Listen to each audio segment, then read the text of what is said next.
Tonight, on Digging into History, we journey to the frigid lands of the North, where ancient stories of gods, heroes and monsters once echoed through wooden halls on dark winter nights. This is the world of Norse mythology, where thunder rolls at the swing of a hammer and a great tree holds 9 realms within its branches. Long before ink touched parchment in the cold lands of Scandinavia, stories were the treasures passed from one generation to the next. Picture a wooden hall in the depths of winter, snow-piled high outside as winds howl across frozen fjords. Inside, flames leap from a long central hearth, casting dancing shadows on wooden walls decorated with shields and weapons. The smell of smoke mixes with the scent of pine and the earthy aroma of mead in wooden cups. Around the fire sit warriors, traders, farmers and children, their faces glowing orange in the firelight as they lean forward to hear the words of the skald. The skald was no ordinary storyteller. These master poets were the keepers of history, the weavers of legend, and the voice of cultural memory for the Norse people. Many skalds travelled from settlement to settlement, welcomed in every hall for the stories they carried. Others served in the courts of powerful jarls and kings, composing poems that praised their patrons and preserved their deeds for future generations.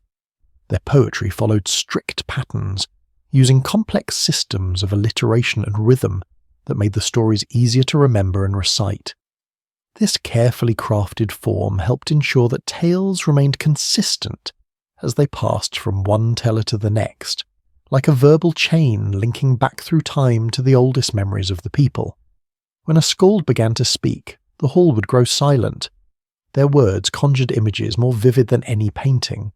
Gods striding across the sky, heroes facing impossible odds, magical creatures lurking in mountain shadows. These were not merely entertainments but teachings, explanations of the world and its workings, guides for how to live and die with honour. The stories told of Odin, the one-eyed seeker of wisdom who hung himself from the world tree for 9 days and nights to gain knowledge of the runes.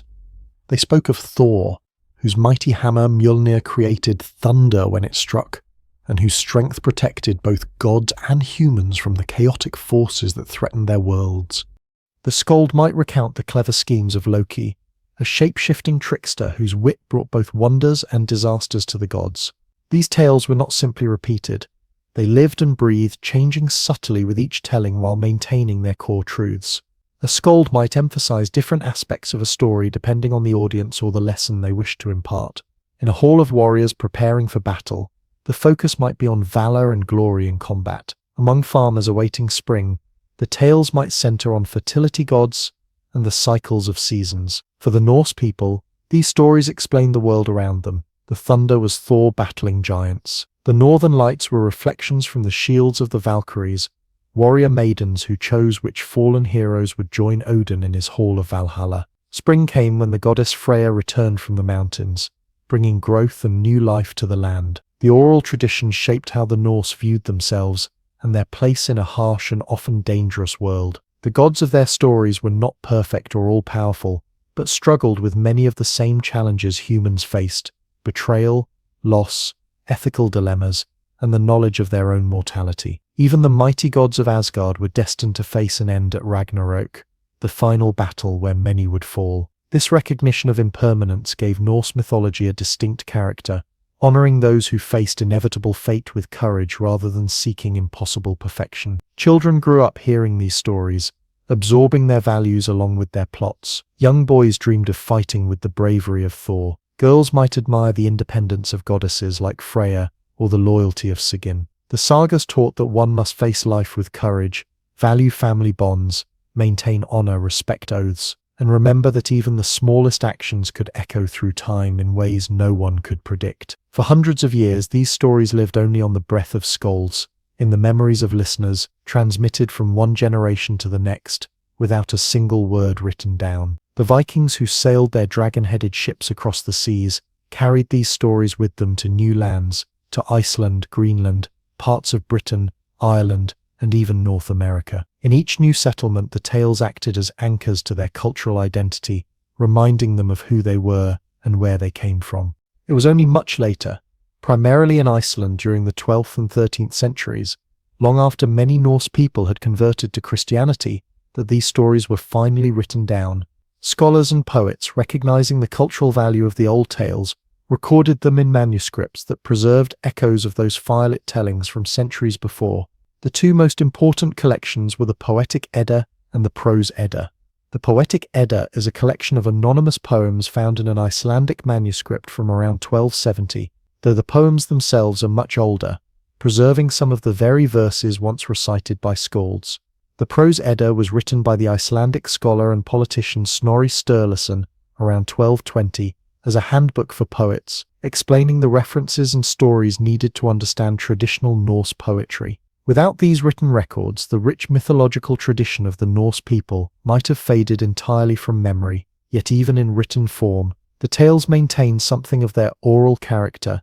They sometimes contradict each other, offer multiple versions of events, or leave gaps that hint at stories that were once known, but eventually lost to time. The world described in these tales is complex and fascinating, organized around a cosmic structure unlike any other. At the center stands Yggdrasil, the immense ash tree whose branches and roots connect 9 distinct realms, each with its own inhabitants and character. The gods dwell in Asgard, humans in Midgard, giants in Jotunheim, and the dead in the misty depths of Helheim. Other realms house elves, dwarves, and creatures of fire and ice. This tree, this connection between worlds, forms the backbone of Norse cosmology. Its branches reach to the highest heavens while its 3 great roots extend to 3 different springs. The Well of Urd, where the Norns weave the fates of all living things. Mimi's Brunn, the Well of Wisdom, guarded by the severed head of the wise being Mimir, and Höfugulmir, the roaring cauldron in Niflheim, from which many rivers flow. The tree itself is under constant attack. A great dragon named Nidhogg gnaws at its roots, and 4 stags nibble at its branches, yet it endures, maintained by the 3 Norns who sprinkle it daily with water from the Well of Urd. This constant tension between creation and destruction, order and chaos, runs throughout Norse mythology, reflecting the harsh realities of life in the northern lands. These 9 realms remain mysterious to us today, glimpsed only through stories that have survived centuries of retelling. Even in the written accounts, there are variations in how the realms are described and which beings inhabit them. This uncertainty feels appropriate for a mythology that was never standardized, controlled by any central religious authority, but instead evolved organically through countless tellings around countless fires. The complexity of this cosmic structure hints at the depth of Norse religious thought. This was no simple religion, but a sophisticated understanding of the universe that acknowledged its mysteries and contradictions, rather than attempting to explain them away. The gods themselves embodied these complexities, wise yet flawed, powerful yet vulnerable, worthy of respect yet capable of terrible mistakes. As we explore these myths in the coming chapters, we will move through these 9 realms, meeting their inhabitants and unraveling their stories. We begin with the most powerful and complex figure in the entire pantheon, Odin, the All-Father, who sacrificed his eye for wisdom and himself for knowledge. The one-eyed wanderer whose ravens bring him news from across all worlds, and whose endless quest for understanding drives many of the most important events in Norse mythology. The Norse people imagined their universe as a vast interconnected structure of 9 distinct worlds, all held within the mighty branches and roots of Yggdrasil, the World Tree. Unlike the heaven and hell of later religious traditions, these realms existed alongside one another, each with its own landscape, inhabitants, and role in the cosmic order. To understand the gods and heroes of Norse mythology, we must first understand the worlds they inhabited and traveled between. Yggdrasil stands at the center of all creation, an immense ash tree of impossible proportions. Its branches stretch up to cradle the heavenly realms, while its 3 enormous roots plunge down into wells and springs of primordial significance. The tree itself is more than mere wood. It is the cosmic axis, the living connection between all worlds. The name Yggdrasil itself offers insight into its nature. Ygg was one of Odin's many names meaning terrible or awesome, while Drasil means horse. Together they form Odin's horse, a reference to how Odin hung himself from this tree for 9 days and nights in his quest for wisdom. The tree became, in a sense, the steed that carried him to deeper knowledge. Every day the 3 Norns, female beings who control fate, Water the tree from the well of Erd to keep it healthy despite the constant attacks it endures. A great eagle sits at its crown, a dragon gnaws at its roots, and 4 stags nibble at its branches. This continuous cycle of damage and renewal mirrors the Norse understanding of existence, a constant tension between order and chaos, creation and destruction. At the very top of Yggdrasil sits Asgard, the realm of the Aesir gods. In Norse belief, there were 2 main families of gods, the Aesir and the Vanir. The Aesir were primarily associated with war, judgment, and crafting, while the Vanir governed fertility, wisdom, and the ability to see the future. After an ancient war between these 2 divine families ended in stalemate, they exchanged hostages and largely unified their pantheons, with most gods dwelling in Asgard. Asgard is a place of splendor, surrounded by a mighty wall built by a giant who was later cheated of his payment, leading to one of Thor's many battles. Within this realm stand magnificent halls belonging to different gods. Most famous is Valhalla, Odin's hall where fallen warriors feast and fight each day, preparing for their role in the final battle of Ragnarök. There is also Bilskirnir, Thor's enormous hall of 540 rooms, Sessrumnir, the hall of the goddess Freya, where she receives her share of the battle slain, and many others. Asgard is connected to the human realm by Bifrost, the rainbow bridge guarded by the god Heimdall. With his extraordinary senses, including the ability to hear grass growing and see 100 miles in all directions, Heimdall keeps watch for giants or other enemies who might threaten the gods. Below Asgard lies Midgard, the realm of humans. This middle world, hence the name, was created by the gods from the body of the slain giant Ymir at the beginning of time. The gods fashioned Ymir's flesh into the earth, his blood into the seas, his bones into mountains, and his skull into the sky. To protect humans from the chaotic forces outside, they used Ymir's eyebrows to build a wall around Midgard. Midgard is encircled by a vast ocean where the great serpent Jörmungand, one of Loki's monstrous children, lies coiled around the world, gripping its own tail. Thor has several encounters with this massive creature, including one famous fishing trip, where he nearly pulls it from the sea before his giant companion cuts the line in fear.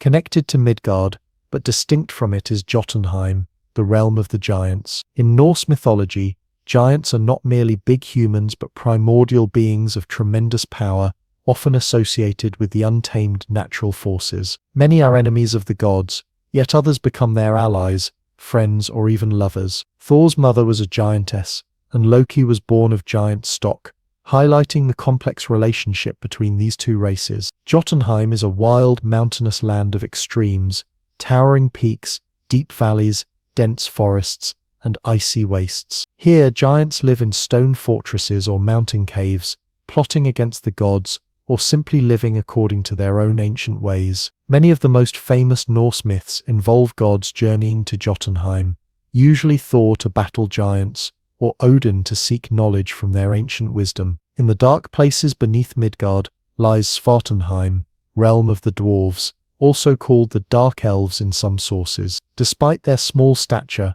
dwarves play crucial roles in many myths. Master craftsmen without equal, they created some of the most powerful objects in Norse mythology: Thor's hammer Mjolnir, Odin's spear Gungnir, and the magical golden ring, Dropnir. Dwarves live underground, mining precious metals and gems, forging magical items, and guarding ancient secrets. They are often portrayed as greedy but bound by their word. Once they promise to craft something, they must deliver, though they might seek to trick or cheat their way out of unfavorable bargains. Their realm is one of forge fires and hammerfall, glittering treasures and deep mountain halls. Above Midgard lies Alfheim, home of the Light Elves. Unlike the dwarves, the elves are beautiful, luminous beings associated with fertility and light. The god Freya, originally of the Vanir family, was given lordship over Alfheim as a teething present, showing the close connection between the Vanir gods and these fair creatures. While less prominent in the myths than dwarves or giants, elves were important in daily Norse religious practice. Offerings were made to them for health and good harvests, and they were thought to interact with humans more frequently than the gods themselves. Their realm is depicted as a place of ethereal beauty, with fields of flowers and forests of silver-leaf trees beneath an ever-bright sky. Opposite to the light of Alfheim is the primordial darkness of Niflheim, a realm of ice, mist, and cold that existed even before the gods. One of the two primeval realms, along with fiery Muspelheim, Niflheim was a place of freezing fog and ancient darkness. Here the 11 venomous rivers known as the Elevagar originated, flowing from the roaring cauldron Hvergelmir before winding their way through the cosmos. In later Norse cosmology, parts of Niflheim became associated with Helheim, the realm of the dead governed by the goddess Hel, another of Loki's children. Those who died of illness or old age rather than in battle were sent to her domain. Unlike the Christian concept of hell, Helheim was not a place of punishment but simply another state of existence, cold and misty but not tormenting. Muspelheim, the land of primordial fire, stands in eternal opposition to icy Niflheim. This blazing realm is home to fire giants and elemental beings of heat and destruction. Most fearsome among them is Surtur, a fire giant who wields a flaming sword and will lead the sons of Muspel against the gods at Ragnarok, ultimately engulfing the world in fire. The tension between ice and fire plays a crucial role in Norse creation stories. In the beginning, in the Great Void, called Ginnungagak, the icy rivers of Niflheim flowed toward the sparks and flames of Muspelheim. Where cold and heat met, droplets formed, and from these droplets emerged the first living being, the frost giant Ymir. The ninth realm, Vanaheim, is the original home of the Vanir gods before many relocated to Asgard after the Aesir-Vanir War. Less is known about this realm than the others, as few myths take place there. What stories do reveal suggest a lush land of wild magic, fertility, and ancient wisdom. The Vanir gods who remain there continue their old ways, governing natural cycles and practicing forms of magic different from those of Odin and his kin. This cosmic structure, with 9 interconnected worlds spread throughout the mighty Yggdrasil, reflects the Norse understanding of a universe that is ordered yet wild, unified yet diverse. The gods, humans, giants, and other beings all have their places within this framework, but the boundaries between realms are not impenetrable. Roads connect them, magic bridges span the distances, and those with knowledge and power can travel between worlds. For the Norse people, these realms were not merely mythological constructs but explanations for the world they experienced. The harsh winters came from the influence of Niflheim.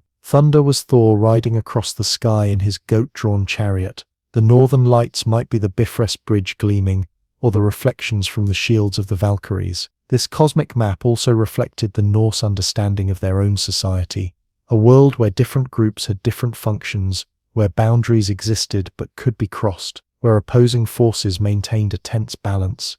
Just as the realms were connected by Yggdrasil, Norse communities were connected by ties of kinship, oath, and shared stories. To navigate these 9 realms required wisdom, courage, and often cunning, qualities embodied most fully in Odin, the Allfather. As chief of the Aesir gods, his power extended throughout the cosmos, yet even he was subject to its underlying laws and the decrees of fate. His endless quest for knowledge took him to every corner of the 9 realms, from the highest branches of Yggdrasil to its deepest roots. Odin understood, perhaps better than any other being, that knowledge itself was the greatest power in the 9 realms. His wisdom came at terrible personal cost, the sacrifice of his eye to drink from Mimir's well of knowledge, the 9 days hanging wounded from Yggdrasil to learn the secrets of the runes, the countless disguised wanderings among giants and humans seeking hidden truths. This one-eyed god, with ravens at his shoulders and wolves at his feet, moved through the 9 realms like a shadow, gathering secrets and preparing for the doom that he knew would eventually come to gods and worlds alike. Sit content. Among all the gods of the Norse pantheon, none commands more fascination, fear, and respect than Odin. A god of contradictions and complexities, Odin walks through the 9 realms as both a majestic king and a mysterious wanderer, a generous giver of gifts and a demanding taker of lives, a seeker of wisdom willing to suffer any pain for knowledge.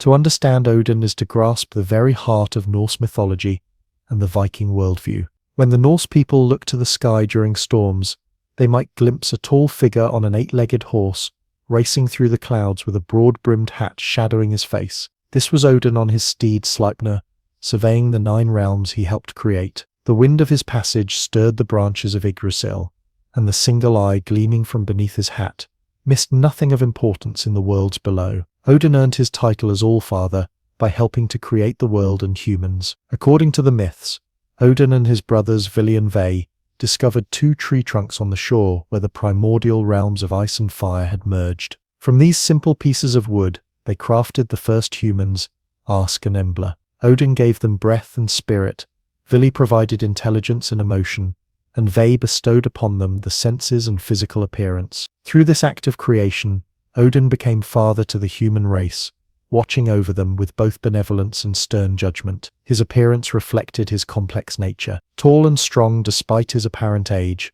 Odin typically appeared as an older man with a long grey beard, but his bearing remained powerful and commanding. Where his right eye should be, there was only an empty socket or a scar, the price he willingly paid for wisdom. He often travelled disguised in a blue cloak with a wide-brimmed hat pulled low to hide his missing eye, calling himself by one of his many names to conceal his true identity. For Odin possessed more names than any other being in Norse mythology, hundreds of them, each reflecting a different aspect of his power or personality. He was called Grimnir, the Masked One, Harbar the Greybeard, Gangleri, the Wanderer, Sigdir, God of Victory, Hangatyr, God of the Hanged, Alfother, Allfather, Valfother, Father of the Slain, and countless others. Each name was a fragment of his true self, and no single name could capture his entirety. At his shoulders perched 2 ravens, Hugin and Munin, thought and memory, who flew out each dawn across all 9 realms,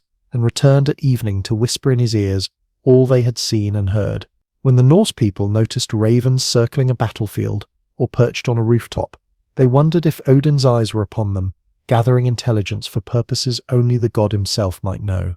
At his feet lay 2 wolves, Jerry and Freki, both names meaning the ravenous one, whom Odin fed from his table. He himself consumed nothing but mead or wine, sustaining himself entirely on drink while giving all his food to his wolf companions. Like the wolves they kept, Norse warriors who dedicated themselves to Odin cultivated a ferocious hunger for battle and victory. Odin's hall in Asgard was Valhalla, a majestic building roofed with golden shields, so large it contained 540 doors, each wide enough for 800 warriors to march through side by side. Here Odin hosted the Einherjar, warriors who had died courageously in battle and been selected by the Valkyries to join his eternal army. Every day these chosen warriors would fight each other in practice combat, falling only to rise again whole for the evening feast. They ate the meat of a magical boar that restored itself each night and drank endless mead served by the Valkyries. This was no mere paradise of pleasure. Odin gathered these warriors for a purpose: to fight beside him at Ragnarok,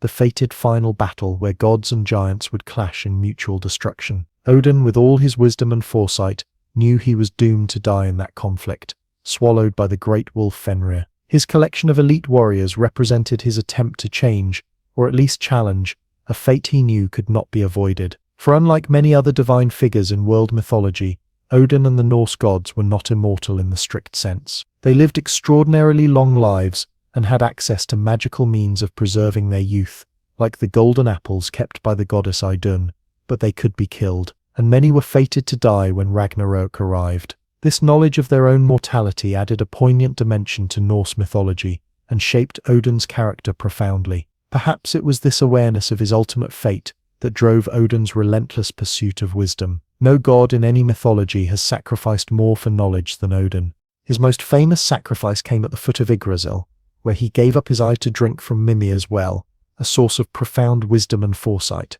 The image of the one-eyed god reflects the Norse understanding that true wisdom always comes at a cost.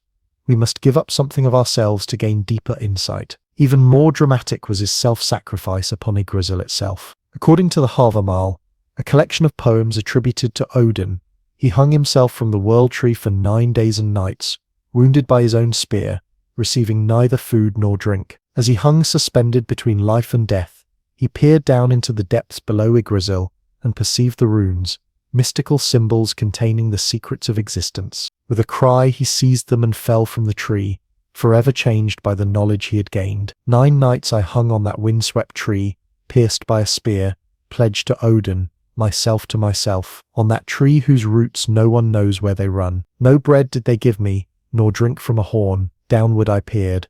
I grasped the runes. Screaming I grasped them, then I fell back. This ordeal, with its echoes of shamanic initiation, and its parallels to other mythic sacrifices, reveals the depth of Odin's determination to understand the mysteries of existence. He became the master of runes and magic, able to bind and unbind, to protect or destroy, to navigate between worlds and states of consciousness. Odin's wisdom extended to the art of poetry as well. According to one famous myth, the magical mead of poetry was brewed from the blood of Kvasir, a being of immense wisdom created from the spittle of the Aesir and Vanir gods. After giants killed Kvasir and made this mead, Odin determined to retrieve it. Transforming himself into a snake, he slithered into the mountain where the mead was kept, then changed into an eagle to fly away with it, carrying the precious liquid in his mouth back to Asgard. Some of the mead spilled during his escape, falling to Midgard, where it became the inspiration of lesser poets. But the bulk of it Odin brought to the gods, making divine poetry possible. This myth connected the ecstasy of poetic inspiration to Odin's magical powers and positioned him as patron of skalds and all who work with words. Despite his association with poetry and wisdom, Odin was equally a god of war, specifically of the berserk battle frenzy that seized some warriors. These fighters, called berserkers, were said to be possessed by Odin during combat, becoming impervious to pain and fighting with supernatural strength. They neither needed nor wore armor, often going into battle wearing only bear skins, the likely source of the term berserker, meaning bear shirt. These warriors were both admired and feared, valued for their fighting prowess, but considered dangerous even to their own side. Odin's connection to battle went beyond mere violence. As a war god, he was concerned with the strategic and political aspects of conflict. He might grant victory to the side that impressed him most with their courage or cunning, rather than the side that simply prayed the loudest. There are many stories in which Odin abandons a longtime favorite in the midst of battle, ensuring their death but welcoming them personally to Valhalla afterward. This seemingly capricious behavior points to Odin's role as a collector of souls for his army. Every warrior who died in battle represented a potential recruit for the forces he was gathering for Ragnarok. This gave him an interest in promoting warfare that troubled even some of his worshippers. While Thor protected humanity from giants and monsters, Odin sometimes seemed to view humans as pieces in a cosmic game, sacrifices to be made for purposes beyond mortal understanding. This darker aspect of Odin connects to his role as a god of death, particularly death by hanging, a method of execution that doubled as a sacrifice to him. Archaeological and historical evidence suggests that human sacrifices were sometimes made to Odin by hanging victims from trees, mirroring his own ordeal on Yggdrasil. The famous description by the Arab diplomat Ibn Fadlan of a Viking funeral included an account of a servant girl being strangled and stabbed simultaneously, a possible reference to the method of sacrifice associated with Odin. Yet despite these darker elements, Odin was not viewed as evil or malevolent. The Norse understood that the harsh realities of life in their challenging environment required tough choices and occasional ruthlessness. Odin embodied this pragmatic approach to survival, making difficult decisions for what he perceived as the greater good. His worshippers admired his willingness to do whatever was necessary to gain advantage against the chaotic forces that threatened ordered existence. Odin's interactions with other beings revealed both his wisdom and his complexity. With giants, he often engaged in contests of knowledge rather than physical battles. He disguised himself as a wanderer called Ganrithir, and challenged the giant Vafaruthanir to a knowledge contest, each asking the other increasingly difficult questions about the nature of the cosmos. When Odin finally asked what he himself had whispered in the ear of his son Balder before Balder was laid on his funeral pyre, the giant recognized his opponent and acknowledged defeat. The answer to that question could only be known by Odin himself. With humans, Odin sometimes appeared as a mysterious traveler testing their hospitality and wisdom. Those who welcomed the disguised god often received rewards, while those who mistreated him faced consequences. These stories reinforced the Norse cultural value of hospitality, while reminding people that the gods might be watching their behavior at any time. Among his fellow gods, Odin was respected but not always loved. His methods could seem manipulative, his goals obscure even to his closest companions. Thor, his son, represented a more straightforward approach to divinity, direct action, clear purposes, and reliable protection of both gods and humans. The contrast between father and son highlighted the tension in Norse culture between wisdom and strength, between complex strategy and honest confrontation. But perhaps Odin's most fascinating relationship was with Loki, the trickster figure who was neither fully god nor fully giant. Though not blood-related, they had become blood brothers through ritual, creating a bond that even Loki's worst misdeeds could not completely sever. Both were shapeshifters, both were cunning, and both understood that sometimes rules must be broken for necessary ends. Yet where Odin broke norms in pursuit of cosmic goals, Loki often seemed to delight in chaos for its own sake. Their relationship symbolized the fine line between necessary disruption and destructive chaos, a boundary that Norse society itself constantly negotiated in its adaptation to harsh and changing conditions. Innovation required breaking with tradition, yet too much change too quickly could threaten community survival. Both Odin and Loki walked this dangerous edge, though in different ways and for different reasons. As we leave Odin seated on his high seat, Hlidskjalf from which he can see all 9 realms, his ravens bringing him news, his wolves at his feet, his thoughts already focused on the coming doom he has foreseen, we turn our attention to his most famous son. If Odin represents the complex, sometimes troubling wisdom required to navigate a dangerous cosmos, Thor embodies a more comfortable, accessible form of divine power, the straightforward strength and courage needed to face life's challenges directly. While Odin may have been the highest of the gods, it was his son Thor who captured the hearts of the Norse people. When thunder rolled across northern skies, they did not cower in fear but took comfort, knowing Thor was fighting against the chaotic forces that threatened their world. His was the might that protected both Asgard and Midgard, his hammer the weapon that kept giants and monsters at bay. If Odin represented the complexity of wisdom, Thor embodied the straightforward virtues of strength, courage, and reliability. Thor cut an impressive figure even among the gods. Powerfully built with a broad chest and massive arms hardened by countless battles, he stood as the physical ideal of Norse warrior culture. His most distinctive feature was his red beard, fiery in color and full in shape, matching his often passionate temperament. When angered, his eyes would flash with the same energy as the lightning he commanded, and his very breath could summon storms. Unlike his father, who traveled in disguise through the 9 realms, Thor made no attempt to hide his identity. He had no need for subterfuge or misdirection. His approach to problems was direct and forceful. He moved through the cosmos openly, welcomed by humans who saw him as their champion, and feared by giants who knew him as their doom. This transparency made Thor deeply relatable to the common people, who valued straightforward dealing over the mysteries and manipulation sometimes associated with Odin. Thor traveled the skies in a chariot pulled by 2 goats named Tengrisnir and Tengjost, Teeth-Barer and Teeth-Grinder. The sound of his chariot wheels rolling across the clouds created the thunder that accompanied lightning storms. More remarkable still were the goats themselves, for Thor could slaughter and eat them when hungry, then resurrect them from their bones and hides the following morning, provided all bones remained intact. The source of Thor's greatest power, however, was his hammer and Mjolnir, perhaps the most famous weapon in all of mythology. Crafted by dwarves after Loki's mischief forced them into a contest of craftsmanship, the hammer was nearly perfect, capable of striking with devastating force, never missing its target, and always returning to Thor's hand after being thrown. Its only flaw was a slightly shortened handle, the result of Loki's interference during its forging, which meant it had to be wielded one-handed. Mjolnir was more than just a weapon of war. It was a sacred instrument with multiple functions in Norse religious practice and mythology. Thor used it to bless marriages, ensuring fertility and protecting new unions. He consecrated important locations and events by raising the hammer over them. In the human realm, small hammer pendants were widely worn as protective amulets, especially during the period when Christianity was beginning to spread through Scandinavia. These symbols allowed the Norse people to quietly maintain their connection to Thor, even as they outwardly adapted to new religious requirements. The hammer also represented Thor's role as a god of fertility and agriculture, an aspect sometimes overlooked in favor of his warrior image. His storms brought the rain needed for crops to grow, and his protection allowed farmers to work their fields in peace. Many rural communities considered him their special patron, offering prayers to him during planting and harvest seasons. This connection to the land and its bounty made Thor especially beloved among the common people who worked the soil, while warriors and nobles might look more to Odin for guidance. Thor's personality matched his appearance and role, straightforward, occasionally hot-tempered, but fundamentally good-natured and reliable. He could be quick to anger,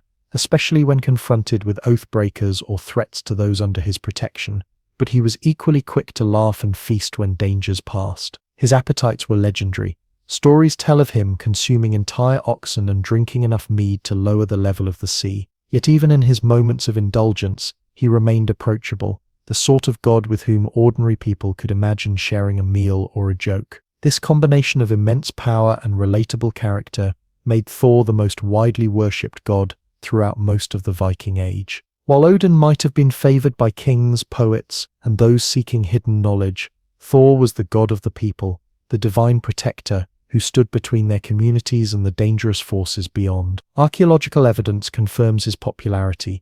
More places bear names connected to Thor than to any other deity in the Norse lands, and his hammer symbols are among the most common religious artifacts recovered from the period. The stories of Thor revolve around his constant battles against the enemies of cosmic order, particularly the Jotnar, or giants. These were not simply tales of brute force triumphing over evil, but complex narratives that revealed much about Norse values and worldview.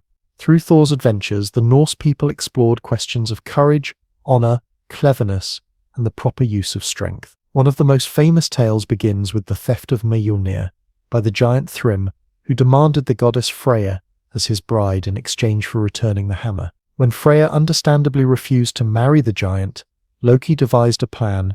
Thor himself would dress as the bride, with Loki as his handmaiden, and they would travel to Jotunheim to retrieve the hammer.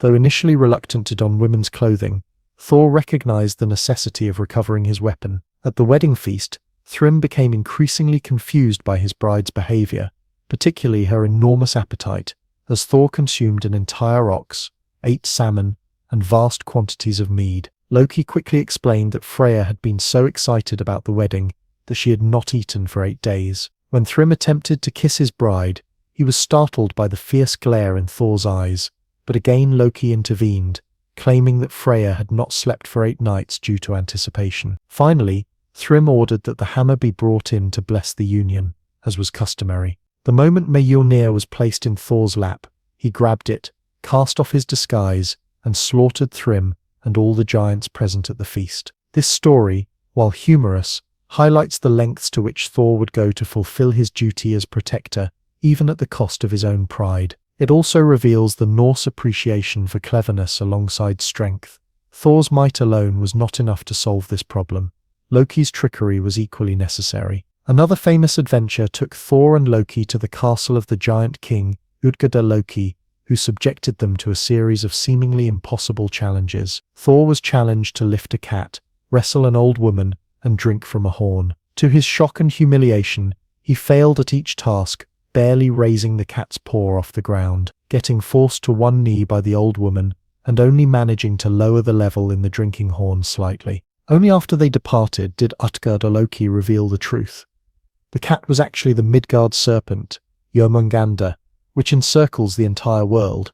The old woman was age itself, which eventually brings down even the strongest being, and the horn was connected to the ocean, so Thor had actually created the tides by drinking from it. What had seemed like embarrassing failures were actually astonishing feats that had terrified the giants. This story taught that appearances can be deceiving, and even the mightiest must sometimes face limitations, though Thor's failures were still beyond what any other being could accomplish. Perhaps the most significant of all Thor's encounters was his fishing trip with the giant Hymir. Using the head of an ox as bait, Thor cast his line into the deep ocean and hooked Jörmungandr, the enormous world serpent and one of Loki's monstrous children. As Thor struggled to pull the serpent from the depths, he planted his feet so firmly on the ocean floor that they broke through the bottom of the boat. Just as he raised his hammer to strike the creature's head, Hymir panicked at the sight of the monstrous serpent and cut the fishing line, allowing Jörmungandr to sink back into the depths. This encounter foreshadowed the destined final meeting between Thor and the world serpent at Ragnarök, where prophecy said they would kill each other. Thor would slay the serpent but would take only 9 steps afterward before falling dead from its venom. This fated mutual destruction underscored the Norse belief that even the mightiest of the gods could not escape their destiny. Thor's immense strength would be enough to defeat his greatest enemy, but not enough to save himself. Thor's role as defender extended beyond combating giants to maintaining the boundaries between realms. When the giant builder constructed the walls of Asgard, a task he undertook with the promise of claiming the goddess Freyja the sun and the moon as payment if he finished within a specified time, It was Thor who ultimately prevented the completion of the bargain. Arriving just as the work was nearly finished, Thor recognized the builder as a giant in disguise and killed him with a blow from Mjolnir, protecting both the goddesses and the cosmic order. While Thor's adventures often involved battles and tests of strength, they also revealed his sense of justice and his role as an enforcer of oaths. He had little patience for those who broke their word or violated the norms of hospitality and reciprocity that governed Norse society. In this, he differed from his father Odin, who might value cleverness and advantage over strict adherence to promises. Thor represented a more straightforward moral code, one centered on protecting the weak, fulfilling obligations, and meeting threats with appropriate force. Thor's family relationships added further dimensions to his character. His wife was Sif, a goddess associated with fertility and whose golden hair symbolized fields of wheat. The story of how Loki cut her hair while she slept, and was then forced by Thor to replace it with hair of actual gold crafted by dwarves, reveals Thor's devotion to his wife and his unwillingness to tolerate insults to his family. Thor also had a giantess lover named Jaun Saxa, with whom he fathered Magni, a son who would be strong enough to lift Mjolnir when he was just 3 days old. Thor's relationship with Loki was particularly complex. Though not blood relatives, they frequently traveled together on adventures throughout the 9 realms. Loki's cleverness often complemented Thor's strength, allowing them to overcome challenges neither could manage alone. Yet Loki's trickery frequently created problems that Thor then had to solve, usually through the application of force or intimidation. Their partnership illuminated the Norse understanding that both strength and cunning were necessary for survival in a dangerous world, even if those qualities sometimes worked at cross purposes. As Christianity spread through the Norse lands, Thor became the primary focus of resistance to the new religion. While other gods had aspects that could be partially mapped onto Christian figures, Odin's self-sacrifice might be compared to Christ's. For instance, Thor represented values and approaches that stood in stark contrast to Christian teachings. His reliance on physical strength, his straightforward violence against enemies, and his celebration of worldly pleasures made him an embodiment of traditional Norse values that Christian missionaries sought to replace. The conflict between the followers of the White Christ and the Red Thor, as they were sometimes known, played out over generations. In Iceland, when the Althing, the legislative assembly, voted to adopt Christianity in the year 1000 CE, a special exemption was made, allowing people to continue making private sacrifices to Thor and the old gods, though public worship was to follow Christian practices. This compromise reflected both the enduring popularity of Thor and the pragmatic approach the Norse people took to religious change. Thor's legacy extends far beyond the Viking Age. His name lives on in the English weekday Thursday, Thor's Day, and his hammer remains one of the most recognizable symbols of Norse heritage. In modern popular culture, from comics to films to literature, Thor continues to embody the archetype of the powerful protector, the straightforward hero whose strength serves a moral purpose. Yet the Thor of ancient Norse belief was more nuanced than many modern portrayals suggest. He was not simply a warrior god, but a complex figure who embodied the ideal balance of strength, courage, and moral purpose that the Norse people aspired to achieve. His protection extended to all who lived honorably and kept their oaths, from the highest jarl to the humblest farmer. In a world full of dangers, both natural and supernatural, Thor's thunderous presence reminded the Norse people that they were not facing those perils alone. As we leave the red-bearded god with his hammer raised against the giants, we turn now to a very different figure in the Norse pantheon. If Thor represents straightforward strength and moral clarity, Loki embodies ambiguity and disruption, the force of change that can both create and destroy. The relationship between these two powerful figures, one the upholder of order and the other its challenger, reveals much about how the Norse understood the necessary balance between stability and transformation. In the flickering shadows cast by firelight as Skuld spoke of the gods of Asgard, perhaps no figure inspired more conflicted emotions than Loki. Neither fully god nor giant, but something uniquely in between, Loki moved through the 9 realms like Quicksilver, changing shape, shifting loyalties, creating and solving problems with equal skill. If Thor represented the protective strength the Norse people relied upon, Loki embodied the unpredictable changes they had to adapt to in their harsh northern world. Unlike most figures in the Norse pantheon, Loki had no temples built in his name, no festivals dedicated to him, no evidence of direct worship. Yet he appears in more myths than almost any other character, playing crucial roles in tales that range from light-hearted comedy to cosmic tragedy. He was not a god to be worshipped, but a force to be reckoned with, the embodiment of fire's dual nature as both essential tool and destructive power. Loki's origins set him apart from the start. Born to giants rather than gods, he was the son of Faraboti, whose name means cruel striker, and may refer to lightning, and Laufey, whose name connects to leaves or forests. This mixed heritage placed him outside the established order,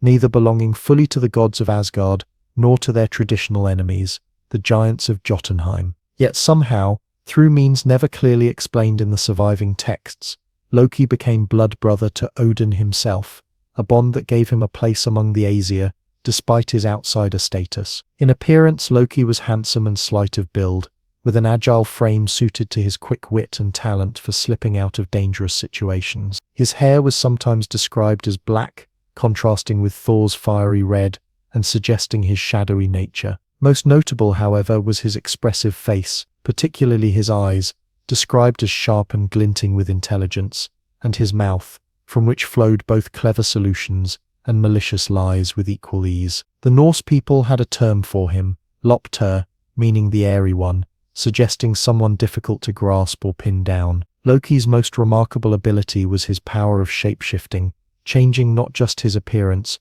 but his entire physical form. Throughout the myths, he transforms into a salmon to escape capture, a fly to sneak into locked rooms, a mare to distract a giant stallion, and many other forms as situations demanded. This fluidity of identity reflected his role as a boundary crosser, someone who moved between categories that others found fixed and immutable.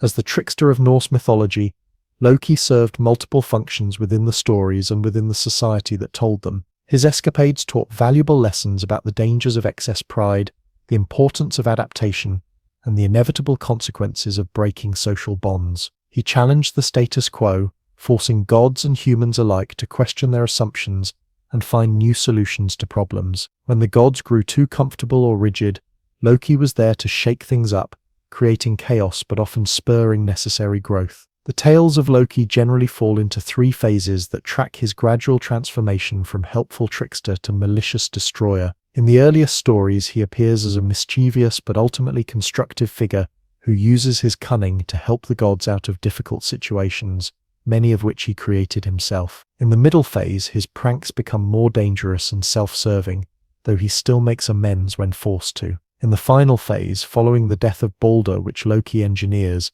he becomes an outright enemy of the gods, destined to lead the forces of chaos against them at Ragnarok. One of the earliest tales shows Loki in his more positive aspect. When the gods needed walls built around Asgard for protection, a giant stonemason offered to complete the job in 3 seasons, in exchange for the sun, the moon, and the goddess Freya. At Loki's suggestion, the gods agreed but imposed an impossible deadline. The work had to be finished in a single winter, with no man's help. To their alarm, the mason and his powerful stallion Svadilfari worked with such incredible speed that it seemed he would finish on time. Desperate to avoid paying the devastating price, the gods threatened Loki, holding him responsible for finding a solution. Transforming himself into a mare, Loki lured away Svadilfari, preventing the mason from completing his work. The giant, revealing his true nature in his rage, was then killed by Thor. From Loki's time as a mare came one of his strangest offspring, the 8-legged horse Sleipnir, who became Odin's personal mount, the finest steed in all the 9 realms. This story establishes several key aspects of Loki's character: his ability to create clever solutions to dangerous problems, his willingness to transform himself in extreme ways to achieve his goals, and the unusual consequences that often resulted from his schemes. It also shows the gods' ambivalent relationship with him.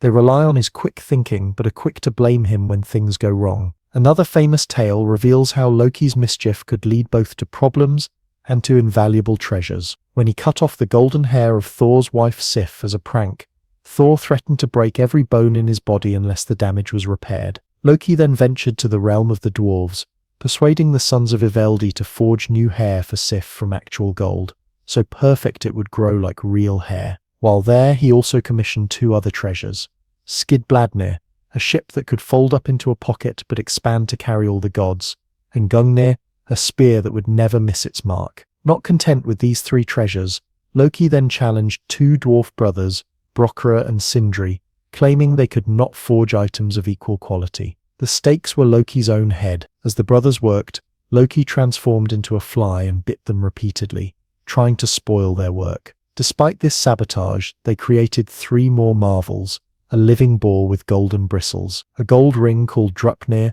that would drop 8 identical rings every 9th night, and a hammer, Megilnir, that would never miss its target and always return to its wielder. When the gods judged the dwarves' work superior, Loki fled but was captured by Thor. The dwarves came to claim his head, but Loki pointed out that they could take his head but not his neck. Frustrated by this technicality, the dwarves settled for sewing Loki's lips shut, a temporary punishment for his silver tongue. This myth shows how Loki's troublemaking often resulted in benefits for the gods, even as it caused short-term suffering for Loki himself. All 6 treasures became essential tools for the Aesir, especially Thor's hammer Megilnir. Without Loki's initial mischief and subsequent challenges, these items would never have been created. This pattern, where Loki causes problems that ultimately lead to positive outcomes, appears repeatedly in the earlier myths. Loki's family life was as complex and unconventional as his relationship with the gods. With his wife Sigyn, he had 2 sons, Narfi and Vali, who appear to have been normal by godly standards. However, with the giantess Angrboda, he fathered 3 monstrous children who would play crucial roles in the coming doom of the gods. Hel, a being half alive and half corpse, who became ruler of the realm of the dead. Jörmungandr, the world serpent so large it encircled Midgard, and Fenrir the wolf whose strength was so great that only magic could bind him, and who was destined to kill Odin during Ragnarok. These children represented the chaos and destruction inherent in Loki's nature, the dangerous potential that lurked beneath his charming exterior. The gods, recognizing the threat they posed, took action, banishing Hel to the underworld, throwing Jörmungandr into the ocean, and binding Fenrir with a magical ribbon. These actions, while seemingly prudent, created enemies who would later return to destroy them, illustrating the Norse fatalism about whether dangers should be confronted or avoided. As the myths progress, Loki's schemes become increasingly harmful. In one telling episode, he accompanied Thor and the human servant Thialfi to the hall of the giant Utgarda Loki. There, the 3 visitors faced a series of rigged contests designed to humiliate them. Loki, competing in an eating contest against someone named Loki, was utterly defeated.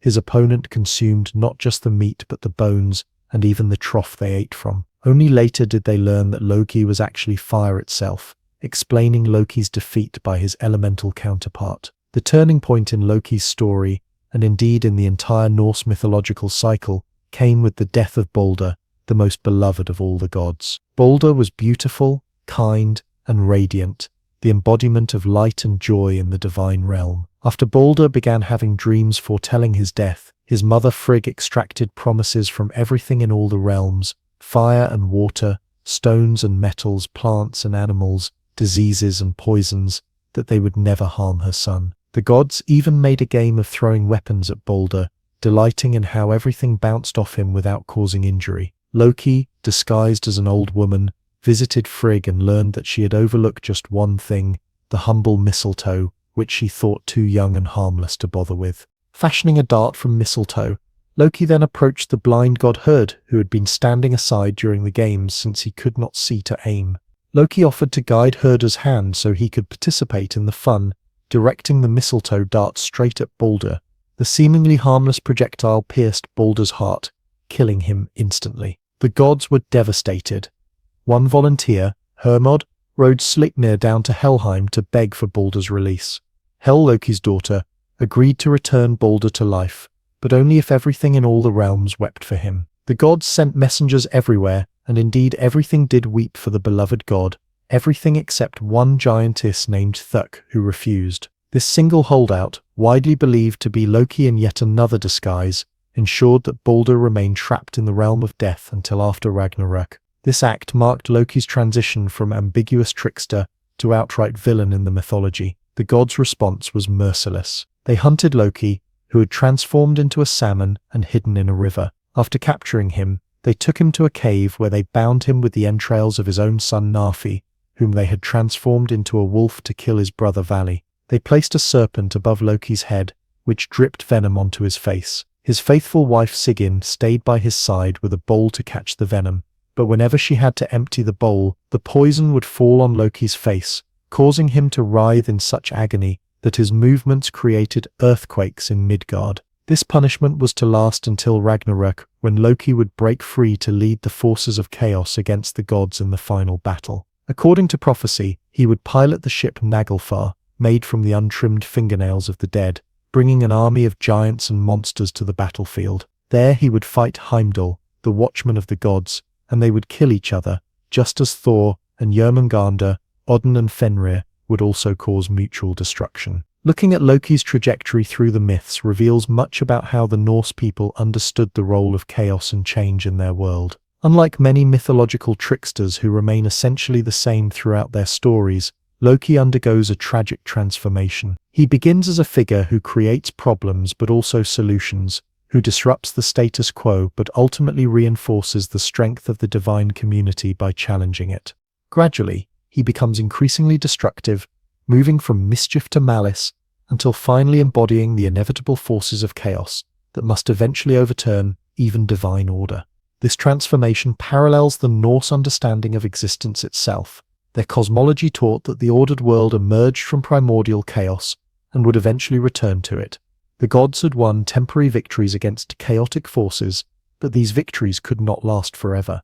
Loki's journey from blood brother of Odin to leader of the giants at Ragnarök personified this cosmic cycle. Yet even in his most destructive phase, Loki retained the complexity that made him such a compelling figure. His punishment, bound with his son's entrails beneath a venom-dripping serpent, was horrifically cruel, raising questions about the god's own morality. The loyalty of his wife Sigyn, standing eternally by her husband despite his crimes, adds a note of poignant devotion to an otherwise dark tale. Even as an enemy of the gods, Loki could inspire love and loyalty. For the Norse people telling these stories around their fires, Loki represented necessary but dangerous elements in their own society. Innovation requires disrupting tradition. Survival in harsh environments demands adaptation and cunning, alongside strength and courage. Every community needs not just defenders like Thor, but also those who question, challenge, and change, even if such challenges bring both progress and pain. As the fire flickers and the Skald's voice grows hoarse,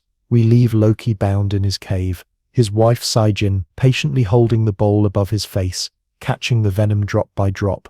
But our journey through Norse mythology continues, turning now to the warrior maidens who ride through the sky above, choosing which fallen heroes will feast in Odin's hall as they await the final battle. These are the Valkyries, the choosers of the slain, whose shining armor reflects the northern lights as they guide brave souls to Valhalla. On battlefields across the Norse world, as warriors fought and fell, some claim to glimpse female figures moving through the chaos, untouched by blades and arrows. Beautiful yet terrible, these beings rode through storm clouds on magnificent steeds, their armor gleaming with an otherworldly light. These were the Valkyries, the choosers of the slain, and their appearance meant that Odin had taken a personal interest in the battle below. The Valkyries served as Odin's direct agents in his endless quest to build an army for Ragnarök. Their primary duty was to select the bravest warriors from among those who died in battle and escort their souls to Valhalla, Odin's great hall in Asgard. Not every fallen fighter earned this honor, only those who had demonstrated exceptional courage and skill. The remainder of the battle dead were claimed by the goddess Freya, who received them in her hall, Sessrumnir, while those who died of old age, illness, or other non-combat causes were destined for the misty realm of Hel.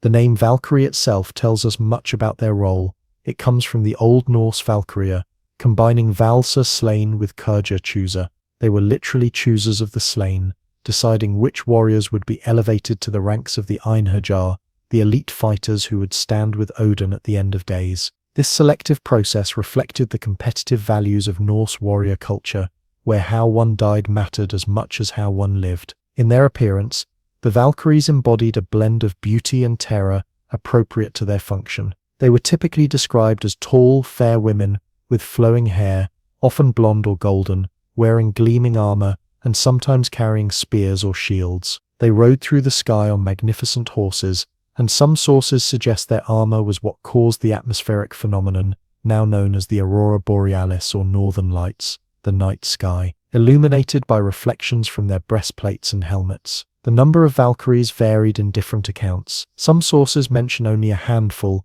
while others describe them as a vast host. Among the named Valkyries in the ancient texts are Hilda Battle, Brutha Strength, Skogul, Shaker, Gundul, Wand Wielder, and perhaps most famously, Brynhilda, whose tragic story forms a central part of the Volsunga saga. Their names nearly always related to aspects of battle, reinforcing their connection to warfare and death. While serving as psychopomps, guides for the dead, was their primary function, the Valkyries also took active roles in battles themselves. They could influence the tide of combat, determining which side would be victorious according to Odin's complex and often inscrutable plans. Some accounts describe them weaving on looms made of weapons, with intestines for thread and severed heads for weights, literally weaving the fates of warriors and the outcomes of battles. For the Norse people, the Valkyries represented the glorification of battle death that formed a cornerstone of their warrior ethos. To be chosen by a Valkyrie was the highest honor a fighter could achieve, recognition that one's courage and skill had earned the attention of the gods themselves. Many warriors went into battle hoping for this fate, rather than fearing death, believing that a glorious end in combat was preferable to a peaceful death from old age or illness. The ultimate destination for these chosen warriors was Valhalla, Odin's magnificent hall in Asgard. The name Valhalla translates to Hall of the Slain, and it represented the ultimate warrior paradise in Norse belief. More than merely an afterlife of pleasure, it was a place of purpose where the bravest fighters from throughout history prepared for their crucial role in the final battle of Ragnarok. The scale of Valhalla defied ordinary imagination. According to the Grimnismal, one of the poems in the Poetic Edda, the hall had 540 doors, each wide enough for 800 warriors to march through side by side. Its ceiling was made of golden shields, its rafters were spears, and mail coats were strewn across its benches. A wolf stood guard at the western door, and an eagle hovered above. Outside roamed the stag Akerna, from whose antlers water dripped down to form all the rivers of the world. Life in Valhalla followed a consistent pattern that reflected the values of Norse warrior culture. Each morning, the Einherjar would arm themselves and march out to a vast field called Ithaverl, where they would fight one another in glorious battle until they were cut down. For ordinary mortals, such wounds would mean death. But for the Einherjar, this was merely training. As evening approached, their wounds would heal completely, and the slain would rise again, whole and unharmed. After this daily combat, the warriors would return to the hall for a feast of almost unimaginable abundance. They ate the meat of the magical boar, Sarimnir, which was slaughtered each evening only to return to life the next day to be slaughtered again. They drank mead and ale that flowed from the udders of the goat Heidrun, who consumed the leaves of the tree, Laratha. The Valkyries served at these feasts, bringing drink to the warriors and ensuring their needs were met.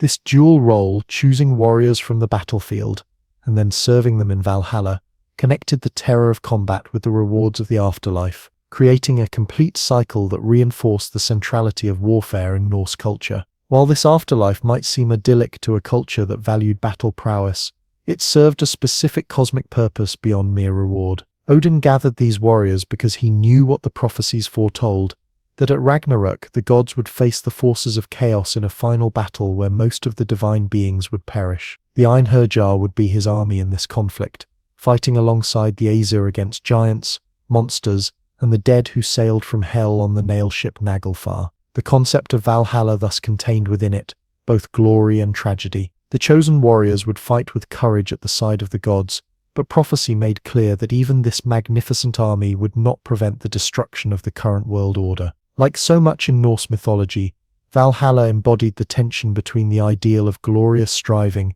and the fatalistic acceptance that all things, even the gods themselves, must eventually end. For ordinary Norse people, the stories of the Valkyries and Valhalla provided a framework for understanding warfare and death. The prospect of being chosen to join Odin's elite warriors offered comfort to those facing battle and to families who lost loved ones in combat. It transformed the tragedy of death into a potential honor and gave cosmic significance to the violence that was often an inescapable part of life in the medieval North. As our journey through Norse mythology continues, we move from the glorious Hall of Fallen Heroes to the very beginning and end of the Norse cosmos, how the 9 realms came to be, and how they are fated to perish in ice and fire before a new world rises from the destruction, discontent. Tonight on Digging into History, we journey to the misty beginnings of one of humanity's oldest continuous civilizations. A tale of rivers and oracle bones, of bronze and jade, of farmers who became emperors. This is the dawn of Chinese civilization. Long before written records, before emperors ruled from golden thrones, before the Great Wall stretched across mountains like a stone dragon, there was the Yellow River. Flowing down from the Tibetan plateau, it carved a path through the heart of what would become China, depositing rich, yellow-brown, low soil along its banks. This fertile gift would nurture the first seeds of Chinese civilization. Around 8,000 years ago, as the last ice age retreated, small bands of people began to settle along this river valley. These early farmers discovered that the lower soil was perfect for growing millet and later rice. They fashioned simple tools from stone and bone, built homes of mud and timber, and began the slow transformation from nomadic hunter-gatherers to settled agriculturalists. Villages grew along the river's embrace. The people developed pottery, first rough and unadorned, then increasingly sophisticated with intricate designs that told stories of their daily lives and spiritual beliefs. They crafted jades into ritual objects, believing the stone possessed magical properties that connected them to the heavens and their ancestors. As centuries passed, these early communities grew more complex. The first signs of social hierarchy appeared. Village leaders became chieftains, then petty kings, claiming divine connection to the natural world. They controlled irrigation systems that turned the sometimes destructive Yellow River into a source of life and prosperity. Around 4,000 years ago, as Egypt built its pyramids and Mesopotamia developed its city-states, a similar transformation was occurring in China. The legendary Xia dynasty emerged, traditionally dated from around 2100 BCE. While long considered mythical, archaeological discoveries have revealed settlements that align with ancient texts describing this first dynasty. The Xia rulers are said to have mastered bronze working and developed the first calendar to predict the flooding cycles of the Yellow River. The most famous legend tells of Yu the Great, who spent 13 years channeling the Yellow River's floodwaters into a system of canals and dikes. Unlike his father, who attempted to block the floods with dams that inevitably failed, Yu worked with the river's natural flow. For this achievement, he was made king, founding the Xia dynasty and establishing the principle that leadership could be passed from father to son, the hereditary system that would define Chinese rule for millennia. Yet the Xia remained shrouded in legend, their stories passed down through oral tradition long before they were recorded by historians.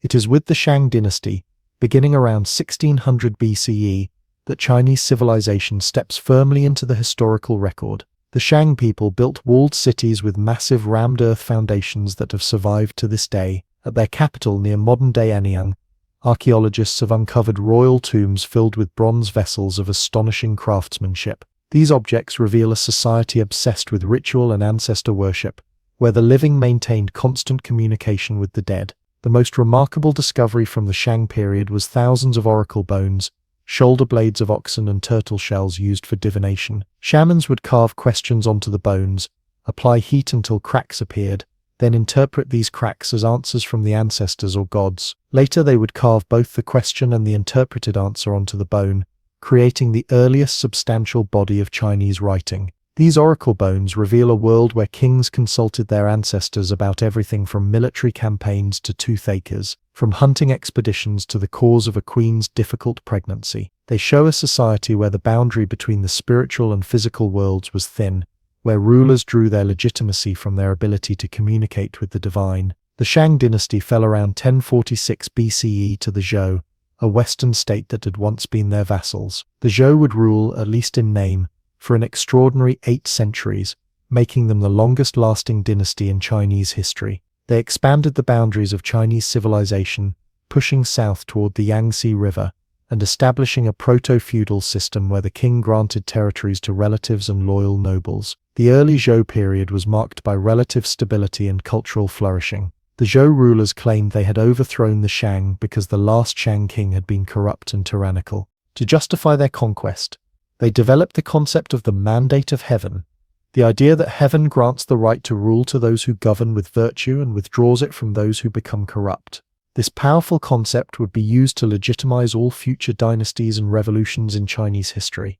Under the Zhou, Chinese philosophy began to take shape. The earliest poems of the Book of Songs were composed celebrating love, war, agriculture, and the rhythms of court life. Bronze working reached its artistic peak, with ritual vessels displaying intricate patterns and Taotie masks, stylized animal faces that seemed to stare out from the bronze surface with ancient, knowing eyes. Yet the Zhou kings gradually lost power to their feudal lords. In 771 BCE, barbarians from the west sacked the Zhou capital, killing the king. The dynasty survived by moving its capital east to Luoyang, but central authority was weakened. The Eastern Zhou period saw the gradual dissolution of the feudal system, as powerful states began to assert their independence. The landscape of ancient China was changing. Iron tools allowed farmers to clear more land. Trade between states increased. Cities grew larger and more complex. Writing spread beyond the royal court, and educated men began to question traditional beliefs. It was during this period of political fragmentation that Chinese culture would reach its first intellectual golden age. As the sun set on the unified feudal system, it also marked the beginning of a new dawn. The weakening of central authority created space for intellectual experimentation and philosophical debate. The stage was being set for the 100 Schools of Thought, a period when competing philosophies would offer different solutions to the problem of how to restore order to a fractured world. From the humble beginnings of river valley farmers to the complexity of warring states, Chinese civilization had transformed. Yet through all these changes, certain continuities remained: reverence for ancestors, belief in the connection between human virtue and cosmic harmony, and the central importance of agriculture to Chinese identity. The foundations had been laid for everything that would follow: the unification under the Qin, the glories of the Han, the poetry of the Tang, the innovations of the Song, and beyond. Like the Great Yellow River itself, Chinese civilization had begun its long journey through history, gathering strength with each tributary that joined its flow. The mandate of heaven stands as one of the most influential concepts in Chinese political thought, shaping how power was understood and legitimized for over 3,000 years. This powerful idea emerged during the early Zhou dynasty as its rulers sought to justify their overthrow of the Shang. When the Zhou conquered the Shang around 1046 BCE, they needed to explain why their takeover was legitimate. They were outsiders who had defeated a long-established royal lineage. The solution they developed would echo through the entirety of Chinese imperial history and influence political thinking across East Asia. The Zhou rulers claimed that heaven, the supreme cosmic force, had withdrawn its support from the last Shang king because of his corruption, cruelty, and neglect of ritual duties. Heaven had then transferred its mandate to rule to the virtuous Zhou king. This concept, known as the Mandate of Heaven or Tianming, created a foundation for political legitimacy that was both religious and deeply ethical. Unlike the European concept of divine right, which suggested that kings were chosen by God and could not be legitimately opposed regardless of their behavior, the Mandate of Heaven contained a revolutionary idea. If a ruler became corrupt, cruel, or incompetent, heaven would withdraw its mandate and transfer it to a more worthy leader. This created a moral framework for dynastic change and even rebellion. The Duke of Zhou, regent for the young King Cheng in the early Zhou period, was instrumental in developing this concept. In carefully crafted proclamations and rituals, he established the idea that the Zhou had overthrown the Shang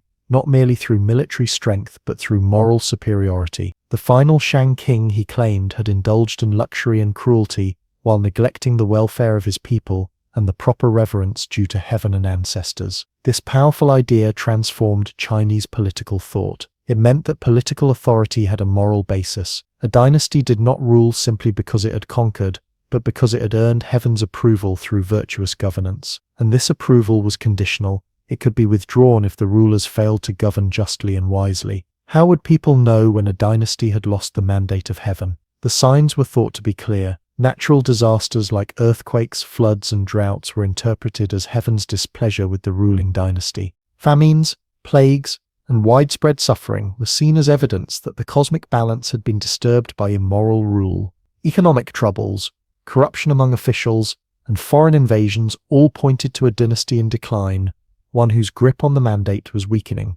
The concept provided a powerful explanation for the cyclical pattern of Chinese dynasties. Each dynasty would begin with a strong, virtuous founder who had received the mandate. The early rulers would govern wisely, bringing peace and prosperity. Over generations, later rulers would become increasingly corrupt or incompetent. Natural disasters, economic problems, and social unrest would increase. Eventually, rebellions would break out, sometimes led by ambitious nobles, sometimes by desperate peasants. If successful, the rebels would establish a new dynasty, claiming that heaven had transferred its mandate to them. This cycle played out repeatedly throughout Chinese history. The Zhou themselves eventually succumbed to it.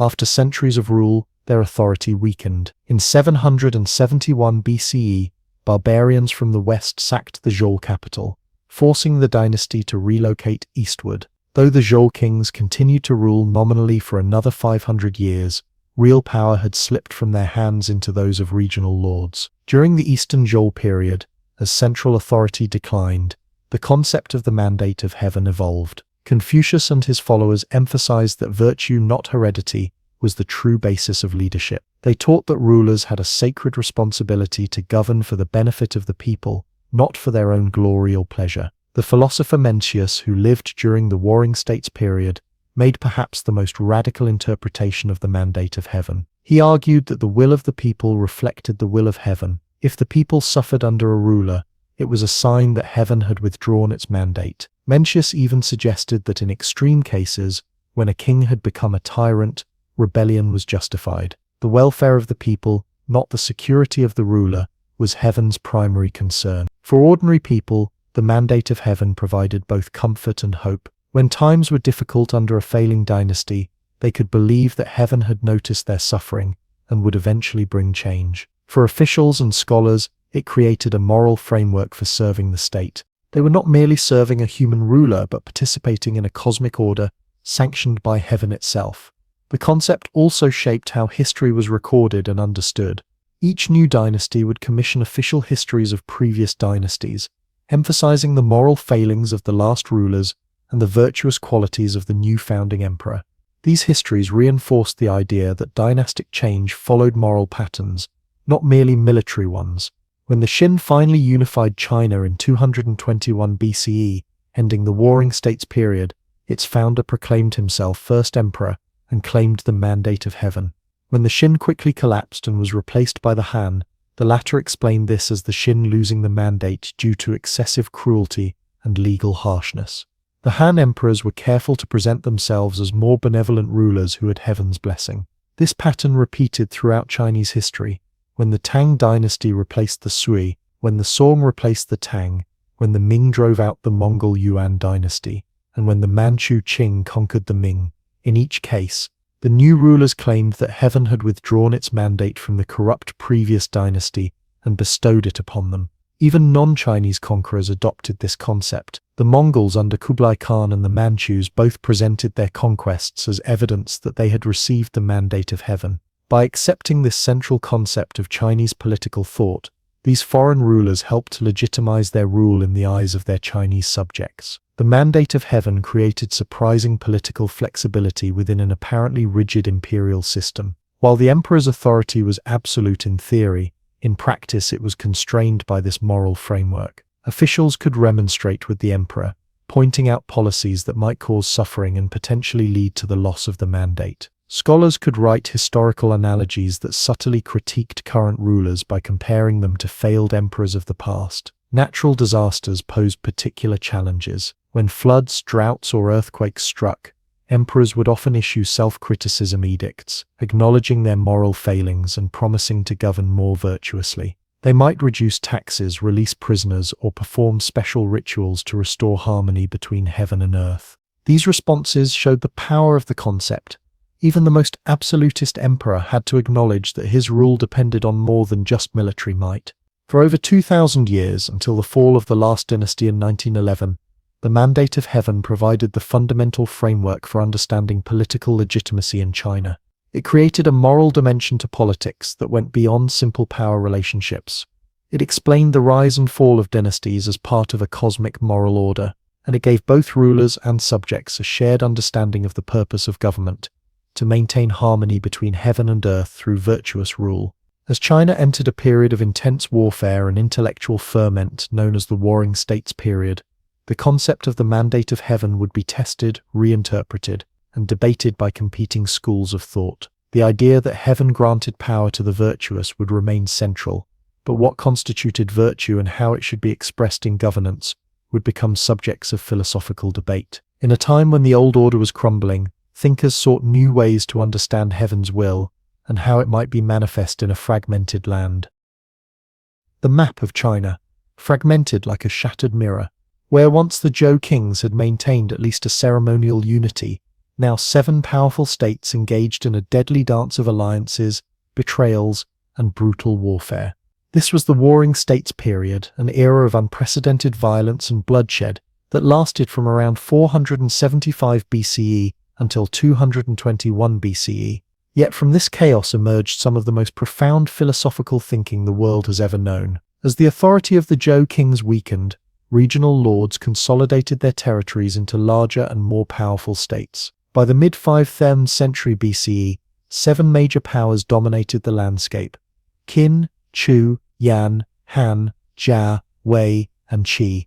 These states no longer paid even lip service to Zhou authority.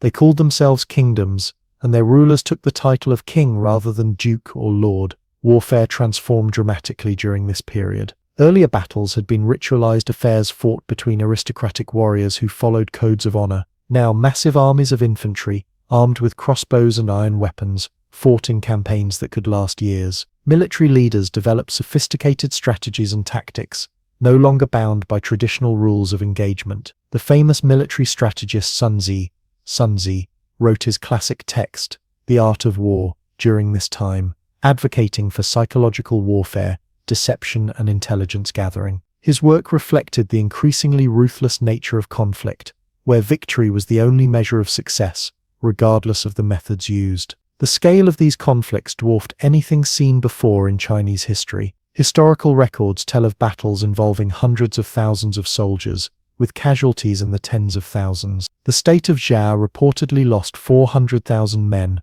when the Qin army surrounded and starved their forces at the Battle of Changping in 260 BCE. In this harsh environment, statecraft evolved from the feudal arrangements of the early Zhou to more centralized systems of governance. Rulers could no longer rely on personal bonds of loyalty from aristocratic families. Instead, they developed bureaucracies staffed by educated men, chosen for their abilities rather than their bloodlines. Taxation systems became more sophisticated, enabling states to support standing armies and ambitious building projects. Agricultural productivity increased through large-scale irrigation works, often mobilizing tens of thousands of laborers.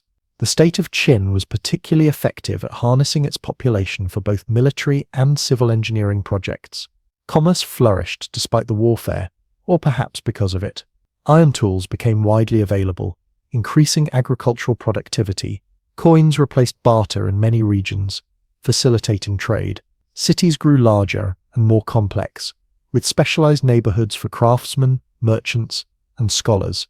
Social mobility increased as the old aristocratic order weakened. Men of humble birth could rise to positions of influence through military prowess, administrative skill, or scholarly achievement. The state of Qi even established an academy called the Jixia, where thinkers from various schools gathered to debate and develop their ideas, supported by state patronage. It was in this turbulent environment, where old certainties had crumbled and new social orders were emerging, that Chinese philosophy flowered in extraordinary ways. Historians later called this intellectual flourishing the 100 schools of thought, as numerous philosophical traditions competed to provide solutions to the pressing problems of the age. The oldest and most influential of these schools was Confucianism, founded by Kong-Fuzi Confucius, who had lived during the early spring and autumn period, roughly 551–479 BCE, just before the Warring States began.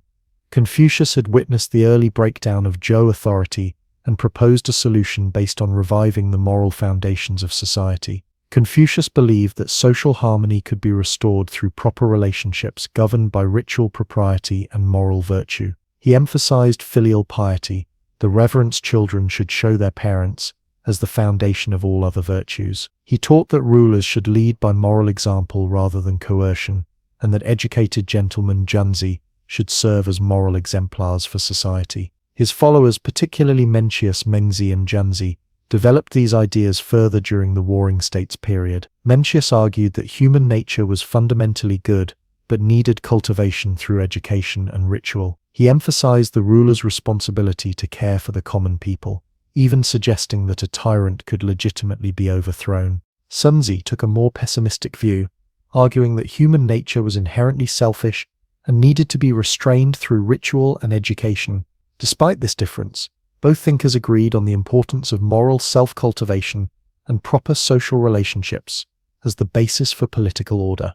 In stark contrast to the Confucians, another school called legalism emerged, advocating for a harsh, pragmatic approach to statecraft. Legalist thinkers like Han Feizi and Shang Yang argued that human beings were motivated primarily by self-interest and fear of punishment. They proposed systems of strict laws with severe penalties, combined with agricultural policies and military organization that would strengthen the state. The state of Qin adopted many legalist reforms under the guidance of Shang Yang, transforming itself from a semi-barbaric frontier state into the most powerful kingdom in China. Qin rulers replaced the old aristocracy with a merit-based bureaucracy, standardized weights and measures, and mobilized the entire population for military service and public works. While Confucians looked to the past for inspiration and emphasized moral virtue, legalists focused on practical results and had no reverence for tradition. This fundamental difference reflected the tension in Chinese thought between moral idealism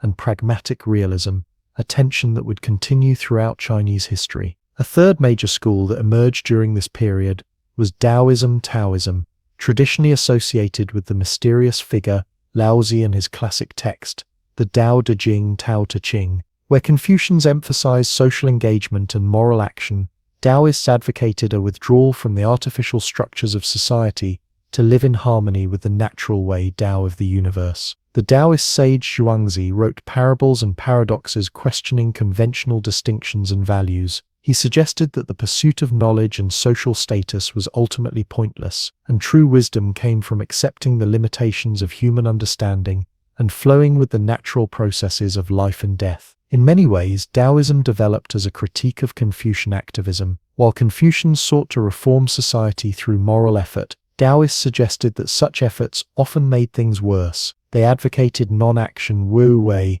not as laziness or passivity, but as a form of effortless action in harmony with natural processes. Beyond these three major schools, numerous other thinkers proposed solutions to the chaos of the warring states. Mozi, founder of Mohism, advocated universal love and impartial caring as an alternative to Confucian emphasis on graduated love based on family relationships. He also promoted meritocracy and criticized wasteful expenditure on rituals and music. The School of Names, including thinkers like Gongsun Long and Hui Shi, explored logical paradoxes and the relationship between language and reality. Their famous puzzles, like a white horse is not a horse, challenged conventional thinking and developed logical analysis in ways reminiscent of Greek sophists. The Yin-Yang School, associated with Zhu Yan, developed theories about the five elements: wood, fire, earth, metal, water, and their cyclical interactions, creating a framework for understanding everything from seasonal changes to dynastic succession. These ideas would later be incorporated into Chinese medicine, astronomy, and geomancy. Despite their differences, all these schools were responding to the same crisis: the collapse of the old feudal order and the extreme violence of the Warring States period. They all sought, in different ways, to understand how harmony could be restored to a fractured world. The diversity of Chinese philosophy during this period created an intellectual foundation that would influence Chinese culture for millennia. Later dynasties would draw selectively from these traditions, often combining elements from different schools to create syncretic approaches to governance and ethics. As the Warring States period progressed, the competition between states became increasingly deadly. Smaller states were absorbed by larger ones. Military technology and organization continued to advance. The state of Qin, implementing legalist reforms with ruthless efficiency, gradually gained the upper hand. Under King Zheng, who would later proclaim himself Qin Shi Huang, first emperor of Qin, the Qin armies conquered one state after another. By 221 BCE, the last independent state fell, and China was unified under a single ruler for the first time. The Warring States period had ended, but the philosophical legacy it produced would endure. The competing schools of thought developed during this time of crisis continued to shape Chinese culture through all the dynasties that followed. The tension between Confucian moralism and legalist pragmatism would influence governmental approaches for centuries.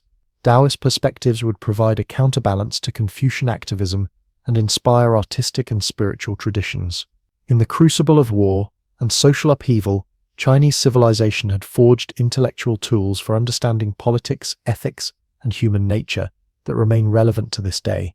The great thinkers of the Warring States period demonstrated how periods of crisis can stimulate intellectual creativity as people struggle to make sense of a world in transition. As the dust settled on the battlefields and the banners of the seven states were replaced by the singular standard of Qin, a new era was beginning. The philosophical debates would continue, but now within the context of a unified empire. The first emperor would attempt to impose a single vision on the diverse intellectual landscape, creating new tensions between state power and freedom of thought that would shape the next chapter in Chinese history. Amid the tumult of the Warring States, two philosophical traditions took root that would shape Chinese thought for millennia to come. Like two ancient trees growing from the same soil but reaching toward different skies, Confucianism and Taoism offered contrasting visions of the good life and harmonious society. These philosophies would become the twin pillars of Chinese civilization, influencing everything from government administration to poetry, from family life to painting. Confucianism began with the teachings of Kong-Fuzi, known in the West as Confucius, who lived from 551 to 479 BCE during the late spring and autumn period.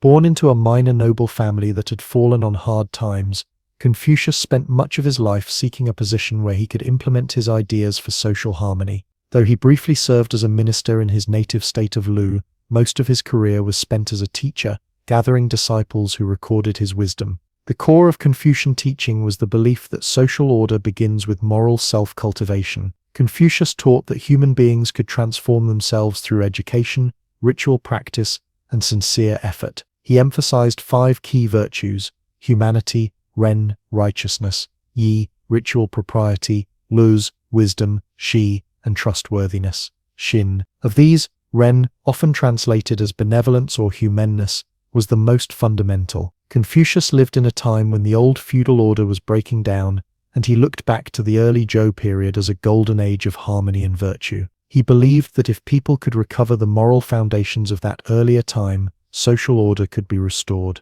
This gave Confucianism a conservative character, valuing tradition and established practices. Central to Confucian thought was the concept of proper relationships. Confucius identified 5 key relationships that formed the basis of social order: ruler to subject, parent to child, husband to wife, elder brother to younger brother, and friend to friend. Each relationship involved mutual but unequal obligations. Rulers should be benevolent and subjects loyal, parents should be loving and children filial, husbands righteous and wives attentive. The family served as both the model for social order and the training ground for virtue. Filial piety, the reverence and care children show to parents, was seen as the foundation of all other virtues. By learning to respect and obey parents, children developed the moral character needed to function in wider society.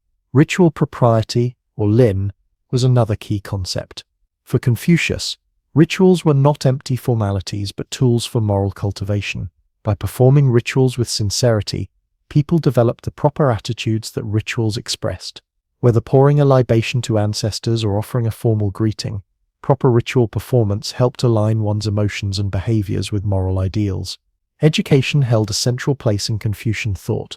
Confucius believed that education should be available to all men of ability, regardless of social background. His own school accepted students from diverse backgrounds, evaluating them based on their moral character and intellectual potential, rather than family status. This meritocratic aspect of Confucianism would later influence the civil service examination system that became a defining feature of Chinese government. After Confucius's death, his disciples compiled his sayings into the Analects, which became the core text of Confucian thought. Over the next several centuries, later thinkers developed his ideas in different directions. The most important of these was Mencius Mengzi, who lived from about 372 to 289 BCE during the Warring States period. Mencius expanded on Confucius's teachings by arguing that human nature is fundamentally good. He believed that all people are born with sprouts of virtue that, if properly cultivated, grow into full moral qualities. Mencius used the famous example of a child falling into a well. Anyone who witnessed this would feel alarm and compassion, demonstrating the innate goodness of human nature. Politically, Mencius was more radical than Confucius. He emphasized the ruler's obligation to ensure the welfare of the common people, arguing that if a ruler failed in this duty, he could legitimately be removed. This interpretation of the mandate of heaven placed moral constraints on political authority and created a foundation for what we might now call political legitimacy. Another major Confucian thinker was Yunzi, who lived toward the end of the Warring States period. Unlike Mencius, Yunzi argued that human nature is inherently selfish and must be restrained through education and ritual. Despite this more pessimistic view of human nature, Yunzi maintained the Confucian emphasis on moral self-cultivation and proper social relationships as the basis for order. As Confucianism developed, it increasingly focused on practical governance. Confucian scholars served as officials and advisors, bringing their moral vision to the administration of the state. They emphasized the importance of leading by moral example rather than coercion, believing that a virtuous ruler would naturally inspire virtue in his subjects. The Confucian gentleman, or Junzi, became an ideal type, educated, morally cultivated, and committed to public service. He was expected to master the 6 arts: ritual, music, archery, charioteering, calligraphy, and mathematics. These skills combine practical abilities with moral and aesthetic cultivation, creating a balanced human being capable of serving society. While Confucianism focused on social engagement and moral action, Taoism took a radically different approach. Traditionally attributed to the semi-legendary figure Laozi, Taoism emerged as a distinct philosophical tradition during the Warring States period. Where Confucians sought to reform society through moral effort, Taoists suggested that such efforts often made things worse. The foundational text of philosophical Taoism is the Tao Te Ching Tao Te Ching, a poetic work of just over 5,000 characters. Its central concept is the Tao Way, the unnamable source of all being that flows through everything in the universe. The Tao is described as both the origin of all things and the natural pattern of their development. It cannot be grasped through rational thought or described in words. The opening lines of the Tao Te Ching express this ineffability. The Tao that can be told is not the eternal Tao. The name that can be named is not the eternal name. This sets the tone for a philosophy that questions conventional categories and distinctions, suggesting a reality beyond conceptual understanding. A second key concept is Wu Wei, often translated as non-action or effortless action. This does not mean doing nothing, but rather acting in harmony with the natural flow of the Tao, without forcing or striving. The Tao Te Ching uses natural metaphors to illustrate this concept. Water flows to the lowest places without effort. Plants grow without trying. Similarly, the sage accomplishes much by working with natural tendencies rather than against them. The ideal Taoist sage contrasts sharply with the Confucian gentleman. Where the Junzi actively cultivates virtue and engages in social reform, the Taoist sage empties himself of conventional knowledge and desires. The Tao Te Ching describes this ideal. The sage has no fixed mind. He makes the mind of the people his mind. By emptying himself, he becomes receptive to the Tao and can act in harmony with it. Politically, Taoism offered a critique of Confucian activism. The Tao Te Ching suggests that the more laws and regulations a society creates, the more criminals it produces. Instead of trying to improve society through moral exhortation and ritual, the Taoist ruler governs by not governing, allowing things to follow their natural course with minimal interference. A second major Taoist text, the Zhuangzi, developed these ideas in a more playful and literary direction. Named for its author Zhuangzi, the Zhuangzi, who lived in the 4th century BCE, this work uses parables, dialogues, and paradoxes to challenge conventional thinking. Zhuangzi embraced relativity and perspective, suggesting that distinctions between good and bad, beautiful and ugly, are human constructs rather than absolute realities. In one famous passage, he described dreaming he was a butterfly, then waking to wonder whether he was Zhuangzi, who had dreamed he was a butterfly, or a butterfly now dreaming he was Zhuangzi. Both Confucianism and Daoism reflected deeply on the nature of language and its limitations. Confucians emphasized the rectification of names, believing that social harmony required a precise correspondence between words and reality. Daoists, by contrast, questioned whether language could ever capture the fluid,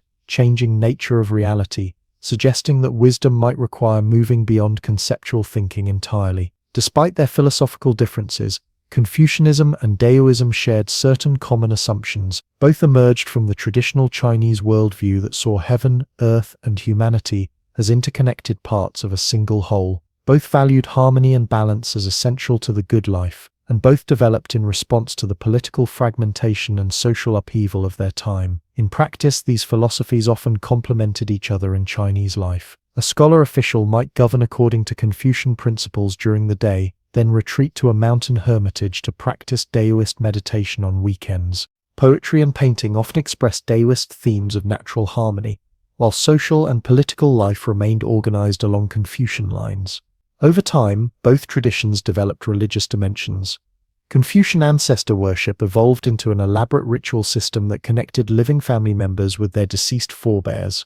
Daoist ideas about immortality and harmony with nature developed into religious practices aimed at achieving longevity or spiritual transcendence.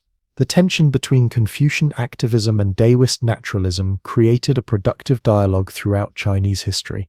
Confucianism provided the structure and ethical foundation for Chinese society, while Daoism offered a space for intuition, spontaneity, and critique of rigid conventionality. Together, they created a philosophical balance that helped Chinese civilization maintain both stability and adaptability over millennia. As China moved toward unification under the Qin dynasty, these philosophical traditions faced new challenges.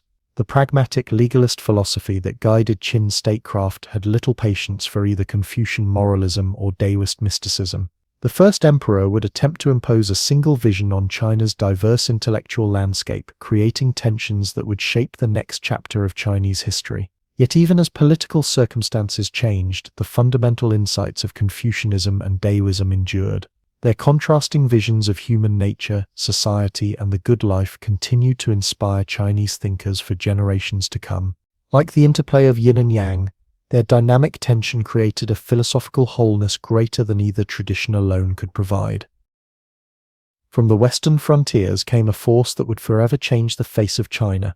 The state of Qin, once considered semi-barbaric by the more cultured states of the Central Plains, had transformed itself through decades of harsh reforms. Now, under an ambitious young king named Zheng, Qin armies marched eastward with ruthless efficiency, conquering one state after another. By 221 BCE, the impossible had happened. For the first time in its long history, all of China was unified under a single ruler. King Zheng now stood at the pinnacle of power. No longer content with the title of king, he proclaimed himself Qin Shi Huang, first emperor of Qin. This new title reflected his unprecedented achievement. Previous rulers had been kings of individual states. He was emperor of all under heaven. With this declaration, he established the imperial system that would govern China for the next 2,000 years. The first emperor came from a state that had embraced legalism, a harsh but effective philosophy of governance. Under the guidance of thinkers like Shangyang and Li Si, Qin had instituted reforms that transformed it from a peripheral state into the most powerful kingdom in China. The old aristocracy was replaced with a centralized bureaucracy. The population was organized into mutual responsibility groups, with neighbors required to report each other's crimes. Agriculture and military service were emphasized above all else. These legalist principles now shaped the new empire. The first emperor abolished the feudal system that had existed since the early Zhou period. Instead of dividing the land among relatives and nobles who might later rebel, he organized the empire into administrative units, governed by officials appointed directly by the imperial court. These officials could be replaced at will, preventing the development of independent power bases. To strengthen central control, the first emperor standardized weights, measures, and currency throughout his realm. Where previously each state had its own systems, now a single standard prevailed, facilitating trade and administration. Most significantly, he standardized the writing system. His chancellor Li Si created a unified script that eliminated regional variations, ensuring that documents could be read throughout the empire. This standardization of writing would prove to be one of the most enduring legacies of the Qin, helping to maintain Chinese cultural unity despite regional diversity. The first emperor was a builder on a monumental scale. He connected existing defensive walls into a unified Great Wall to protect the northern frontier from nomadic peoples. Though much of the wall we see today dates from the later Ming dynasty, the concept of a unified defensive barrier began with the Qin. He also built a vast network of roads radiating out from the imperial capital near modern-day Xi'an, allowing rapid movement of troops and officials throughout the empire. His most spectacular project was his own mausoleum. For decades, hundreds of thousands of workers labored to create a microcosm of the empire that would serve as his eternal resting place. According to historical records, the tomb contained replicas of palaces and pavilions, with ceilings mapped with the stars and floors inlaid with maps of the empire. Rivers of mercury represented China's waterways. Most famously, an army of life-sized terracotta warriors was buried nearby to guard the emperor in the afterlife. This terracotta army, discovered by farmers digging a well in 1974, has become one of China's most famous archaeological treasures. Over 8,000 individual soldiers, each with unique facial features, stand in formation, accompanied by horses and chariots. The scale and detail of this project reveal both the immense resources at the emperor's command and his determination to rule even in the afterlife. The first emperor's massive building projects came at a tremendous human cost. Hundreds of thousands of laborers were conscripted, many dying from exhaustion or mistreatment. Heavy taxes and demands for military service strained the population. The emperor showed little concern for these hardships, viewing his subjects as resources to be mobilized for imperial glory rather than as people whose welfare was his responsibility. Beyond his architectural achievements, the first emperor sought to reshape Chinese thought itself. Advised by his chancellor Li Si, he ordered the burning of books that did not conform to legalist philosophy. Particularly targeted were works of Confucian thought, which emphasized moral constraints on rulership that the emperor found inconvenient. Only practical texts on agriculture, medicine, and divination were spared. According to later historians, he even had 460 Confucian scholars buried alive for criticizing his policies, though this may be an exaggeration by historians sympathetic to Confucianism. This suppression of intellectual diversity reflected the legalist belief that the ruler should control not only people's actions but their thoughts as well. Where the Warring States period had seen a flourishing of competing ideas, the Qin sought to impose a single state-sanctioned worldview. This approach to thought control would be rejected by later dynasties but would periodically re-emerge throughout Chinese history. Despite his efforts to control every aspect of life in his empire, there was one enemy the first emperor could not defeat: his own mortality. As he aged, he became increasingly obsessed with finding the secret of immortality. He dispatched expeditions to search for mythical islands where immortals were said to dwell. He consumed alchemical elixirs prepared by priests and magicians, some containing mercury and other toxic substances that may have hastened his death. The first emperor died in 210 BCE while on a tour of his eastern territories, just 11 years after unifying China. His death was kept secret by his chief advisor Li Si and the eunuch Zhao Gao as they returned to the capital, the corpse's decay masked by carts of rotting fish. This deception gave them time to alter the emperor's will, placing a more pliable son on the throne instead of the designated heir. This son, Qin Shi, second emperor of Qin, proved to be a weak ruler dominated by the eunuch Zhao Gao. Under his reign, the harsh policies of his father continued without the strong leadership that had made them effective. Taxes remained heavy, labor demands oppressive, and punishments severe. With the first emperor gone, the fear that had kept rebellion in check began to fade. In 209 BCE, just a year after the second emperor's accession, the spark of rebellion was lit. Two men, Chen Sheng and Wu Guang, were leading a group of conscripts to a military post when they were delayed by heavy rains. Under Qin law, being late carried the death penalty. With nothing to lose, they raised the banner of rebellion, claiming to restore the old state of Chu that had been conquered by Qin. Though this initial uprising was quickly suppressed, it inspired others throughout the empire. Soon rebellions were breaking out everywhere. The most significant were led by Shang Yu, a brilliant military leader from an aristocratic family, and Li Bang, a man of humble birth who had risen to become a minor official. These two would eventually become the main contenders for power as the Qin dynasty crumbled. The rapid collapse of the Qin revealed both the strengths and weaknesses of the legalist approach.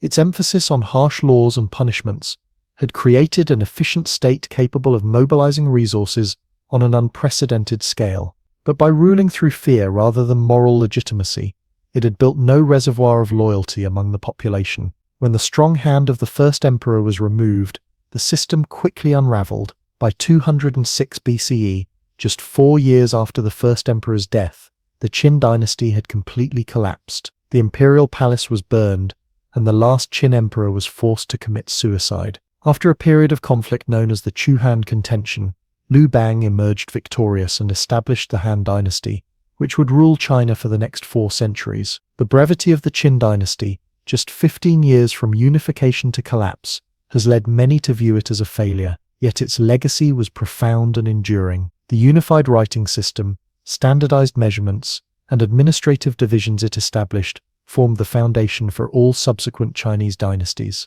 The concept of a unified Chinese state, ruled by an emperor with absolute authority, became the political norm that would endure until the early 20th century. The Han dynasty that followed would reject many aspects of Qin legalism, especially its harsh punishments and suppression of diverse thought. Confucianism would be rehabilitated and eventually elevated to state orthodoxy. Yet even while criticizing Qin excesses, Han rulers maintained the centralized bureaucratic state the first emperor had created, merely tempering it with Confucian moral principles. The first emperor himself remains a controversial figure in Chinese history. Traditional Confucian historians portrayed him as a tyrannical villain whose cruelty brought about his dynasty's rapid downfall. Modern Chinese perspectives are more nuanced, recognizing both his brutal methods and his lasting achievements. Today he is often seen as a necessary transitional figure, the harsh force needed to break the cycle of warfare and create a unified Chinese state. The terracotta warriors stand silent now in their excavated pits, a testament to the ambition and vision of the man who unified China. Their ranks stretch into the distance, an army for eternity, guarding the tomb of the emperor, who, unable to achieve immortality in life, sought it through the grandeur of his final resting place and through the empire he created. Though the Qin dynasty quickly faded, the imperial China it birthed would endure for 2 millennia, its foundations laid by the first emperor. As the fires of rebellion consumed the Qin palaces and a new dynasty prepared to take power, China stood at a crossroads. Would the Han maintain the unity achieved at such cost by the Qin, or would the empire fragment once again into warring states? The answer to this question would determine the course of Chinese civilization for centuries to come. From the ashes of the Qin emerged a new dynasty that would become synonymous with Chinese civilization itself. Founded by Liu Bang, a man of humble origins who rose to become a military leader during the rebellions against Qin, the Han dynasty would rule China for over 4 centuries, from 206 BCE to 220 CE. So profound was its impact that even today the majority ethnic group in China calls itself the Han people, and the written Chinese language is referred to as Han characters. Liu Bang, who took the imperial title of Emperor Gaozu, was a pragmatic ruler who learned from the mistakes of his predecessor. Where the first emperor of Qin had ruled with unbending harshness, Gaozu adopted a more moderate approach. He retained the centralized administrative structure established by the Qin, but reduced taxes and softened the legal code. He famously told his followers that he had won the empire from horseback, but he knew he could not govern it from horseback. Effective administration required a different set of skills than military conquest. The early Han emperors maintained elements of various philosophical schools in their governance. Legalist methods provided administrative efficiency, while deist principles of minimal interference allowed the population to recover from the harsh Qin policies. Gradually, however, Confucianism gained influence at court. Emperor Wen and Emperor Jing, who ruled during the middle of the 2nd century BCE,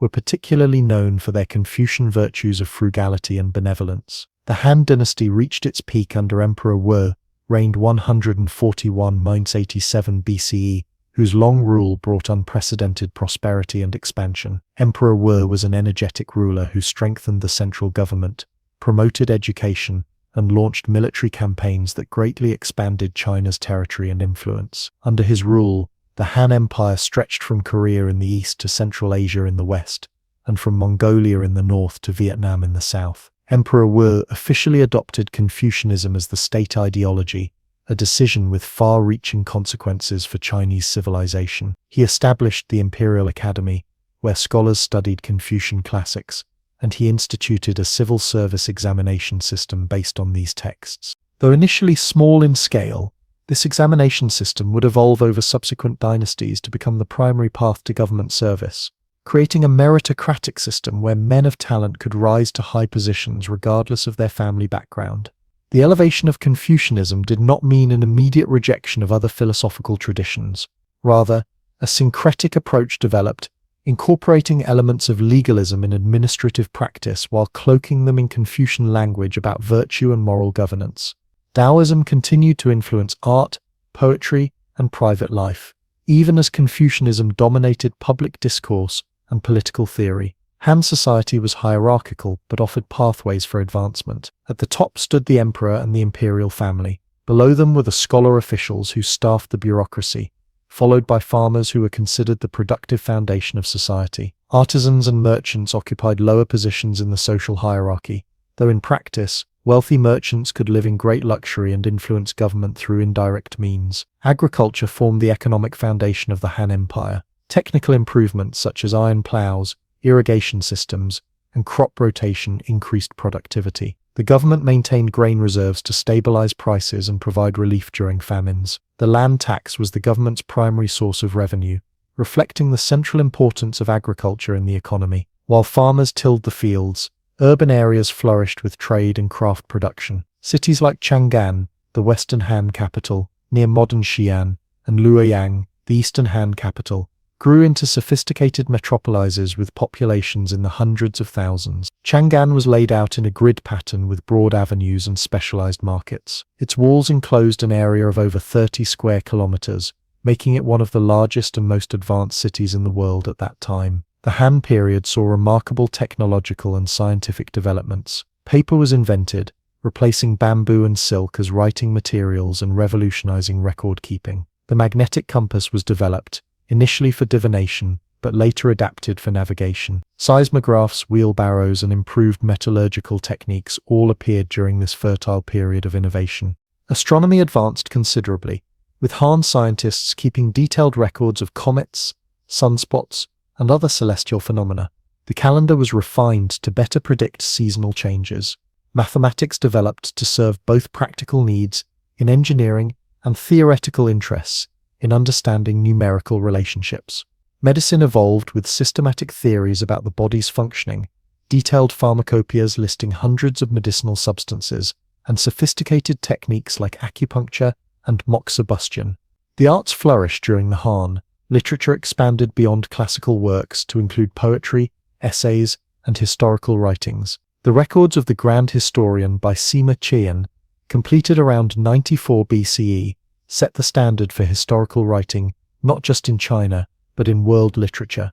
Covering over 2,000 years from the legendary Jia dynasty to his own time, Sima Qian combined rigorous research with vivid biographical portraits, creating a comprehensive view of Chinese civilization. Music was considered essential for moral cultivation, with the imperial court maintaining orchestras that performed ritual music on bronze bells, stone chimes, stringed instruments, and drums. Painting and calligraphy developed as elite art forms, though few examples survive from this period. Sculpture and ceramic arts produced works of remarkable naturalism and technical sophistication. Perhaps the most significant development of the Han period was the opening of trade routes connecting China with Central Asia, the Middle East, and eventually the Roman Empire. These routes, later called the Silk Road by European historians, began with the diplomatic and military expeditions of Emperor Wu. Concerned about the threat posed by nomadic Xiongnu Confederation on China's northern border, Emperor Wu sent his envoy Zhang Qian westward to seek allies in 138 BCE. Zhang Qian's journey was an epic of exploration. Captured by the Xiongnu and held for 10 years, he eventually escaped and continued westward, reaching as far as Bactria, modern Afghanistan, before returning to China.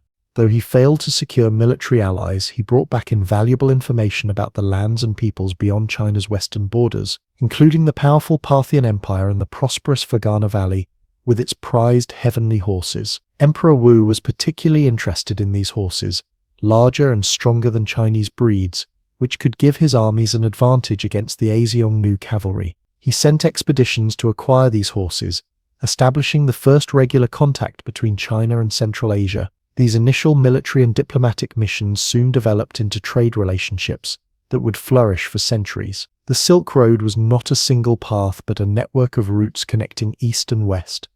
Caravans would travel in stages, goods changing hands multiple times before reaching their final destinations. The journey was arduous and dangerous, crossing harsh deserts, high mountain passes, and territories controlled by bandits or hostile states. Few merchants traveled the entire route. Most operated within regional networks with goods passed from one group to another. Silk was China's most famous export, highly prized in Rome and other Western civilizations for its lightness, strength, and beauty. The Chinese carefully guarded the secret of silk production, which involved raising silkworms on mulberry leaves and carefully unwinding the cocoons to extract the fine threads. Other Chinese exports included paper, ceramics, bronze work, and lacquerware. In return, China imported horses, jade, grapes, and alfalfa from Central Asia, glassware, gold, and silver from the Middle East, and even goods from as far away as the Roman Empire. Roman glassware was particularly valued in China for its clarity and craftsmanship, while Roman and Middle Eastern merchants paid enormous prices for Chinese silk. A pound of silk in Rome cost roughly a pound of gold, making the silk trade enormously profitable for all involved. Beyond material goods, the Silk Road facilitated exchange of ideas, technologies, and religions. Buddhist missionaries from India traveled to China, beginning the long process of Buddhist integration into Chinese culture. Zoroastrianism and later Nestorian Christianity also made their way eastward. Mathematical knowledge, astronomical observations, and medical techniques were shared among civilizations. Music, art styles, and culinary traditions spread along these routes, enriching each culture they touched. Central to the functioning of the Silk Road were the oasis cities that provided rest and resupply points for caravans. Places like Dunhuang, Turfan, and Samarkand became cosmopolitan centers where merchants from many lands gathered to trade. These cities developed unique cultural blends, incorporating elements from Chinese, Indian, Persian, and Turkic traditions. The cave temples at Dunhuang, with their magnificent Buddhist artwork, exemplify this cultural synthesis, showing Chinese, Indian, and Central Asian artistic influences. The establishment of these trade networks required military power to secure routes and diplomatic skill to maintain relationships with states along the way. The Han expanded their direct control into Central Asia, establishing the Western Regions Protectorate to oversee these territories. Military colonies were established at strategic points, with soldiers cultivating land when not engaged in defensive duties. This pattern of expansion and consolidation increased China's size and influence dramatically. After the long reign of Emperor Wu, the Western Han continued for another century, though with declining vigor. Wang Mang, a reform-minded official from a powerful family connected to the imperial house by marriage, seized the throne in 9 CE, establishing the short-lived Xin dynasty. He attempted sweeping reforms including nationalizing land and prohibiting slave ownership, but his policies disrupted the economy and alienated the elite. Floods, famines, and peasant rebellions followed, and he was killed when rebels captured the capital in 23 CE. The Han dynasty was restored under Emperor Guangwu, beginning the period known as the Eastern Han, 25 Neat 220 CE, named for the location of its capital at Luoyang. While initially a time of recovery and prosperity, the Eastern Han gradually declined due to familiar dynastic problems, corruption among officials, factionalism at court, and the increasing influence of imperial relatives and eunuchs. Major peasant rebellions broke out in the 170 CE, including the Yellow Turban Rebellion inspired by Taoist religious movements. Though these were suppressed, they weakened central authority. Military commanders increasingly operated independently, setting the stage for the dynasty's final dissolution.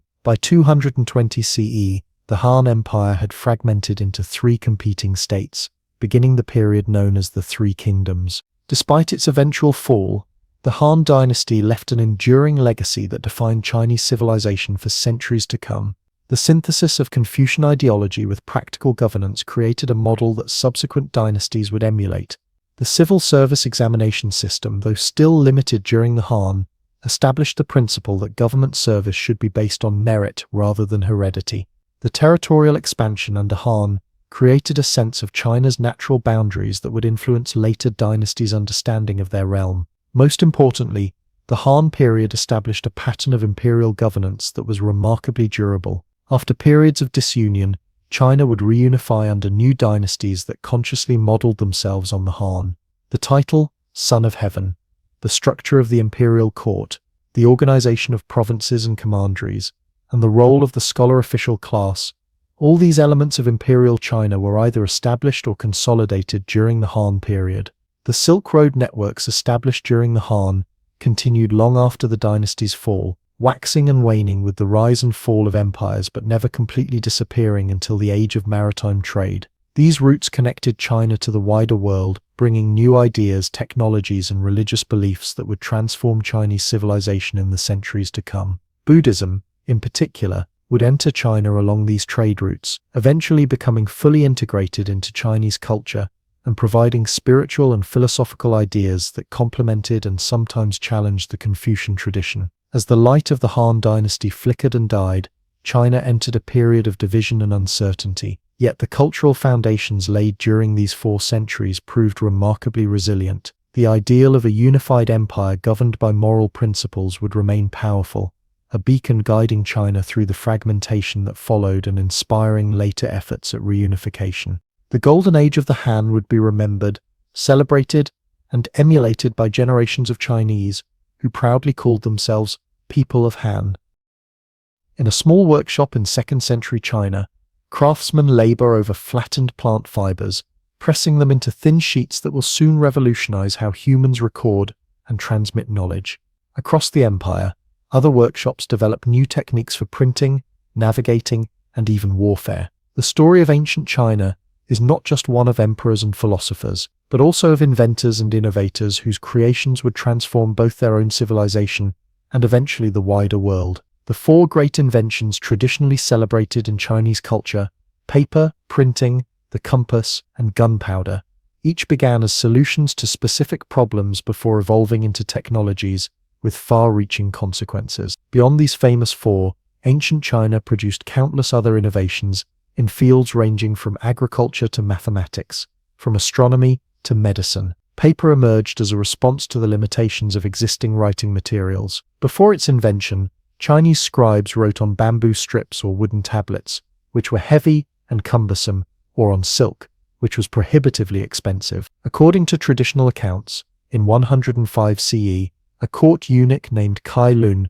presented the emperor with a new writing material made from tree bark, hemp, rags, and fishnets. While archaeological evidence shows that simpler forms of paper existed before this date, Kai Lun is credited with standardizing and improving the production process. The manufacturing of paper involved breaking plant fibers into a pulp, mixing this with water in a large vat, and then lifting the mixture on a screen so that the fibers would bind together as the water drained. After drying in the sun, the resulting sheets were smooth, light, and ideal for writing with brush and ink. Different types of paper were developed for various purposes: thin, delicate paper for calligraphy and painting, thicker papers for official documents, and specialized varieties for packaging, clothing, and even armor. Paper transformed Chinese society by making written texts more accessible. Government documents, scholarly works, and eventually religious texts could be reproduced more cheaply and circulated more widely. Literacy expanded beyond a narrow elite, though it remained largely confined to government officials, scholars, and merchants until much later periods. The technology spread gradually westward along the Silk Road, reaching Central Asia by the 8th century and the Islamic world by the 9th. From there, papermaking technology entered Europe, where it would later play a crucial role in the spread of knowledge during the Renaissance. The invention of paper laid the groundwork for another revolutionary technology: printing. The earliest form was block printing, developed during the Tang Dynasty, 618–907 CE. Craftsmen would carve a relief image on a wooden block, ink the raised surfaces, and press paper against it to create an impression. This technique was initially used to reproduce Buddhist texts and images, reflecting the religion's emphasis on the spiritual merit gained by multiplying sacred writings. The oldest surviving printed text is the Diamond Sutra from 868 CE, discovered in the Dunhuang Caves. Its colophon proudly states that it was created for universal free distribution. By the Song dynasty, 960–1279 CE, commercial publishing had emerged, producing everything from Confucian classics to agricultural manuals to popular entertainment. The next major advance came with movable type printing, attributed to Bai Sheng around 1040 CE. Instead of carving entire pages, he created individual characters that could be arranged in frames, used for printing, then rearranged for new texts. His first types were made of fired clay, but later artisans created more durable types from wood and eventually metal. While movable type offered greater flexibility, the vast number of Chinese characters compared to alphabetic scripts meant that block printing often remained more practical for large-scale projects in China. These printing technologies allowed knowledge to be preserved and disseminated on an unprecedented scale. During the Song dynasty, imperial printing offices produced huge numbers of books on history, classics, medicine, mathematics, and governance. Private publishing houses spread poetry, fiction, and practical manuals to a growing reading public. This expansion of printed material fostered intellectual developments and preserved cultural knowledge that might otherwise have been lost during periods of war and dynastic change. The compass represents another world-changing Chinese invention. Its origins lie in divination rather than navigation. As early as the Han dynasty, fortune tellers used lodestones, naturally magnetized pieces of iron ore, on divination boards to determine auspicious locations for buildings or graves. These lodestones, when shaped into spoons or fish and placed on smooth surfaces, would align with the Earth's magnetic field, always pointing south.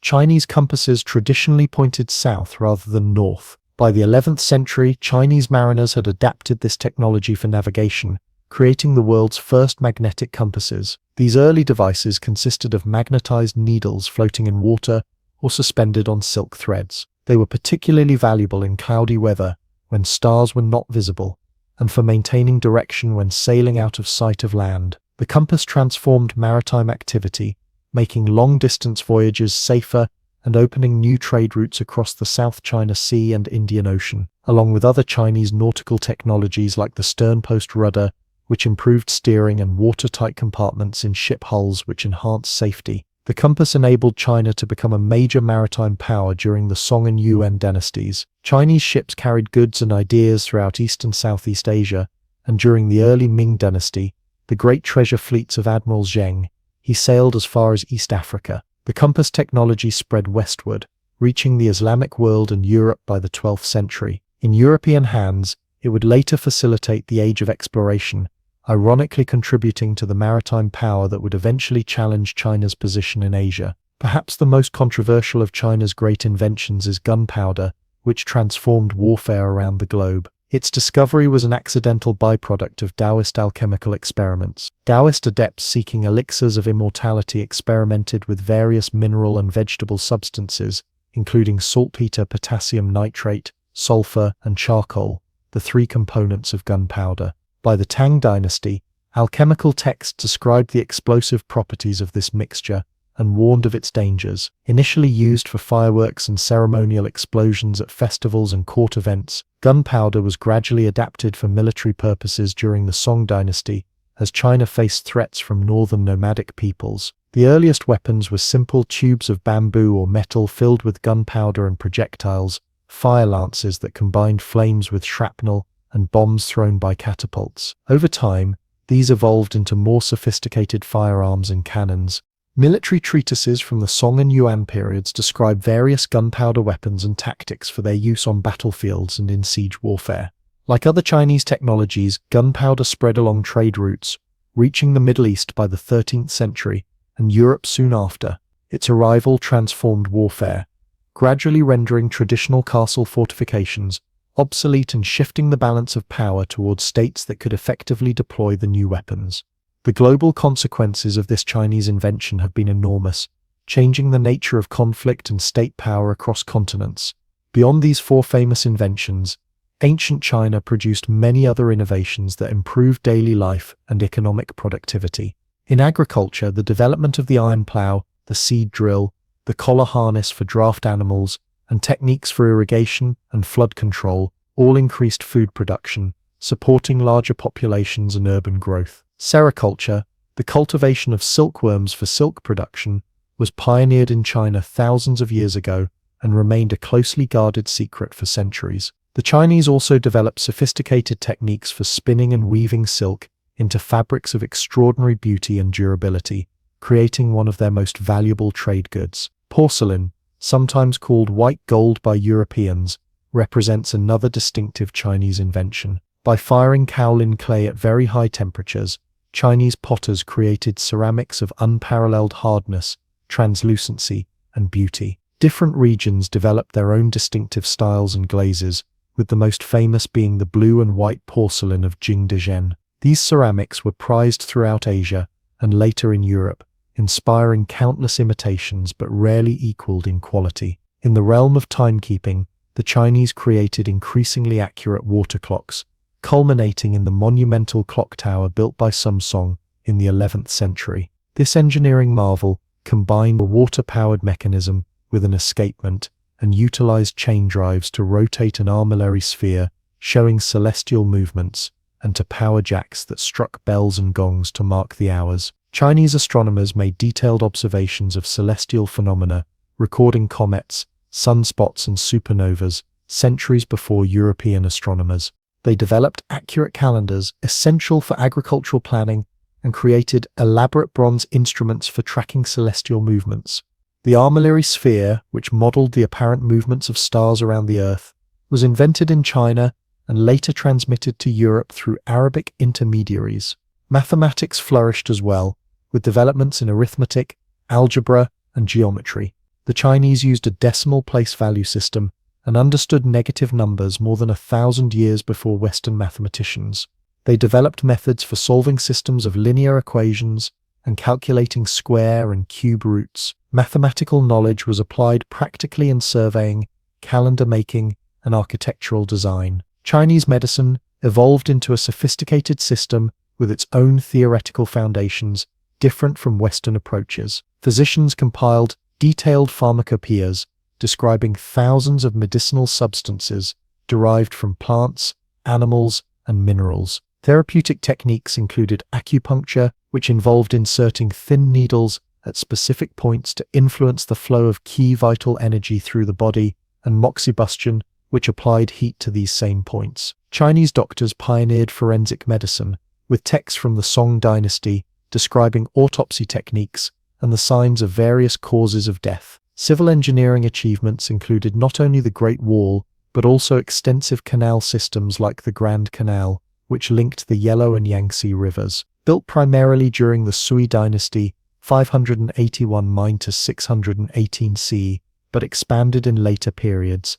This 100-mile waterway facilitated transportation of grain from the productive south to the political centers in the north, becoming the lifeblood of the empire's economy. Many Chinese inventions arose from a distinctive approach to practical problems, combining careful observation with incremental improvements over generations. Unlike the Western tradition, which eventually developed a theoretical science separate from practical applications, Chinese innovation typically blended the practical and theoretical, with scholars often being both theorists and craftsmen. The Chinese state played an important role in fostering invention through imperial workshops, standardization efforts, and government sponsorship of projects too large for private enterprise. The imperial examination system, which selected officials based on their knowledge of classics rather than scientific or technical expertise, has sometimes been cited as eventually limiting technological innovation. However, for many centuries, this system actually promoted a broadly educated elite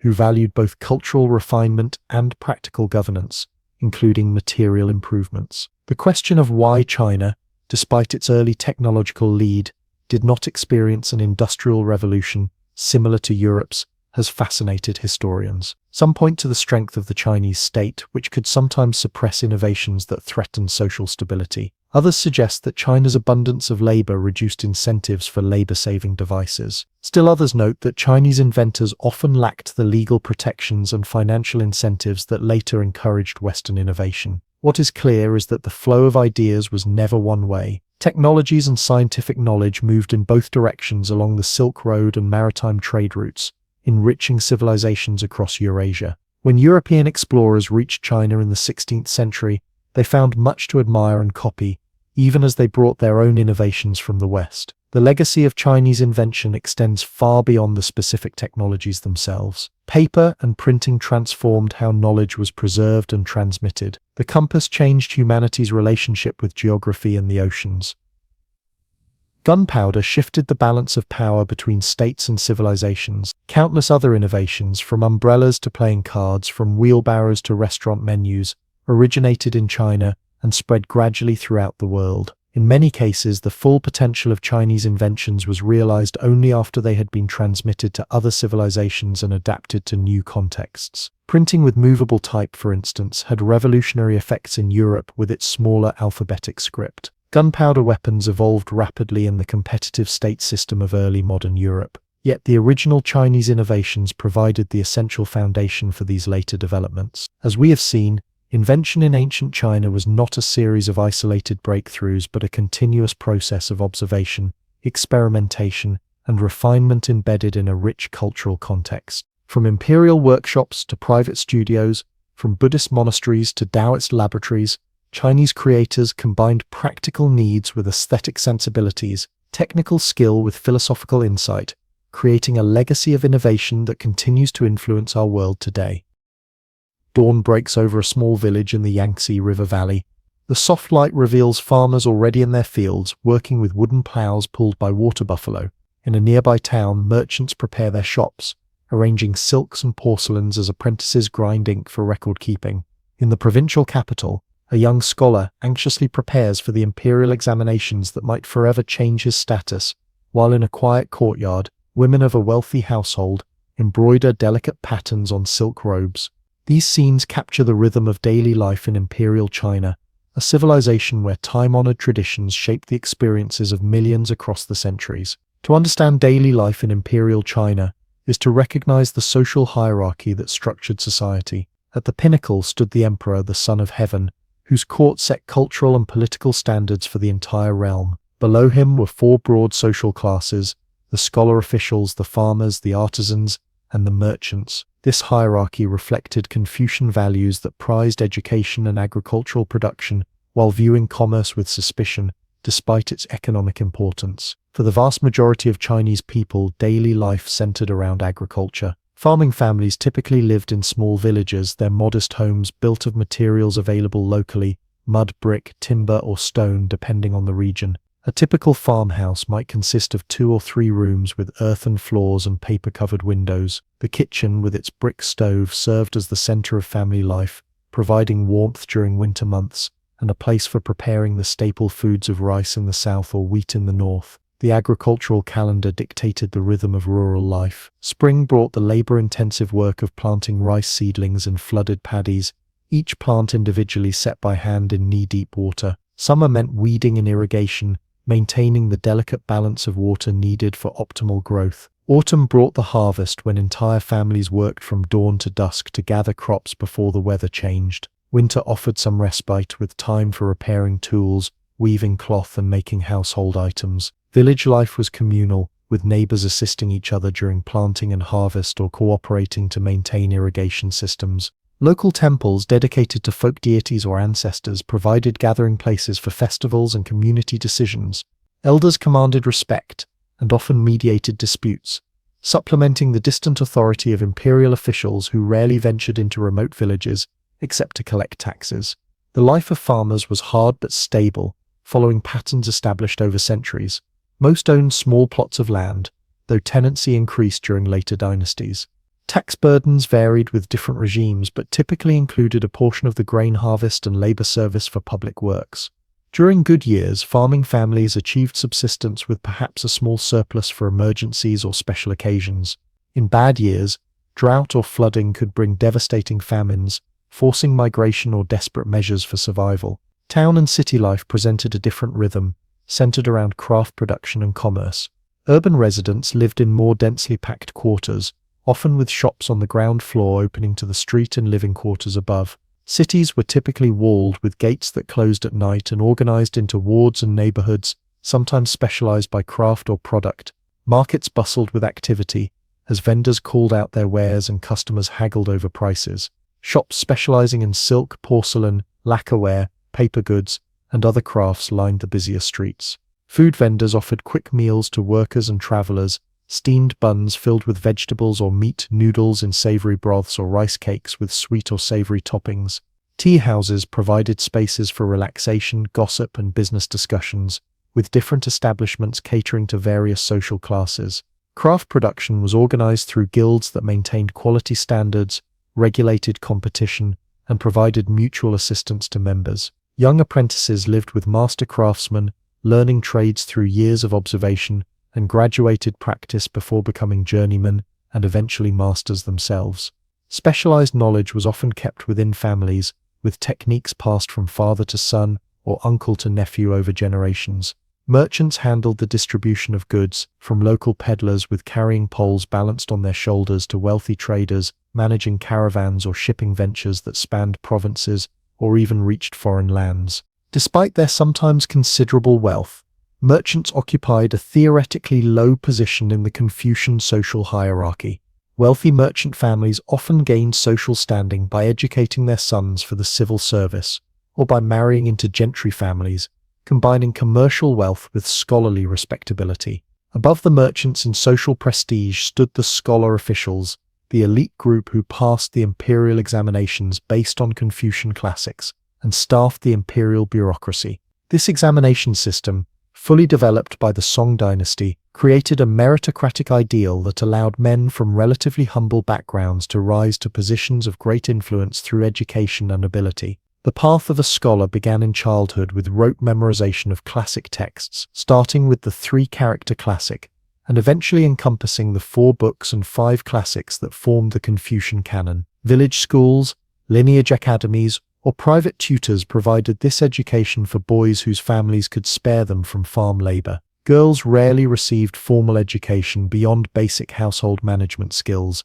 though daughters of elite families sometimes learned to read and appreciate literature and art. For dedicated students, the examination journey proceeded through several levels. County-level tests qualified candidates for prefectural examinations, success in which allowed them to take provincial exams. Those who passed at the provincial level earned the jinshi degree and became eligible for official appointments. The highest level, the palace examination, was conducted in the imperial capital, with the emperor himself theoretically reviewing the results. The examination process was physically and mentally grueling. Candidates were confined to small examination cells for several days, composing essays on assigned topics in a specific format with perfect calligraphy. The failure rate was extremely high, typically less than 5% passed at each level, and many candidates attempted the examinations multiple times, some continuing into old age. Those who succeeded joined the ranks of the gentry, wearing distinctive robes and caps that signaled their status. They might serve as county magistrates,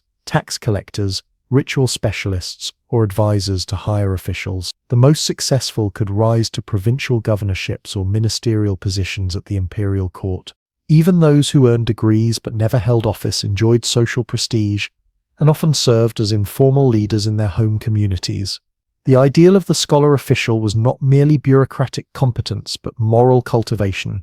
Confucian education emphasized character development alongside literary skill. Officials were expected to embody virtues like benevolence, righteousness, and filial piety, serving as moral exemplars for the broader society. In practice, corruption and factionalism sometimes undermined these ideals, but the expectation of moral leadership remained a powerful social force. For all social classes, family formed the foundation of daily life. The Confucian emphasis on filial piety created a patriarchal structure, with the oldest male, as the household head, responsible for maintaining the family's prosperity and reputation. Several generations typically lived together in larger households, with clear hierarchies based on age and gender. Marriage was treated as an alliance between families rather than a personal choice of individuals. Marriages were typically arranged by parents with the assistance of matchmakers who investigated the compatibility of the family's social status, wealth, and horoscopes.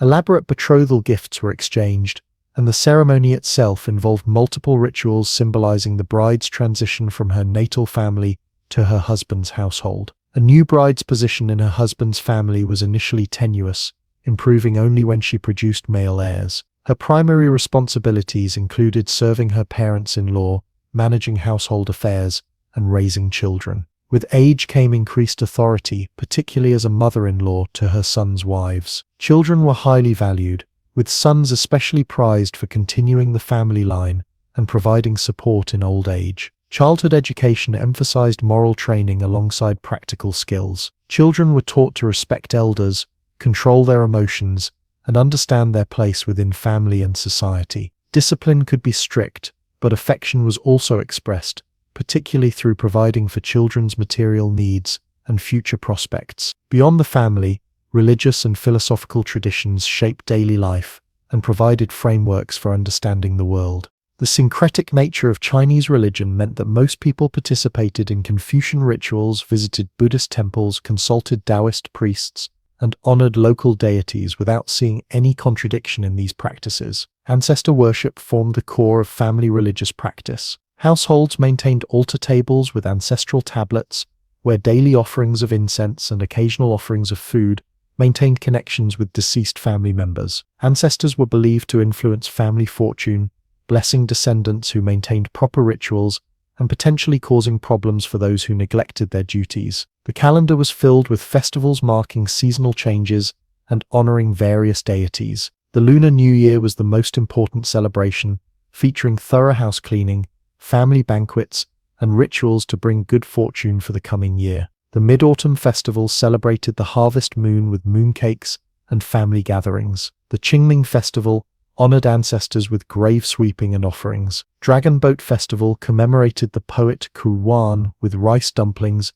and boat races. These celebrations brought communities together and punctuated the year with moments of festivity amid the routine of daily work. Food was central to both daily sustenance and cultural identity. The basic meal consisted of a starchy staple, rice in the south, wheat products like noodles or steamed buns in the north, accompanied by vegetable dishes and occasionally meat or fish. Cooking techniques emphasized preserving the natural flavors of ingredients through quick stir-frying or careful steaming. Meals were typically eaten with chopsticks from bowls, with dishes placed in the center for sharing. For most families, meat was a luxury reserved for special occasions. Vegetables, preserved through pickling or drying for the winter months, provided most of the nutrients beyond the staple grains. Soy products like tofu offered protein at lower cost than meat. Tea was the universal beverage, drunk for refreshment, health, and pleasure throughout the day. Clothing signaled both practical adaptations to climate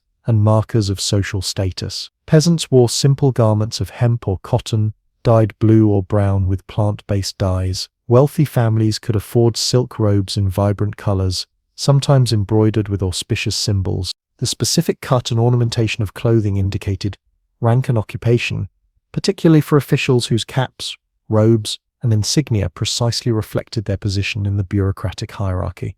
Housing similarly reflected social distinctions. The ideal elite residence followed a symmetrical courtyard plan, with buildings facing south for optimal sunlight and enclosed within walls for privacy. Each courtyard might house a branch of the extended family, with the oldest generation occupying the northernmost and most honored position. Gardens incorporated carefully arranged rocks, plants, and water features to create miniature landscapes for contemplation. Leisure activities varied by social class but included various forms of entertainment and aesthetic pursuits. Storytellers performed in tier houses and markets, recounting tales from history, romance, and adventure to audiences of common people. Puppet shows and operatic performances brought these stories to life with music, elaborate costumes, and stylized movements. For the educated elite, leisure often involved the four arts of kun, a stringed instrument, qi, the game of go, calligraphy, and painting. These arts were not merely entertainment, but forms of self-cultivation that demonstrated one's refinement and understanding of tradition. Poetry composition,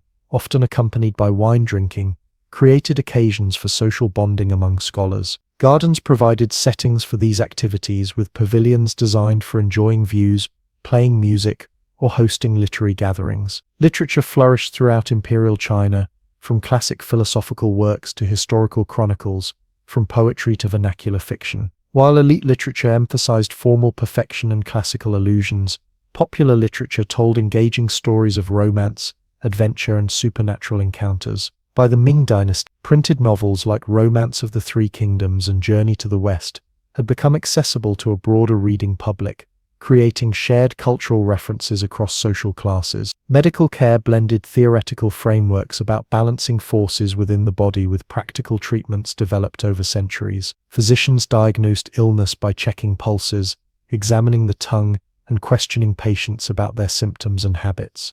Treatments included herbal medicines prepared according to ancient pharmacopoeias, acupuncture to regulate the flow of qi, vital energy, moxibustion, the burning of mugwort near acupuncture points, massage, and dietary therapy. Preventive medicine emphasized moderation in all aspects of life and adapting one's activities to seasonal changes. Transportation and communication connected communities across the vast Chinese empire. The imperial postal system maintained relay stations where official couriers could change horses, ensuring government communications moved relatively quickly. Ordinary people traveled on foot or in sedan chairs carried by porters, goods moved by cart, pack animal, or boat, with the Grand Canal serving as a crucial north-south artery, complementing the natural waterways of the Yangtze and Yellow Rivers. Travel was slow by modern standards. A journey that takes hours today might require weeks, and most people rarely ventured far from their home villages. Those who did travel for trade, pilgrimage, or government service found a network of inns along major routes, though comfort varied greatly depending on one's resources. Despite these limitations, ideas, goods, and occasionally people circulated throughout the empire, maintaining cultural connections across vast distances. The rhythms of daily life in imperial China reflected a civilization that valued stability, hierarchy, and tradition, while still allowing for remarkable creativity and adaptation within established frameworks. The scholar official pursuing moral self-cultivation, the farmer carefully tending rice paddies, the artisan perfecting techniques passed down through generations, the merchant calculating profits while navigating social constraints, all participated in a social order that endured through centuries of dynastic rise and fall. This endurance did not mean stagnation. Daily life evolved as new crops from the Americas diversified diets, as technological innovations changed production methods, as commercial expansion created new wealth and consumption patterns. Yet certain fundamentals remained: the emphasis on family bonds, the respect for learning, the integration of aesthetic values into everyday objects and experiences, the careful balance of practical needs with cosmological frameworks. As night falls on our imagined village, town, and city, lamps are lit in households across the social spectrum. In humble farmhouses, families gather around the warmth of the kitchen fire. In merchant homes, accounts are settled for the day's transactions. In scholars' studies, brushes move across paper as poems take shape or classic texts are annotated. Each lamp illuminates a life shaped by traditions stretching back centuries, yet lived with the particular joys and sorrows, hopes and fears that make each human experience unique. History flows like water in ancient China, following a pattern as natural and inevitable as the changing seasons. Dynasties rise like the spring, flourish in summer abundance, decline in autumn, and collapse in winter before the cycle begins anew. This cyclical view of history shaped how the Chinese understood their past and anticipated their future, seeing in the rise and fall of imperial houses a reflection of deeper cosmic rhythms. The pattern was established early. The legendary Yanjia gave way to the Shang, who were overthrown by the Zhou. When the Zhou dynasty weakened, China fragmented into warring states until the Qin unified the realm. The harsh Qin quickly collapsed, replaced by the Han, whose 4-century rule established the dynastic template that subsequent eras would follow. After the Han fell in 220 CE, China entered its first major period of disunion, known as the Three Kingdoms era, and later the Six Dynasties period. For nearly 4 centuries, the empire remained divided between competing regimes, some led by Chinese nobles, others by non-Chinese peoples, who had established kingdoms within traditional Chinese territories. This fragmentation brought suffering through warfare, but also cultural exchange and intellectual ferment as Buddhism spread throughout China and interacted with indigenous traditions. The cycle of unity and division continued. The Sui dynasty briefly reunified China in 581 CE, but collapsed within decades due to the enormous human cost of its ambitious projects, including the Grand Canal. From its ruins arose the Tang dynasty 618-907 CE, which would preside over what many consider the golden age of Chinese civilization. The Tang period exemplified the summer phase of dynastic flourishing. Under rulers like Emperor Taizong and the extraordinary Empress Wu Zetian, the only woman to rule China in her own name as emperor, the Tang created a cosmopolitan empire open to foreign influences. Its capital Changjiang grew into the world's largest city, home to over 1 million people, including merchants, monks, and ambassadors from across Asia. Tang poetry reached lyrical heights never surpassed in Chinese literature, with poets like Li Bai and Du Fu creating works that would be memorized by scholars for centuries to come. Tang power extended deep into Central Asia, controlling vital sections of the Silk Road and influencing Korea, Japan, and Vietnam, which all adopted elements of Tang culture and governance. Buddhism flourished, with magnificent cave temples and monastic complexes established throughout the empire. Technological innovations in printing, porcelain production, and engineering demonstrated Chinese ingenuity. Yet even this glorious dynasty followed the inevitable pattern of decline. The Andalusian Rebellion, 755–763 C, severely weakened Tang authority, forcing the emperors to grant more autonomy to regional military governors. Economic problems mounted as the state struggled to maintain revenues. Social changes undermined the land allocation system that had supported both farmers and the state. By the early 10th century, the Tang had lost effective control, and China again fragmented into competing states during the 5 Dynasties and 10 Kingdoms period. Reunification came under the Song dynasty, 960–1279 C, though they never controlled as much territory as the Tang. Unable to match their predecessors militarily, the Song created a different kind of golden age, centered on cultural refinement, economic prosperity, and technological innovation. The Song era saw commercial revolution with the widespread use of paper money, development of credit instruments, and growth of long-distance trade networks. Urban life flourished, with Song paintings depicting bustling city scenes of shops, restaurants, and entertainment quarters. The civil service examination system reached its mature form, creating a meritocratic ideal for government service that emphasized education and cultural knowledge. Science and technology advanced remarkably during this period.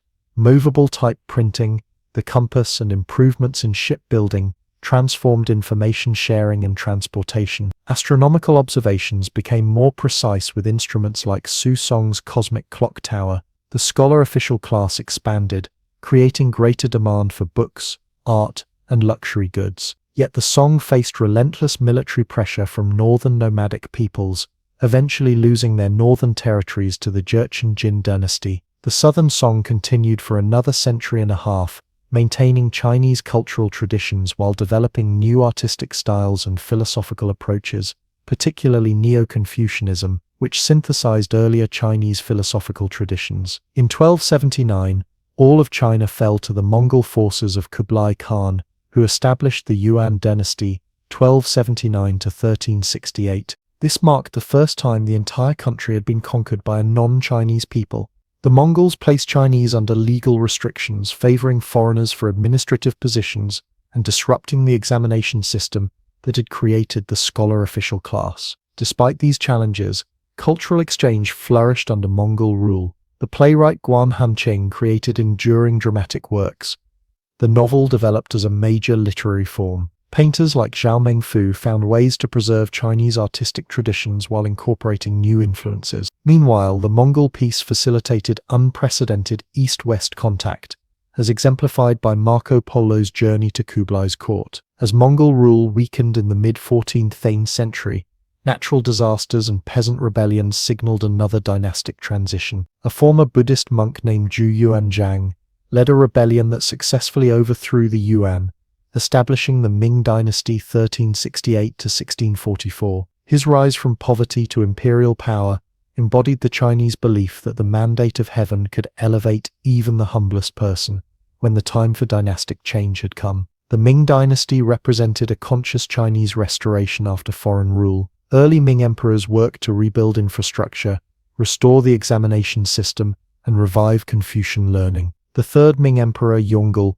moved the capital to Beijing and constructed the Forbidden City, the magnificent imperial palace complex that symbolized Chinese imperial power at its height. Ming China initially engaged actively with the wider world. The famous treasure fleets led by Admiral Zheng He between 1405 and 1433 reached Southeast Asia, India, the Middle East, and East Africa, demonstrating Chinese naval power and seeking diplomatic recognition of Ming supremacy. However, later Ming rulers turned inward, banning maritime trade and focusing on defensive measures like strengthening the Great Wall against northern threats. Ming culture produced refined porcelains, intricate landscape paintings, elaborate gardens, and major literary works like the novel Journey to the West. The publishing industry flourished, making books more widely available than ever before. Elite culture emphasized connoisseurship of art, antiques, and refined living, while popular culture developed vibrant traditions of opera,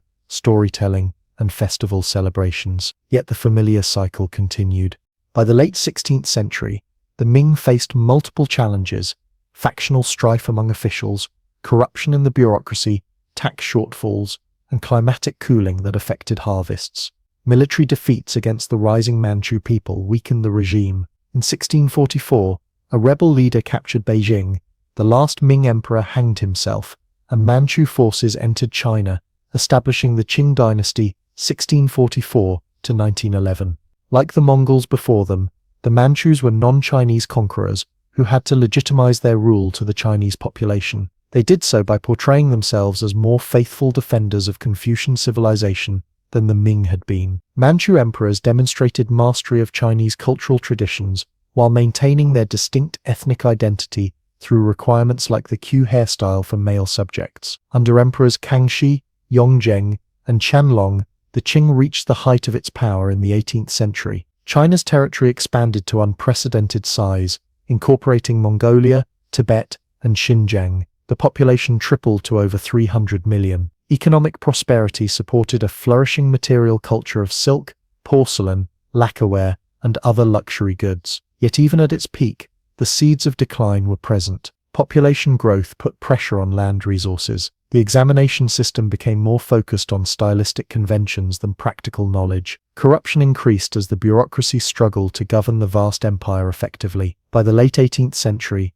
the familiar pattern of dynastic decline had set in. The 19th century brought unprecedented challenges as Western powers with superior military technology forced China to open its markets through a series of unequal treaties. The devastating Taiping Rebellion, 1850 to 1864, and other uprisings cost tens of millions of lives. Reform efforts failed to reverse the dynasty's fortunes, and the Qing finally collapsed in the 1911 revolution, ending over 2,000 years of imperial rule. Looking across these dynastic cycles, we can discern common patterns. New dynasties typically began with vigorous founders who established effective administrative systems, rebuilt infrastructure, lowered taxes, and created conditions for population recovery after the turmoil of dynastic transition. These founding emperors often employed capable officials chosen for their abilities rather than their connections. The second phase saw consolidation and expansion under confident rulers presiding over growing economies and populations.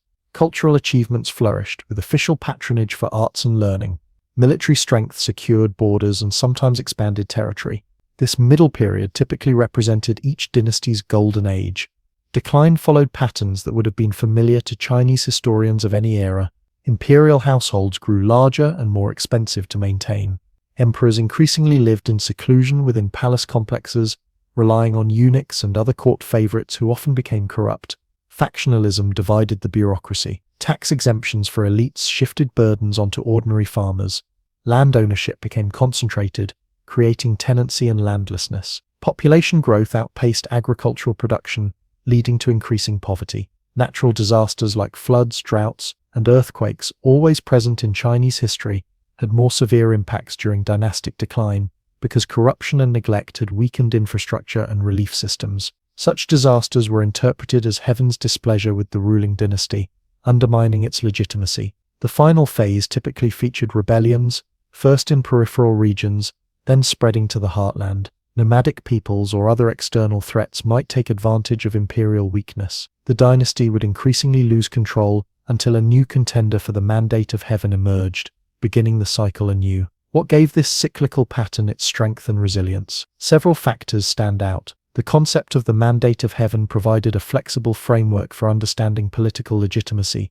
justifying both loyalty to effective rulers and rebellion against corrupt ones. The centralized bureaucratic system, once established, proved adaptable enough to be restored after periods of fragmentation. The cultural continuity maintained by the scholar official class, with its emphasis on historical knowledge and Confucian values, helped reconstitute imperial governance after chaotic transitions. Geographic factors also played a role. China's natural boundaries of mountains, deserts, and seas created a coherent space within which a unified state repeatedly reformed. The agricultural productivity of the major river valleys supported dense populations that could be organized under imperial rule. The threat from nomadic peoples on the northern and western frontiers created recurring security challenges that reinforced the need for a strong central government.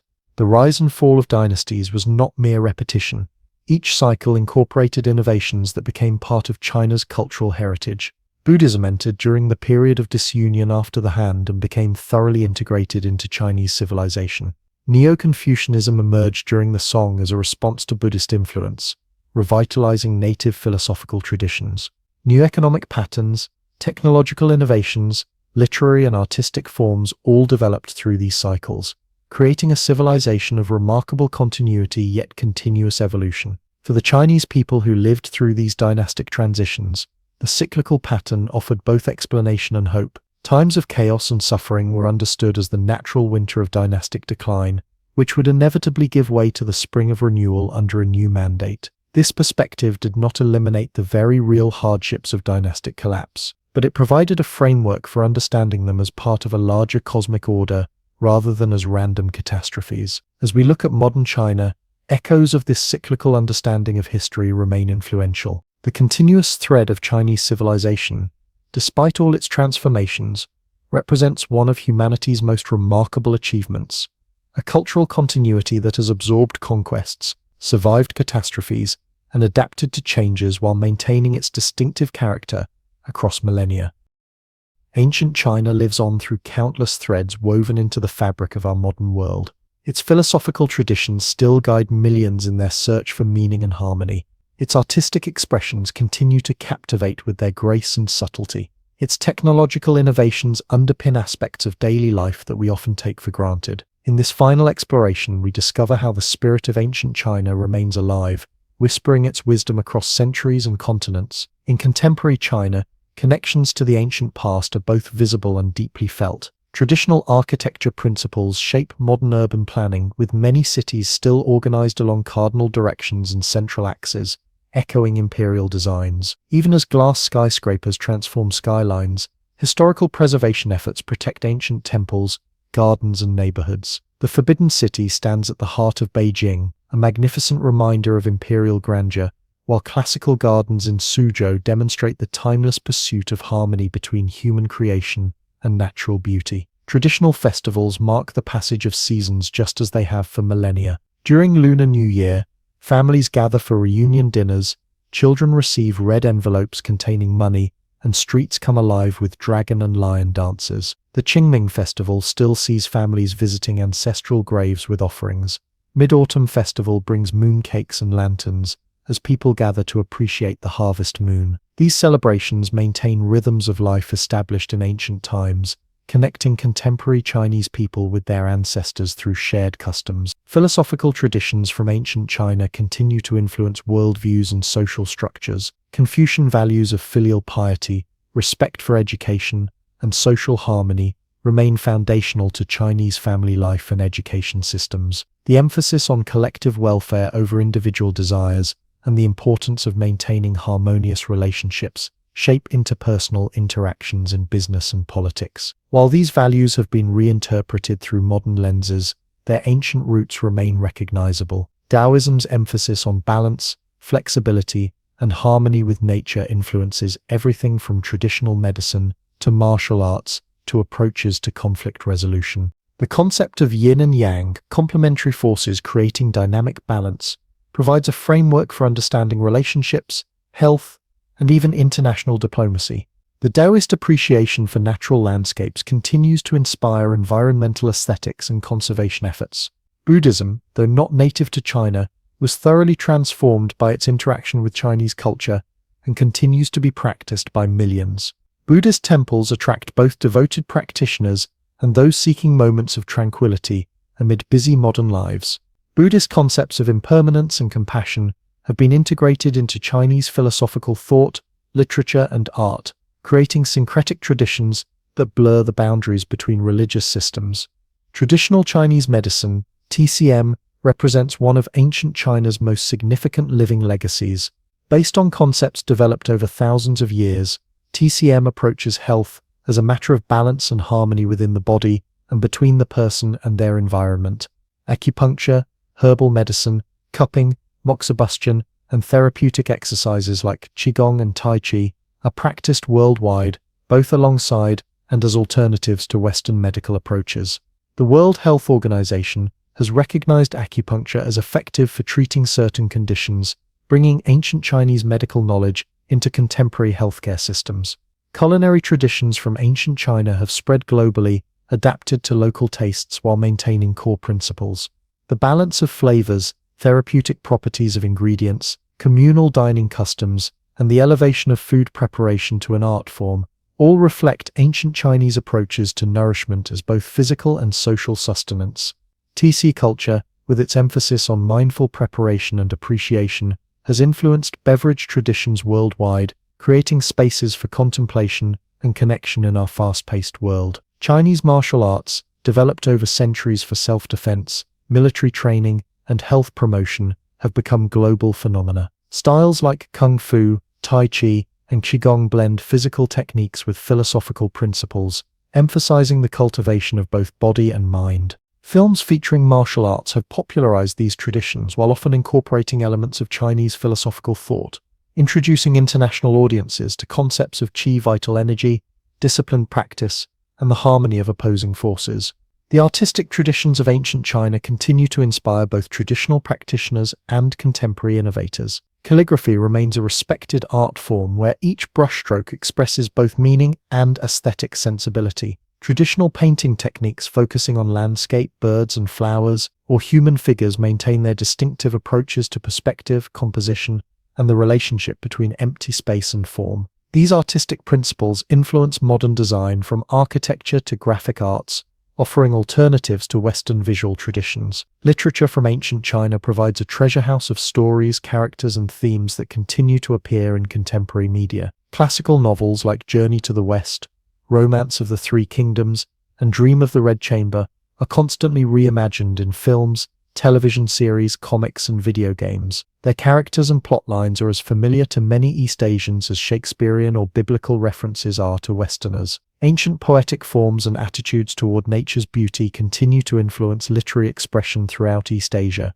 In governance and education, the legacy of the imperial examination system can be seen in the emphasis on standardized testing and academic achievement. While modern educational systems draw on multiple traditions, the respect for scholarly accomplishment and the belief that education should form both character and intellect reflect ancient Chinese priorities. Similarly, the ideal of government by educated, ethical individuals rather than hereditary elites has influenced political systems across East Asia. Beyond East Asia, ancient Chinese contributions to world civilization are evident in numerous fields. Paper, printing, and paper-making techniques revolutionized information storage and transmission globally. Silk production transformed textile arts and commerce. Porcelain manufacturing techniques developed in China created new possibilities for both practical vessels and artistic expression. Gunpowder, originally discovered by Taoist alchemists, transformed warfare worldwide.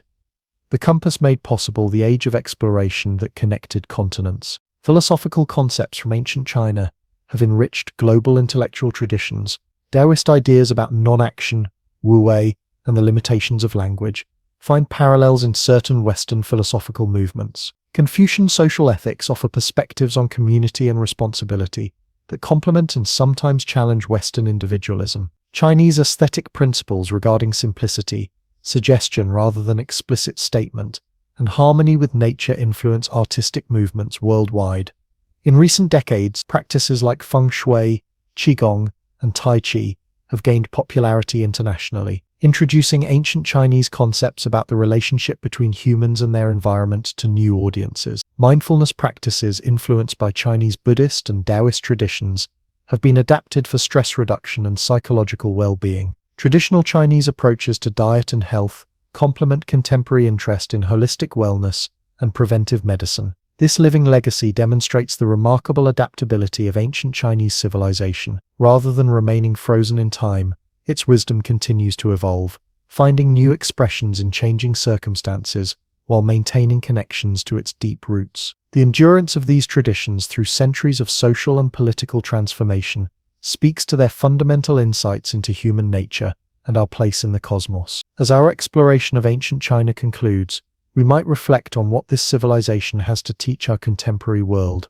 Perhaps its most valuable lesson lies in its long view of history and civilization, the understanding that individual lives and even dynasties are brief moments in the flowing river of time. Yet each generation bears responsibility for preserving and transmitting cultural wisdom while adapting it to present needs. In a world often focused on rapid change and immediate results, ancient China reminds us of the value of patience, balance, and harmony with natural cycles. In its philosophical traditions, we find reminders that human flourishing depends not only on material progress, but on ethical development and social cohesion. In its artistic achievements, we discover the power of subtlety and suggestion. In a world often dominated by the explicit and dramatic, the spirit of ancient China continues to whisper across the centuries, offering perspectives that complement and sometimes challenge our modern assumptions.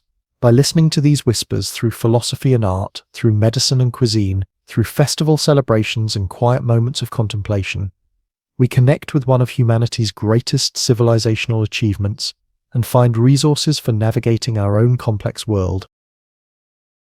The world watched in stunned silence as Poland crumbled under the German assault.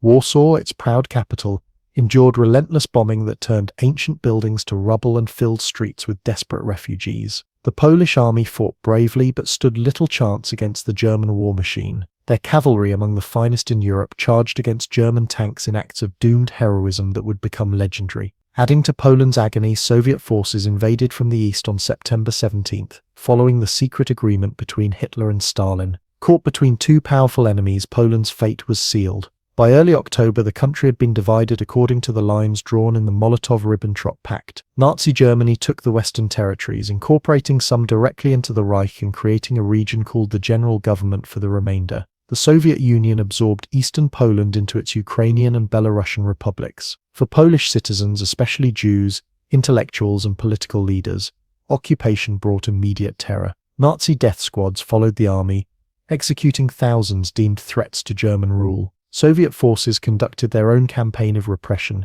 deporting hundreds of thousands to labor camps in Siberia and executing thousands of Polish officers in the forests near Katyn. Yet despite declaring war on Germany, Britain and France took no significant military action to help their Polish ally. This period, known as the Funny War or Sitzkrieg, lasted through the winter of 1939 to 1940. British and French forces gathered along the German border but launched no major offensive. Many soldiers spent their days digging trenches and waiting for orders that never came. The strange calm did not extend to the seas. German submarines, known as U-boats, began hunting Allied merchant ships, while the powerful British Royal Navy established a blockade of German ports. In the North Atlantic, the German pocket battleship Graf Spee was cornered and scuttled off Uruguay after a running battle with British cruisers. These naval skirmishes offered glimpses of the global conflict to come. Hitler used the winter months to prepare his next moves. German factories worked around the clock producing tanks, aircraft, and ammunition. Officers studied maps and developed plans for conquering Western Europe. The Nazi-Soviet pact kept raw materials flowing into Germany despite the British blockade. Hitler knew that time worked against Germany in a long war against the resource-rich British Empire and its allies. When spring arrived in 1940, the war exploded into action. On April 9th, German forces struck north, invading Denmark and Norway. Denmark surrendered within hours. Norway, despite British and French assistance and rugged terrain favorable to defenders, fell after 2 months of fighting. These northern conquests secured German access to Swedish iron ore and provided bases for naval operations against Britain. The main German blow fell on May 10th. 1940. Under cover of darkness, German forces attacked the Netherlands, Belgium, and Luxembourg without warning. Dutch and Belgian forces fought courageously but were quickly overwhelmed. Rotterdam endured devastating bombing that flattened its city centre and killed nearly 1,000 civilians, a taste of the urban destruction that would become commonplace during the war. As Belgium and the Netherlands struggled against the German onslaught, the decisive battle began in France. French military planners had placed their faith in the Maginot Line, an impressive system of fortifications along the German border, but they had left the Ardennes forest lightly defended, considering its dense woods and rough terrain unsuitable for major military operations. This proved a fatal miscalculation. In one of the most daring operations of modern warfare,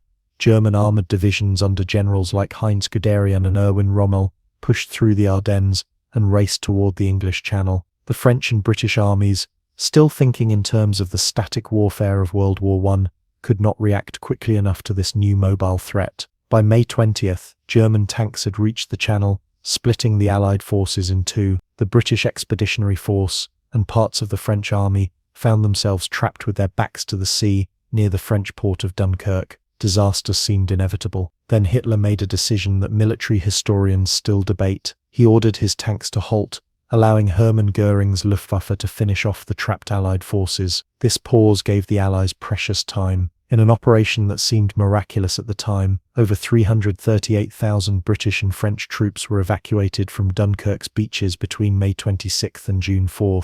A flotilla of military vessels and civilian boats, from fishing trawlers to pleasure craft, crossed the Channel repeatedly under enemy fire to rescue the stranded soldiers. Though they were forced to abandon their heavy equipment, the successful evacuation preserved the core of the British Army and became a symbol of British determination in dark times. With the British in retreat and Belgium defeated, German forces turned south toward Paris. The French army, once considered the finest in Europe, collapsed with shocking speed. Roads clogged with refugees hampered military movements. Conflicting orders and poor communication led to chaos. Some units fought heroically, but overall the French military and political leadership seemed paralyzed. On June 10th, Mussolini's Italy, seeking a share of the spoils, declared war on France and Britain. Italian forces attacked along the Alpine frontier, but made little progress against determined French resistance, one of the few bright spots in France's military performance. As German forces approached Paris, the French government fled south. On June 14th, German troops marched into an eerily silent Paris, left undefended to spare it from destruction. Hitler took personal delight in touring the conquered city the following day, posing for photographs at famous landmarks like the Eiffel Tower. The French government, now led by World War I hero Marshal Philippe Pétain, requested an armistice on June 17th. The surrender terms were harsh. Germany occupied 3/5 of France, including the entire Atlantic coast and the industrial north. The remainder, governed from the spa town of Vichy by Pétain's authoritarian regime, retained nominal independence but functioned as a German puppet state. The French fleet, colonial empire, and air force remained under Vichy control, a situation that concerned the British. Not all French leaders accepted defeat. A little-known general named Charles de Gaulle had flown to London just before the surrender. In a passionate radio broadcast on the BBC, he declared that France had lost a battle but not the war. De Gaulle established the Free French movement, pledging to continue the fight alongside Britain. Few heard his call initially, but his lonely stand would eventually become a powerful symbol of French resistance. Across the English Channel, Britain prepared for the expected German invasion. Prime Minister Winston Churchill, who had replaced Neville Chamberlain in May, rallied his people with stirring speeches. "We shall fight on the beaches. We shall never surrender," he proclaimed to the House of Commons. Britain stood alone against Nazi Germany, its army recovering from the Dunkirk evacuation, its air force outnumbered. Hitler expected Britain to seek peace terms, as fighting alone against German-dominated Europe seemed hopeless. When Britain refused, he ordered preparations for Operation Sea Lion, the invasion of the island nation. But first, the Luftwaffe needed to gain control of the skies over the English Channel and southern England. The Battle of Britain began in July 1940. German bombers, escorted by fighters, attacked British shipping, ports and airfields. The Royal Air Force, flying Spitfire and Hurricane fighters, rose to meet them. Though outnumbered, British pilots had crucial advantages. They fought over home territory, meaning damaged aircraft and parachuting pilots could be recovered. A network of radar stations and ground observers provided early warning of German attacks, and the innovative system developed by Air Chief Marshal Hugh Dowding allowed central control to direct fighters precisely where needed. As the battle intensified in August, the Luftwaffe focused on destroying RAF airfields and radar stations. British fighter strength began to dwindle dangerously. Then, after a German bombing raid accidentally struck London on August 24th, Churchill ordered a retaliatory raid on Berlin. Infuriated, Hitler changed tactics, directing the Luftwaffe to bomb London and other British cities instead of military targets. This strategic error gave the RAF a critical respite to repair airfields and train new pilots. The Blitz, as the bombing campaign against British cities became known, caused terrible suffering. Londoners spent nights in underground stations and homemade shelters as bombs rained down. Historic buildings burned and thousands of civilians died. Yet British morale remained unbroken, and the essential war industries continued production. By October, it was clear the Luftwaffe had failed to gain air superiority. With winter approaching and the Royal Navy still commanding the Channel, Hitler postponed Operation Sea Lion indefinitely. Britain had survived its darkest hour, and Churchill praised the RAF pilots. Never in the field of human conflict was so much owed by so many to so few. As 1940 ended, the war's scope continued to widen. In North Africa, Italian forces from Libya attacked British positions in Egypt, threatening the vital Suez Canal. After initial success, the Italians were driven back by a British counteroffensive. Hitler, concerned about his allies' failures, would soon send German forces under Erwin Rommel to bolster the Italian position. In the Balkans, Italian forces invaded Greece on October 28th, expecting an easy victory. Instead, the Greeks pushed the invaders back into Albania, inflicting a humiliating defeat on Mussolini's forces. Again, Hitler would be forced to rescue his faltering ally in the coming year. Behind the headlines of conquest and battle, a more sinister aspect of Nazi rule spread across occupied Europe. In Poland, Jews were forced into crowded ghettos and required to wear identifying armbands. Similar measures followed in other conquered territories. Mass shootings of Jews, political opponents, and others deemed undesirable began in Poland and the Soviet territories Germany would soon invade. As 1941 approached, both Hitler and Churchill looked east toward the vast expanses of the Soviet Union. Despite their non-aggression pact, Hitler had never abandoned his ideological hatred of communism or his desire for living space in the East. For months, German generals had been planning what would become the largest military operation in history. Meanwhile, Stalin refused to believe mounting evidence that his Nazi partner was preparing to betray him. The war that had begun with the swift conquest of Poland was about to enter a new and even more terrible phase. The coming year would see the conflict truly become a world war, with consequences that would reshape human history and test the very limits of human endurance. The wind whistles through the stone corridors of a mountain fortress perched high above the Persian countryside. Inside, a group of devoted followers listen to the teachings of their master. These men are not ordinary religious students, they are members of one of history's most feared and misunderstood secret societies, the Nizari Ismailis, better known to the world as the Assassins. From their remote strongholds, they would shape the politics of the medieval Middle East through a campaign of strategic killings that would give our language the very word assassin. Our story begins in the late 11th century, during a time of turmoil in the Islamic world. The once unified Muslim empire had fractured into competing states. Religious divisions had split Muslims into different sects with varying interpretations of their faith. From this complex landscape emerged a branch of Shia Islam called the Nizari Ismailis, led by a charismatic missionary named Hassan Saba. In the year 1090, Hassan and his followers captured the mountain fortress of Alamut in northern Persia, now modern Iran. This remote stronghold, whose name meant Eagle's Nest, sat atop a narrow ridge accessible only by a single path. From this nearly impregnable base,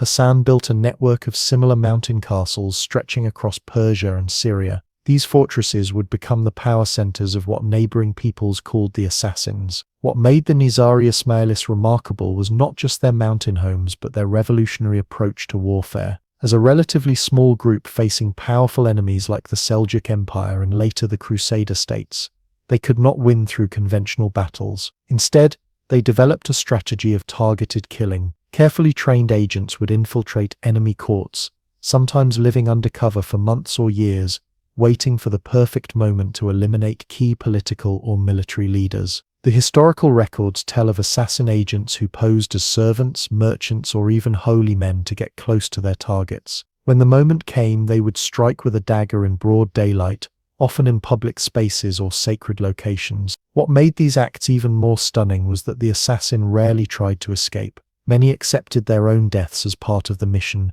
believing their sacrifice would earn paradise. These dramatic public killings served multiple purposes. They eliminated specific enemies, demonstrated the reach of the Nizari network, and spread terror among opponents. The psychological impact was often more significant than the strategic one. Powerful rulers lived in fear, surrounding themselves with bodyguards and becoming suspicious of everyone.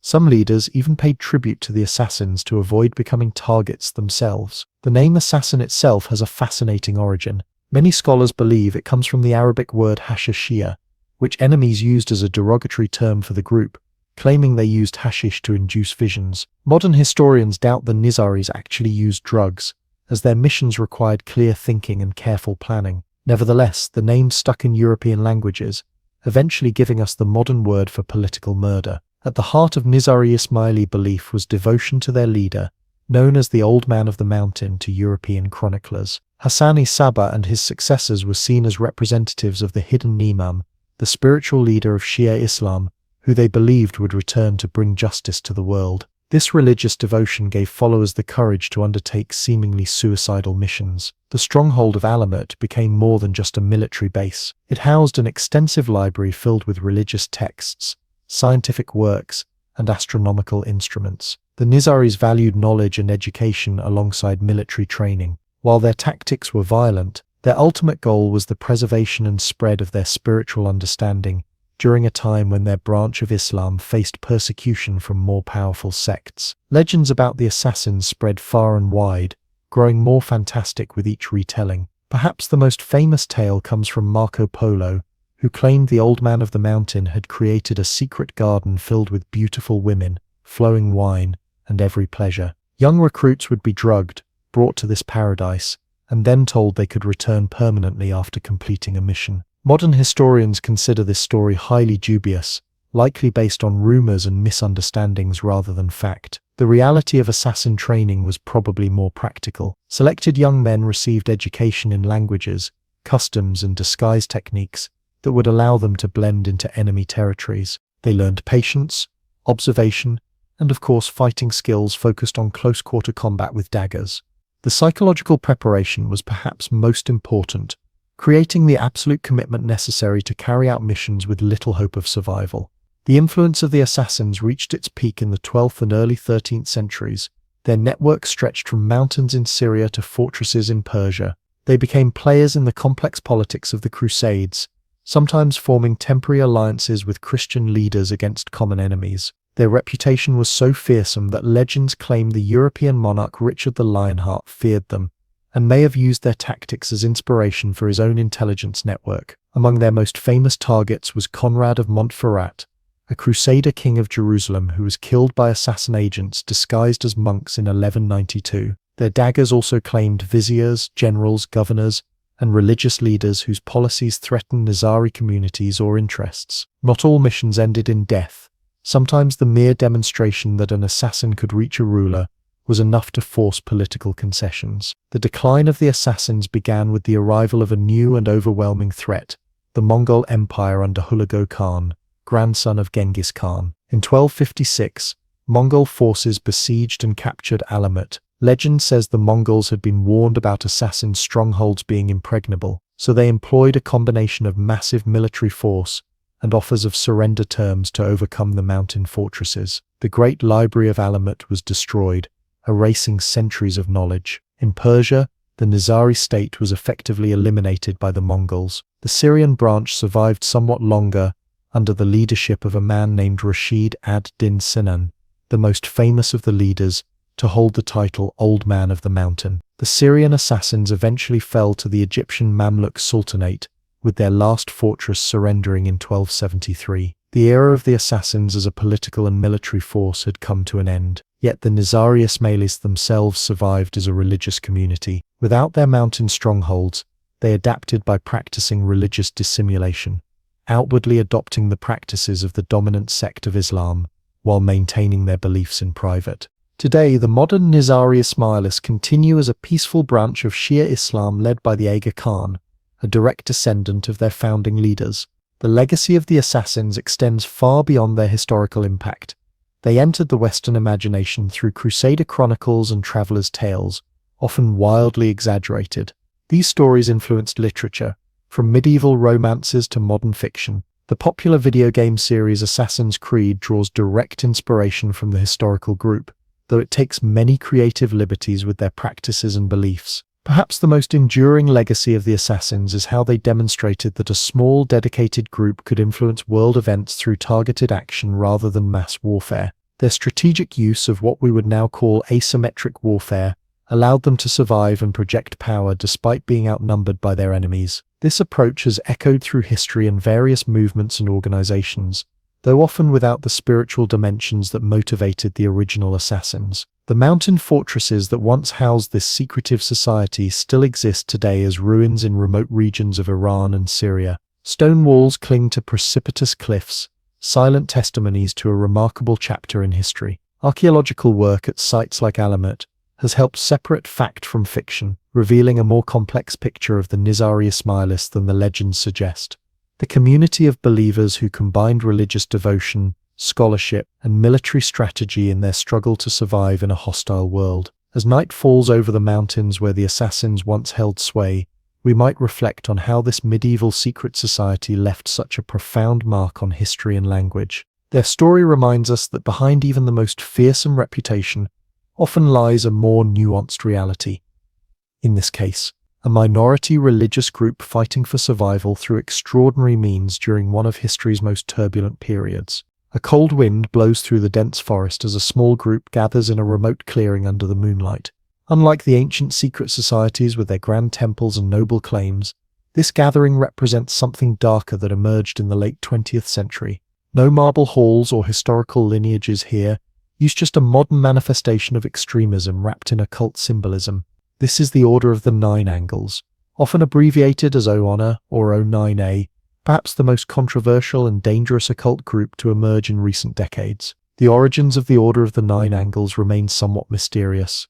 Like much about the group, most evidence points to its formation in the 1970s in Britain. The founder is generally believed to be David Myatt, though he has repeatedly denied this connection. Myatt is a complex and troubling figure who has moved through various extreme ideologies throughout his life, from neo-Nazism to radical Islam, and various occult systems. Under the pseudonym Anton Long, he allegedly wrote the foundational texts that outline the order's philosophy and practices. Unlike traditional occult groups that focus on ceremonial magic or spiritual development, the O-Honor presented itself from the beginning as something more extreme and transgressive. Their writings describe a path called the Sevenfold Way, a system of physical, mental, and magical training designed to produce a new type of human being. What makes the O-Honor particularly disturbing is not just its occult elements, but how it blends these with neo-fascist ideology and the glorification of violence. The name itself, Nine Angles, carries multiple meanings within the group's complex symbolic system. Some interpretations connect it to 9 points of cosmic significance in their worldview. Others link it to dimensional gateways or pathways between worlds. The writings describe these angles as representing various currents of a causal energy that adepts can learn to channel. Like much of their terminology, the concept is intentionally complex and obscure, creating an aura of hidden knowledge accessible only to initiates. The core philosophy of the O-Honor centers around what they call a sinister dialectic. This represents their long-term goal of fundamentally transforming human civilization. In their vision, current society with its emphasis on ethics, law, and human rights is weak and artificial. They believe these structures should be destroyed and replaced with a harsher order based on natural selection, strength, and what they call sinister honor. The time frame they describe for this transformation spans hundreds of years, breaking down into 5 stages they call aeons. What truly sets the O-Honor apart from other occult organizations is their concept of insight roles. These are essentially periods where members are encouraged to take on challenging and often illegal activities to gain experience and push beyond normal social boundaries. Their texts explicitly suggest roles like joining violent political groups, working in law enforcement, serving in the military, becoming a criminal, or even becoming a social worker to gain access to vulnerable individuals. This practical aspect moves the group beyond mere dark philosophy into potential real-world harm. Most disturbing is the practice they call culling. While most modern occult groups explicitly reject violence, Oona texts openly discuss human sacrifice as a valid magical practice and a way to contribute to natural selection. They frame this as removing the weak from society. Some Oona writings suggest methods and criteria for selecting victims, while it remains unclear if any members have actually carried out such acts. The explicit encouragement of violence creates serious concerns about the group's influence on vulnerable or unstable individuals. The structure of the Oona is deliberately decentralized. Rather than having a formal hierarchy with membership cards and regular meetings, it operates as a loose network of cells they call nections. Anyone can claim Oona affiliation and start their own nection. This structure makes it nearly impossible to determine the actual size of the group or to monitor its activities effectively. It also allows the organization to survive even when individual cells are exposed or disbanded. The training system of the Oona involves physical challenges alongside magical practices. Initiates are expected to develop strength and endurance through activities like long-distance running, martial arts, and survival in wilderness settings. These physical tests accompany magical rituals, often performed at isolated locations like stone circles or mountains. The system includes periods of isolation, fasting, sleep deprivation, and other methods designed to alter consciousness and break down normal psychological barriers. The group has created its own calendar system, mythological framework, and even language called Norse. Their rituals often involve chanting in this constructed language, meditation on specific symbols, and the use of ceremonial tools like crystals, robes, and items representing the elements. Some rituals take place during specific cosmic alignments or seasonal points throughout the year. Others are linked to personal progression through their grading system of initiation. The Oona's influence is spread primarily through the internet, where their texts circulate on obscure forums and websites dedicated to extreme occultism. Their materials blend obscure occult theories with practical instructions for rituals and physical training. The writing style is dense and academic, filled with unfamiliar terms and complex sentences that create an impression of scholarly authority despite promoting deeply troubling ideas. Law enforcement agencies in several countries have expressed concern about the group, particularly as it intersects with terrorist organizations and violent extremist movements. What makes the Oona particularly dangerous is how it provides a spiritual and philosophical framework that can justify and sacralize violence for those already drawn to extremism. Several neo-Nazi terrorist groups have shown influence from Oona teachings in their manifestos and symbolism. Most mainstream occult organizations and practitioners have strongly condemned the Oona. Leaders in pagan, satanic, and magical communities have made public statements distancing themselves from the group and its teachings. They emphasize that despite superficial similarities in some symbols or practices, the extreme ideology and endorsement of violence are completely at odds with the ethical frameworks of most modern occult traditions. The actual spread and influence of the Oona remain difficult to assess precisely because of its decentralized nature. Some experts believe the group has never had more than a few dozen committed adherents at any time. Others worry that their materials, freely available online, may influence thousands more who never formally affiliate with any Nexian, but absorb elements of the philosophy. The anonymous nature of internet communication makes these numbers nearly impossible to verify. In recent years, increased awareness of the group has led to deplatforming efforts to limit the spread of their materials online. Major social media companies have banned accounts associated with the group. However, their texts continue to circulate on smaller platforms with less content moderation. The esoteric nature of their writing also makes automatic detection challenging, as their coded language can sometimes avoid algorithmic content filters. Despite its extreme nature, the Oona serves as an important case study in how dangerous ideologies can be wrapped in occult trappings to appeal to certain audiences. The combination of physical training, secret knowledge, elite status, and transgressive practices creates a powerful psychological appeal for some individuals seeking meaning in a complex world. Understanding this appeal helps explain how such groups recruit and maintain members despite promoting objectively harmful ideas.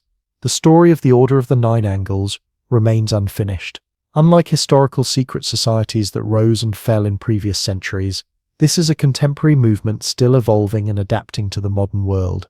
Its influence continues to be felt in dark corners of the internet and in troubling incidents of extremist violence. For researchers who study extremist movements, the group represents a unique hybrid of occultism and political radicalism that defies simple categorization. As the night grows deeper in our journey through secret societies, the Order of the Nine Angles stands as a warning about the darkest potential of esoteric organizations when divorced from ethical foundations. Unlike the Freemasons with their emphasis on character building or the Rosicrucians seeking spiritual wisdom, the One represents a deliberate embrace of harmful elements that most secret societies throughout history have explicitly rejected. Their story reminds us that not all secret knowledge leads toward light. The sun beats down on a dusty road to Jerusalem. A group of 9 knights rides in formation, their white mantles emblazoned with red crosses fluttering in the desert wind. Swords at their sides and faith in their hearts, they have sworn to protect pilgrims traveling to the Holy Land. Few who see them passing by realize they are witnessing the modest beginnings of what will become one of the most powerful organizations in medieval Europe. These are the poor fellow soldiers of Christ and of the Temple of Solomon, better known to history as the Knights Templar. The story begins in the aftermath of the First Crusade. The year is 1119. Christian armies have recaptured Jerusalem, but the roads leading to the Holy City remain dangerous. Bandits and enemy forces prey on pilgrims making the long journey from Europe. A French knight named Hugues de Payens approaches King Baldwin II of Jerusalem with a bold plan. He and 8 other knights wish to form a new kind of religious order, warrior monks who would combine the fighting skills of knights with the discipline and devotion of monks. King Baldwin welcomes the idea and gives the knights quarters on the Temple Mount, in a wing of the royal palace believed to be built over the ruins of the ancient Temple of Solomon. From this location comes their name, the Knights of the Temple, or Templars. These first knights take vows of poverty, chastity, and obedience, living simply and owning nothing individually. Their seal shows 2 knights riding a single horse, symbolizing their initial poverty and brotherhood. For nearly a decade, the small order struggles in obscurity. Then in 1129, they receive an unexpected champion, Bernard of Clairvaux, one of the most influential churchmen in Europe. Bernard writes a passionate treatise supporting this new concept of a military religious order. At the Council of Troyes that same year, the Templars receive official recognition from the Catholic Church. Pope Innocent VIII later grants them extraordinary privileges. They answer only to the Pope, pay no taxes, and can cross any border freely. With this papal blessing, the order grows rapidly. Donations pour in from across Europe. Money, land, horses, weapons, and sons of noble families eager to join. Their distinctive uniform becomes a common sight. White mantles for knights, symbolizing purity, with a red cross added later to represent their willingness to shed blood for Christ. Their battle flag, called the Beauseine, is black over white, representing their dual nature as both monks and warriors. On the battlefield, Templars earn fearsome reputations. Unlike other knights of their time, they fight with almost suicidal bravery, believing that dying in battle against non-Christians guarantees entry to heaven. Their rule forbids retreat unless outnumbered 3 to 1. They develop into elite shock troops of the Crusader armies, often leading charges into enemy lines. Their white mantles and red crosses become symbols of terror to their enemies and hope to their allies. Yet the Templars prove to be more than just skilled fighters. They develop a sophisticated financial system that transforms European banking. Pilgrims heading to Jerusalem face dangerous journeys carrying gold and valuables. The Templars offer an ingenious solution: deposit your money at a Templar house in Europe, receive a coded letter, and withdraw funds from Templars in the Holy Land. This early form of banking, combined with their vast network of properties, turns the once poor knights into immensely wealthy bankers. Their wealth allows them to loan money to nobles and even kings. They help finance castle building, trade ventures, and royal projects. When King Louis VII of France needs money for the Second Crusade, he turns to the Templars. King Philip IV of France later becomes deeply indebted to them. The Paris Temple becomes their headquarters in Europe and functions essentially as a medieval bank, complete with guarded vaults and financial advisors. Despite their growing wealth, individual Templars still live modestly. Their daily lives follow strict rules, rising before dawn for prayers, training in combat, eating simple meals in silence while scriptures are read aloud. Their personal possessions remain minimal: weapons, armor, clothes, and a sleeping mat. Templars cannot touch women, even female relatives. They cannot hunt for sport or play games. Their hair is kept short but their beards grown long. Discipline is maintained through a system of penances for breaking rules. For nearly 200 years, the Templars hold significant power in the Holy Land and Europe. They build massive stone castles throughout the Middle East, some with walls 15 feet thick. These fortresses guard key roads and passes, standing as islands of Christian control in increasingly hostile territory. As Muslims gradually reconquer the Crusader states, Templar castles are often the last to fall. The end of the Templar story begins with the fall of Acre in 1291, the last major Crusader stronghold in the Holy Land. Without their original mission of protecting pilgrims, the Templars retreat to Cyprus and their extensive European properties. They discuss plans for new crusades, but their moment in history seems to be passing. Yet they remain wealthy and powerful, controlling vast estates and financial networks across Europe. King Philip IV of France, deeply in debt and coveting Templar wealth, sees an opportunity. On Friday, October 13, 1307, a date that some believe gave rise to the superstition about Friday the 13th, he orders the simultaneous arrest of all Templars in France. The charges are shocking: heresy, idol worship, spitting on the cross, denying Christ, inappropriate kissing, and homosexual practices. Under torture, many Templars confess to these charges, though most recant these confessions when the torture ends. Pope Clement V, weak and largely under Philip's influence, initially protests the arrests but eventually dissolves the entire order in 1312. The last Grand Master, Jacques de Molay, imprisoned for 7 years and subjected to repeated torture, finally faces execution in Paris in 1314. According to legend, as flames engulf him at the stake, he curses both King Philip and Pope Clement, prophesying they will join him before God within the year. Strangely enough, both men die within months of his execution. With the order officially disbanded, Templar properties are supposed to transfer to a rival order, the Knights Hospitaller. But in reality, many kings and nobles simply seize Templar wealth for themselves. The knights who survive the purge either join other military orders or return to secular life. Some flee to countries where the persecution is less severe, like Portugal, where they simply rebrand as the Order of Christ and continue much as before. The dramatic fall of such a powerful organization gives rise to countless myths and legends. Stories spread that a secret fleet of Templar ships escaped from La Rochelle in France, carrying unimaginable treasure. Some tales claim they fled to Scotland, explaining their supposed connection to Freemasonry centuries later. Others suggest they hid a great secret missa, perhaps the Holy Grail, the Ark of the Covenant, or explosive religious knowledge that could destroy the Church. The mystery of the Templars captures imagination across centuries. Their story combines all the elements of an epic tale: humble beginnings, meteoric rise, immense wealth, accusations of dark secrets, betrayal, and a dramatic end in fire. Books, movies, video games, and secret societies continue to elaborate on Templar myths. The symbols once worn by these warrior monks now appear on everything from business logos to tattoos. Yet behind these legends were real men living extraordinary lives of contradiction.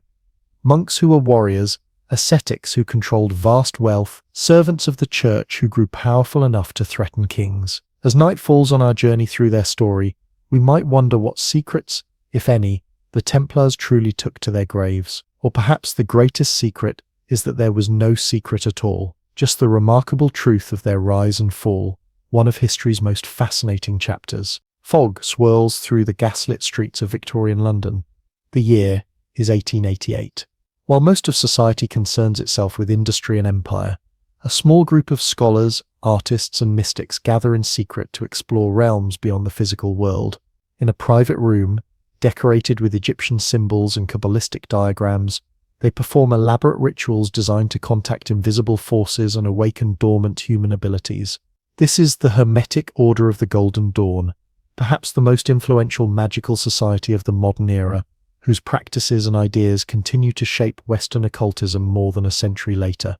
The Golden Dawn began with a mysterious document. In 1887, a Freemason named William Wynne Westcott acquired a set of encoded papers that contained magical diagrams and ritual outlines. These documents, which became known as the cipher manuscripts, included an address for a German occultist named Anna Sprengel. Westcott wrote to Sprengel, who supposedly authorized him to establish a magical order in England based on the manuscript teachings. Westcott enlisted 2 fellow Freemasons to help create the new organization. Samuel Liddell MacGregor Mathers was a dedicated occultist known for translating ancient magical texts. William Robert Woodman was an elderly physician with deep knowledge of Kabbalah and mystical Christianity. Together they founded the first temple of the Golden Dawn, called Isis Urania, in London in March 1888. The name they chose reflected the order's goal of uniting various magical traditions, Hermetic philosophy from Egypt, Jewish mysticism, Christian symbolism,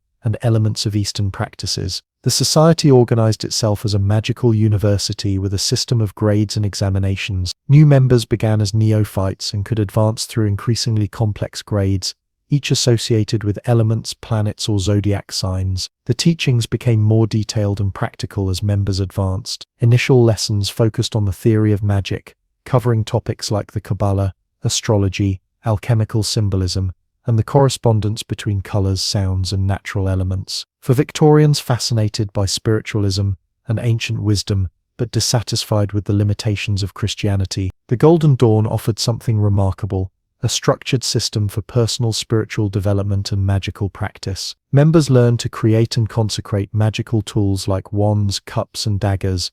They memorized complex visualizations and practiced techniques for expanding consciousness. The highest grades taught methods for astral projection, communicating with non-physical entities, and performing ceremonial magic. What made the Golden Dawn unique among occult groups was its emphasis on practical experience over theory. While many earlier societies merely discussed esoteric ideas, Golden Dawn members actively practiced ritual magic. They performed elaborate ceremonies wearing specially designed robes in temple spaces decorated with specific colors and symbols. These rituals incorporated dramatic elements like processions, invocations spoken in powerful tones, and visualizations of energy flowing through the ritual space. The order also stood out for accepting women as equal members from its beginning. At a time when women could not vote and had limited educational opportunities, the Golden Dawn offered them access to the same magical training as men and allowed them to hold leadership positions. This progressive approach attracted independent-minded women, seeking knowledge and experiences denied to them in mainstream society. By the early 1890s, the Golden Dawn had expanded to several temples across England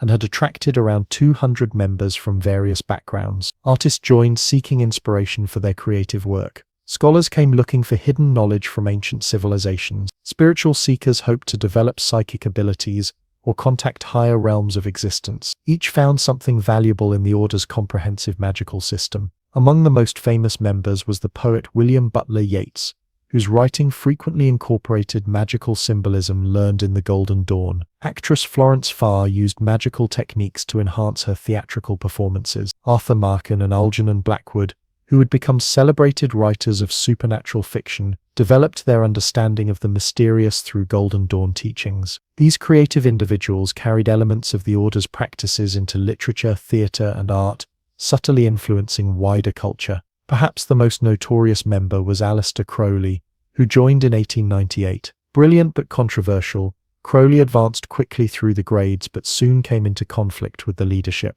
His dramatic personality and desire to push boundaries beyond what other members considered appropriate created tensions that contributed to later problems within the organization. Troubles began for the Golden Dawn in 1897. The aging Westcott withdrew from active leadership after his employers at the coroner's office discovered his occult activities.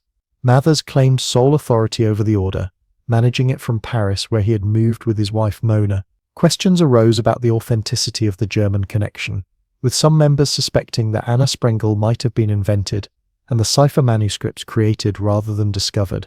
The situation deteriorated further in 1900 when Mathers admitted a controversial figure named Madame Horus into the order. She and her husband soon used Golden Dawn teachings to establish a fraudulent offshoot and were later convicted of serious crimes, creating a public scandal that tarnished the original order's reputation. Internal power struggles followed, with Crowley attempting to seize control of the London Temple on Mathers' behalf, leading to dramatic confrontations among members. By 1903, the original Golden Dawn had splintered into several separate groups with different approaches to the magical system. Watie led a temple focused more on mystical Christianity than ceremonial magic. Yeats headed another group, maintaining the original practices. Mathers continued with his own organization called Alpha et Omega. Crowley eventually formed his own magical order, incorporating Golden Dawn techniques with his own innovations and Eastern influences. While the original organization fractured, its influence grew as former members published books revealing previously secret teachings. Israel Regardie,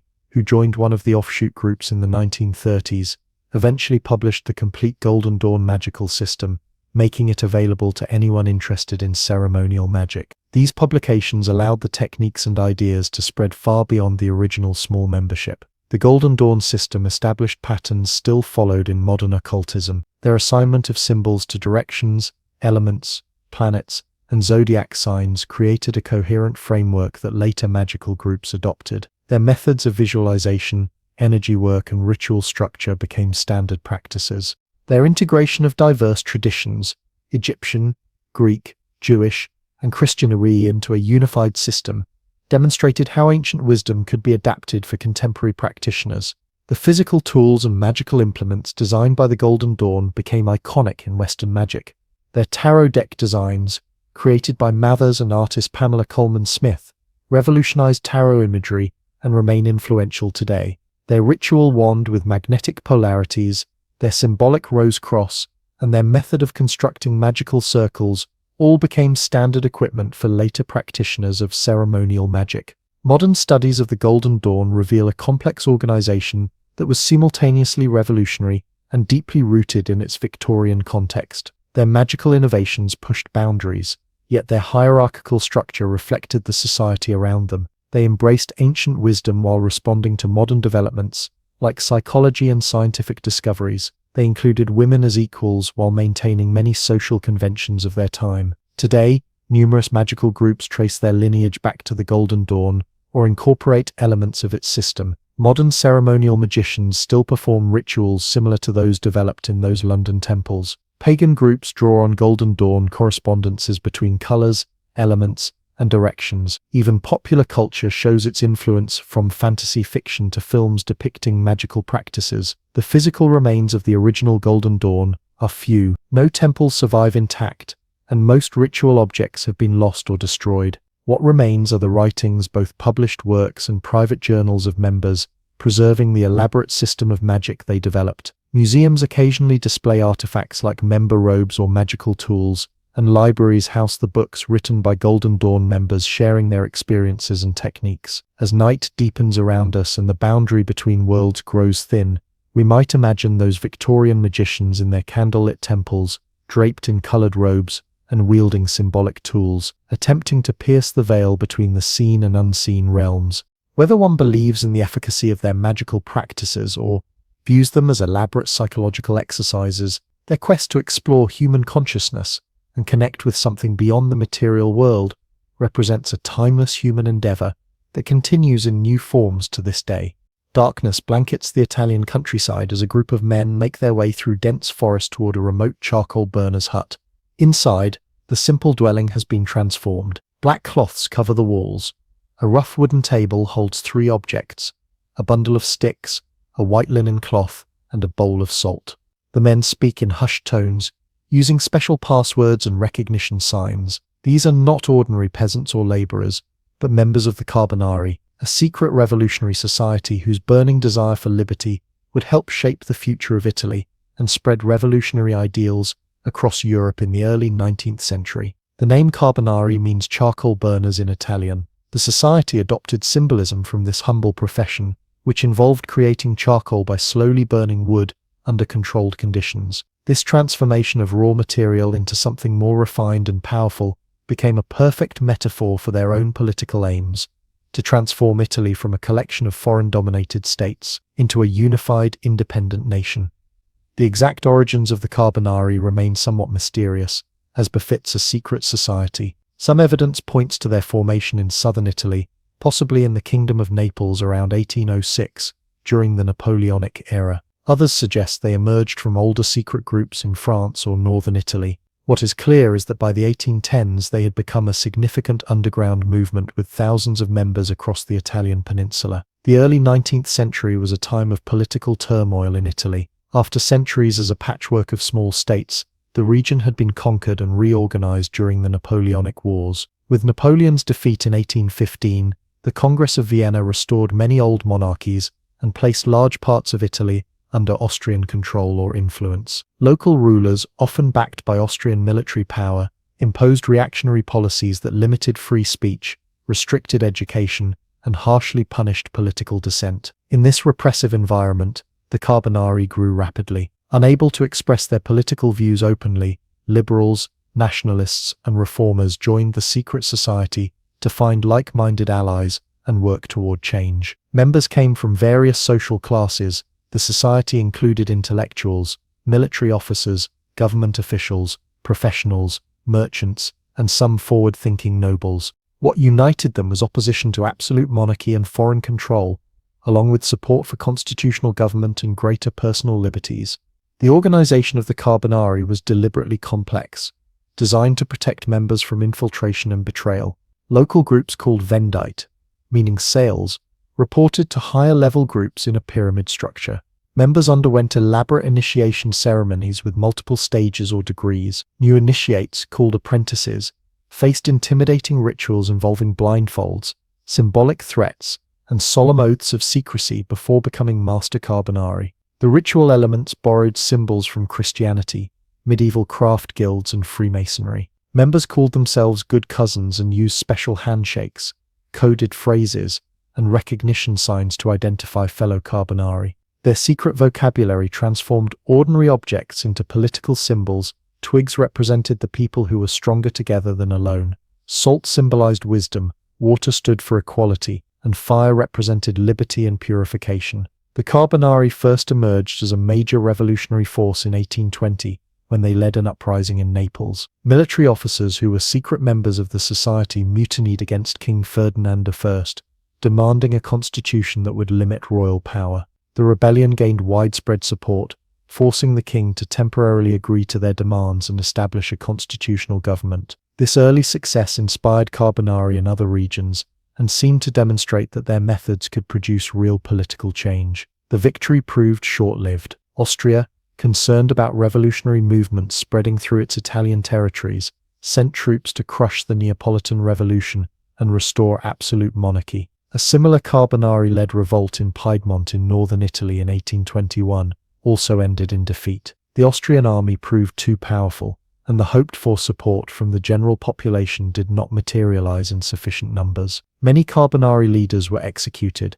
imprisoned, or forced into exile after these failed uprisings. Despite these setbacks, the movement survived and spread beyond Italy. Carbonari groups formed in France, where they attempted to overthrow the restored Bourbon monarchy in the 1820s. They gained footholds in Spain, Portugal, and even as far as Brazil. Their organizational structure and revolutionary tactics influenced other secret societies across Europe, including the Decembrists in Russia, who led an unsuccessful revolt against Tsar Nicholas I in 1825. One of the most famous Carbonari was Giuseppe Mazzini, a brilliant Italian nationalist born in Genoa. Joining as a young man, Mazzini quickly became disillusioned with what he saw as the society's lack of clear political vision and excessive focus on ritual. In 1831, he founded his own revolutionary organization called Young Italy, which absorbed many former Carbonari members. While rejecting their secretive structure, Mazzini built upon their nationalist ideals to promote a more coherent vision of Italian unification. Another notable figure connected to the Carbonari was Louis Napoleon Bonaparte, the future Emperor Napoleon III of France. As a young man, he reportedly joined the society during the 1830 revolution in France, although he later turned against radical revolutionary movements after becoming ruler. This connection illustrates how the Carbonari network reached into the highest levels of European society and influenced individuals who would later shape national policies. The methods of the Carbonari reflected both the dangers and possibilities of their time. They communicated through coded messages and secret couriers. They established passwords that changed regularly. Important information was often memorized rather than written down to avoid incriminating evidence. Members were organized in small cells, with most knowing only their immediate group rather than the broader organization. These security measures helped the society survive repeated waves of government repression. Their revolutionary tactics varied by region and time period. Some groups focused on political education and gradually building support for constitutional reform. Others planned armed uprisings, assassinations of government officials, or military mutinies. This range of approaches sometimes created tensions within the movement between those who favored peaceful change and those who believed violence was necessary to overthrow entrenched power structures. By the 1830s and 1840s, the Carbonari as a distinct organization began to decline, with members shifting to newer political movements with clearer ideological frameworks. Their influence lived on, however, in the work of Italian unification leaders like Mazzini, Giuseppe Garibaldi, and Count Cavour. The revolutionary spirit and organizational techniques of the Carbonari contributed to the eventual creation of a unified Italian state in 1861, though the constitutional monarchy that emerged differed from their more republican visions. The legacy of the Carbonari extends beyond their direct political impact. They represented a crucial transition in the development of modern revolutionary movements. Earlier secret societies like the Illuminati had focused primarily on philosophical discussion and gradual reform. Later groups like communist and anarchist organizations would develop more structured ideologies. The Carbonari stood between these models, combining romantic symbolism with practical political action in ways that influenced future revolutionary movements worldwide. In Italian popular memory, the Carbonari became romantic symbols of resistance against tyranny. Their secret meetings, dramatic oaths, and willingness to risk death for their beliefs captured the imagination of writers and artists. Alexandre Dumas featured Carbonari characters in his novels. Composers like Verdi included themes of resistance and liberty inspired by their struggle. These cultural representations helped transform the historical Carbonari into legendary figures representing the Italian spirit of independence. Museums in modern Italy occasionally display Carbonari artifacts, ritual aprons, symbolic tools, coded documents, and other remnants of their secret world. Their meeting places, often humble structures that belied their historical importance, have largely disappeared or been transformed over time. What remains most clearly is their influence on Italian national identity and their place in the larger story of Europe's long and often painful evolution toward more democratic forms of government. The Italian flag itself carries a connection to this revolutionary past. The green, white, and red tricolour was adopted by various Italian revolutionary groups, including those influenced by Carbonari ideals, before becoming the official flag of the unified nation. Each time it flies over an Italian government building or school, it serves as a subtle reminder of the secret societies that helped kindle the flames of Italian nationalism almost 2 centuries ago. As night deepens over the Italian landscape where the Carbonari once gathered in remote huts and hidden cellars, we might reflect on how ordinary people risking everything for political ideals helped shape the modern world. Though their immediate revolts failed, their longer-term vision of a unified Italy and constitutional government eventually prevailed. Their story reminds us that movements that seem defeated in their own time can plant seeds that grow into significant change in the decades that follow. Snow falls quietly on the streets of Munich in the winter of 1918.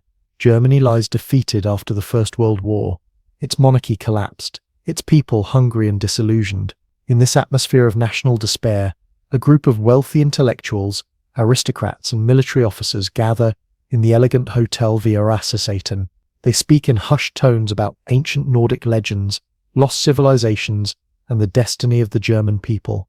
This is the birth of the Suli Society, one of history's most peculiar secret organizations whose brief existence would cast a long and troubling shadow over the 20th century.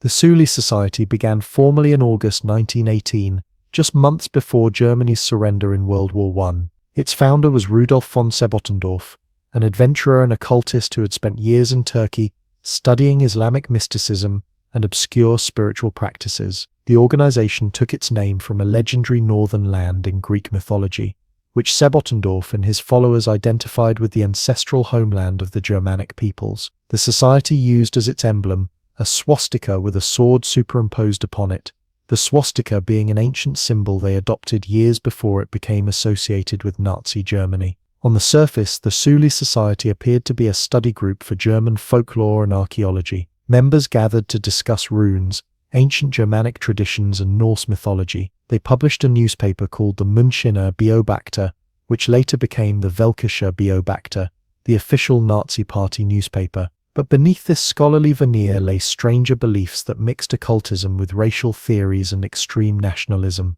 Central to the society's ideology was the belief in Aryan supremacy and the concept of blood and soil, the idea that the German people had a mystical connection to their land. They studied the theories of writers like Guido von List and Jörg Lanz von Liebenfels, who claimed the Aryan race had special powers and a divine mission. According to their worldview, the pure Germanic people were descendants of godlike beings from Thule or Hyperborea, advanced civilizations they believed existed in the far north in prehistoric times. The society operated from a grand villa in Munich that became known as the Thule Temple. Inside, members participated in rituals that included meditation on runic symbols, ceremonial magic, and attempts to contact ancestral spirits for guidance. Some members claimed to practice clairvoyance and other psychic abilities they believed were dormant powers in Aryan blood.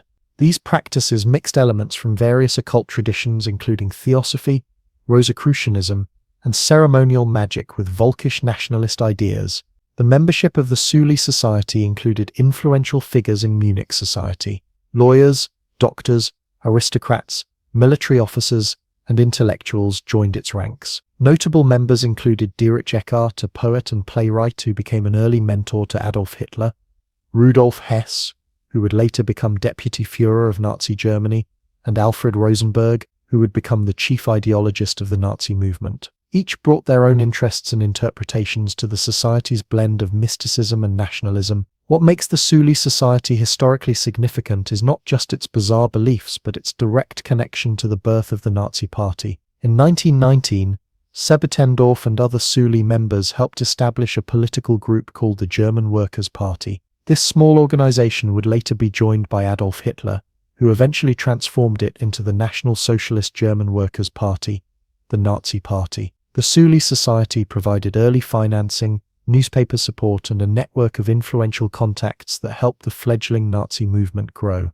Despite this connection, the relationship between the Thule Society and early Nazism was complex. Hitler himself showed little interest in the occult aspects of the Thule worldview, preferring to focus on political action and mass movement building. He used their racial theories and Germanic symbolism, but discarded the esoteric rituals and mystical practices that were central to the society. Many original Thule members drifted away from the Nazi movement as it grew more focused on practical politics rather than mystical nationalism. The Thule Society itself was short-lived as a formal organization.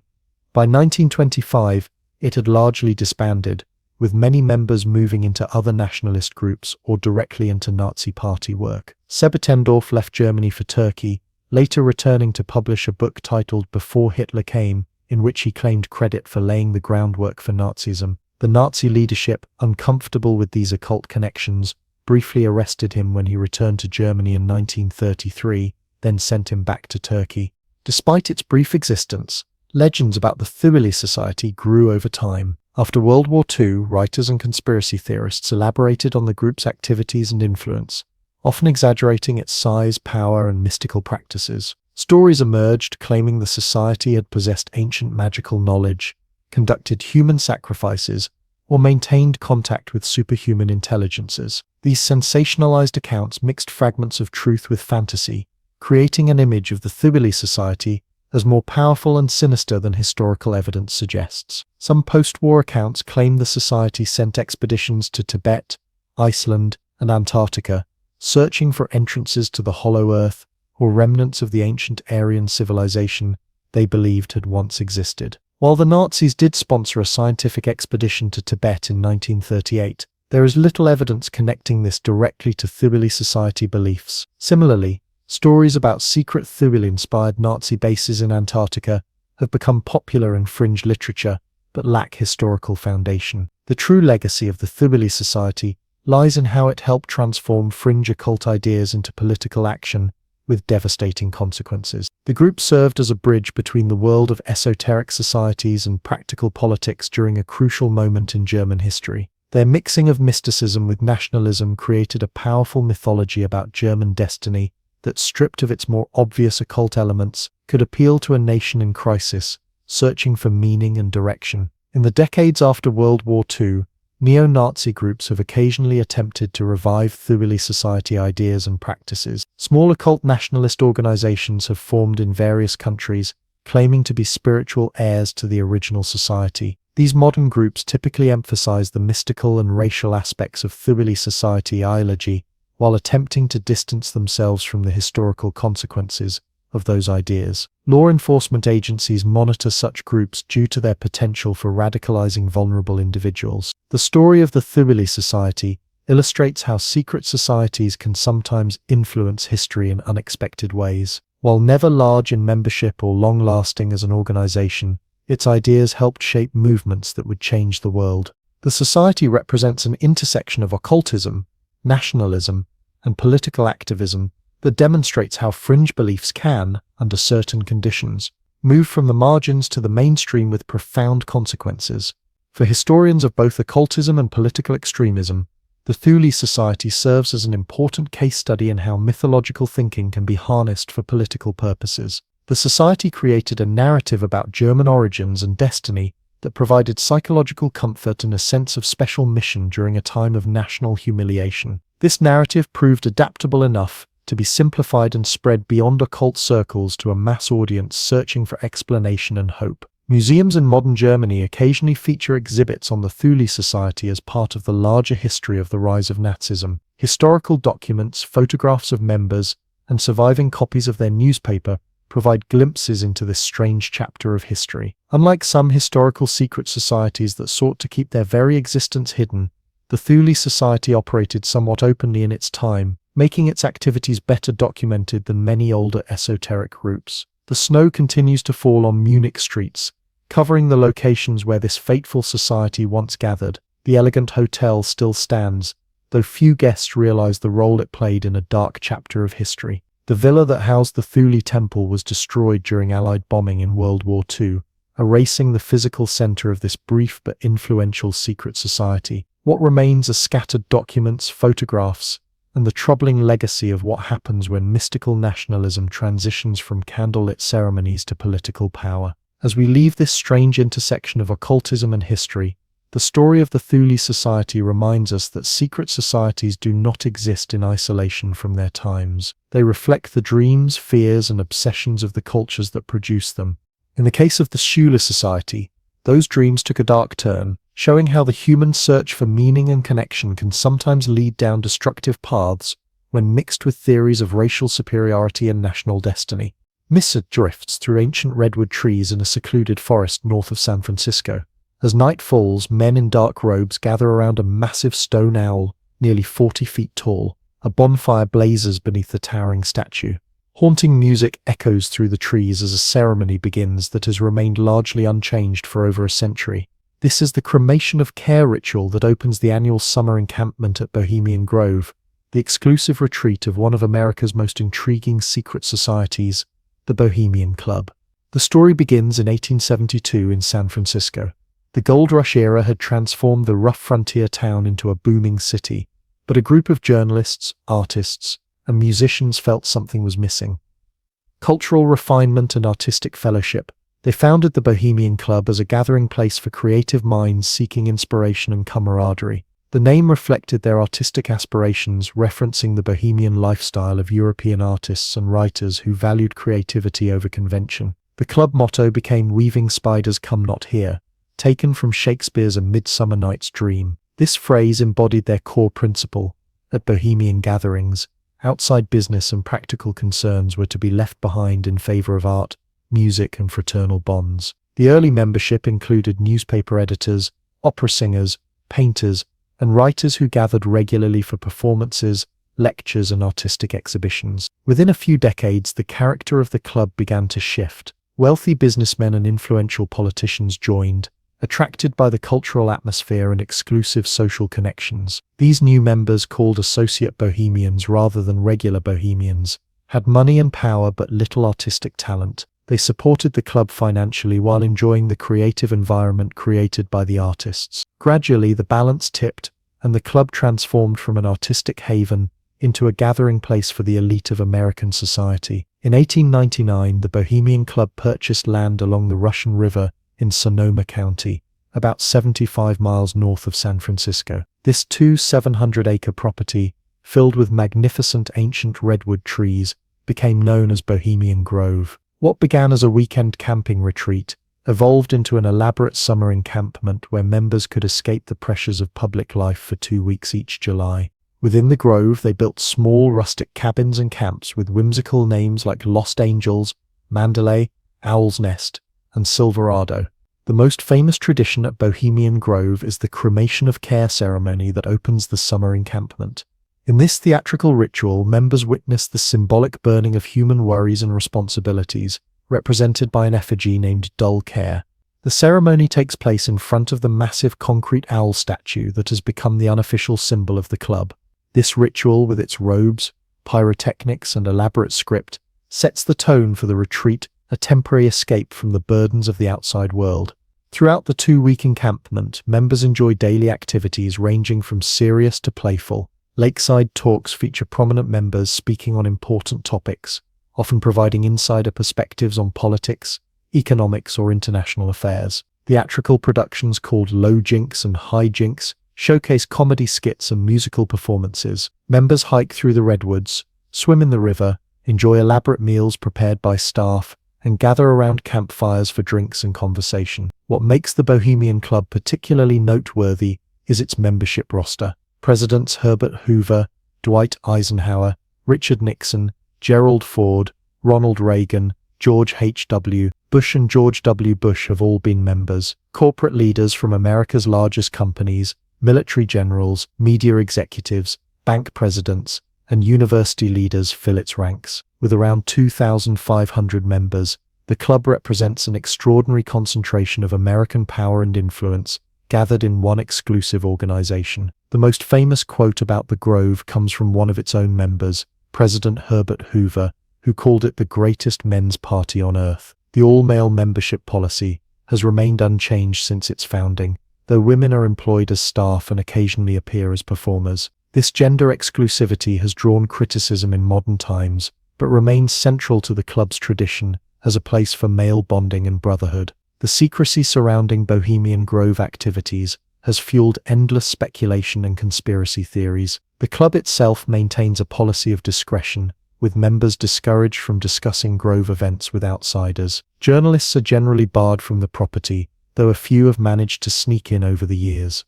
When powerful people gather in secret, public imagination naturally fills the void with theories ranging from the plausible to the wildly fantastic.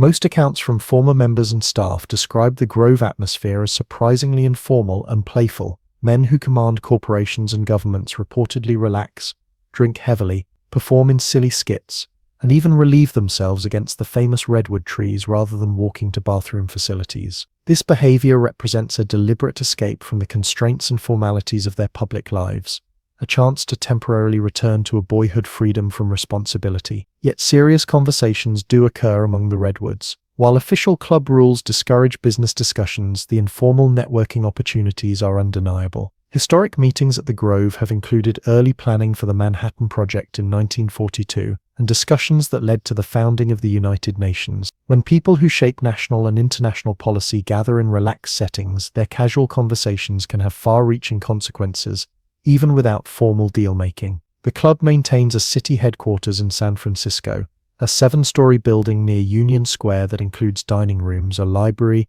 artist studios, and performance spaces. Here, members gather throughout the year for regular events, maintaining the bonds formed during summer retreats. Unlike the rustic Grove, the city clubhouse features elegant furnishings, fine art collections, and formal dining services. Both locations reflect different aspects of the club's dual nature, money and artistic values, alongside exclusive social privilege. Annual membership fees run into thousands of dollars, and the waiting list for admission typically stretches for years. Prospective members must be nominated by current members and undergo a stringent selection process. While wealth alone does not guarantee acceptance, the financial requirements effectively limit membership to the upper classes. Some members join through family legacy, with membership passing from father to son across generations, creating dynasties within the club. Environmental protests have targeted Bohemian Grove since the 1980s, focusing on the old-growth redwood forest that the club owns. Activists argue that these ancient trees should be protected for the public rather than reserved for private enjoyment by the elite. The club has responded by implementing forest management practices and placing some portions of their land under conservation easements, though the property remains private and closed to the public. Political protesters have also regularly appeared at the Grove gates, objecting to the concentration of power and the secretive nature of the gatherings. These demonstrations highlight the tension between the American democratic ideal of transparency and the reality of private networks where influential decision-makers gather beyond public view.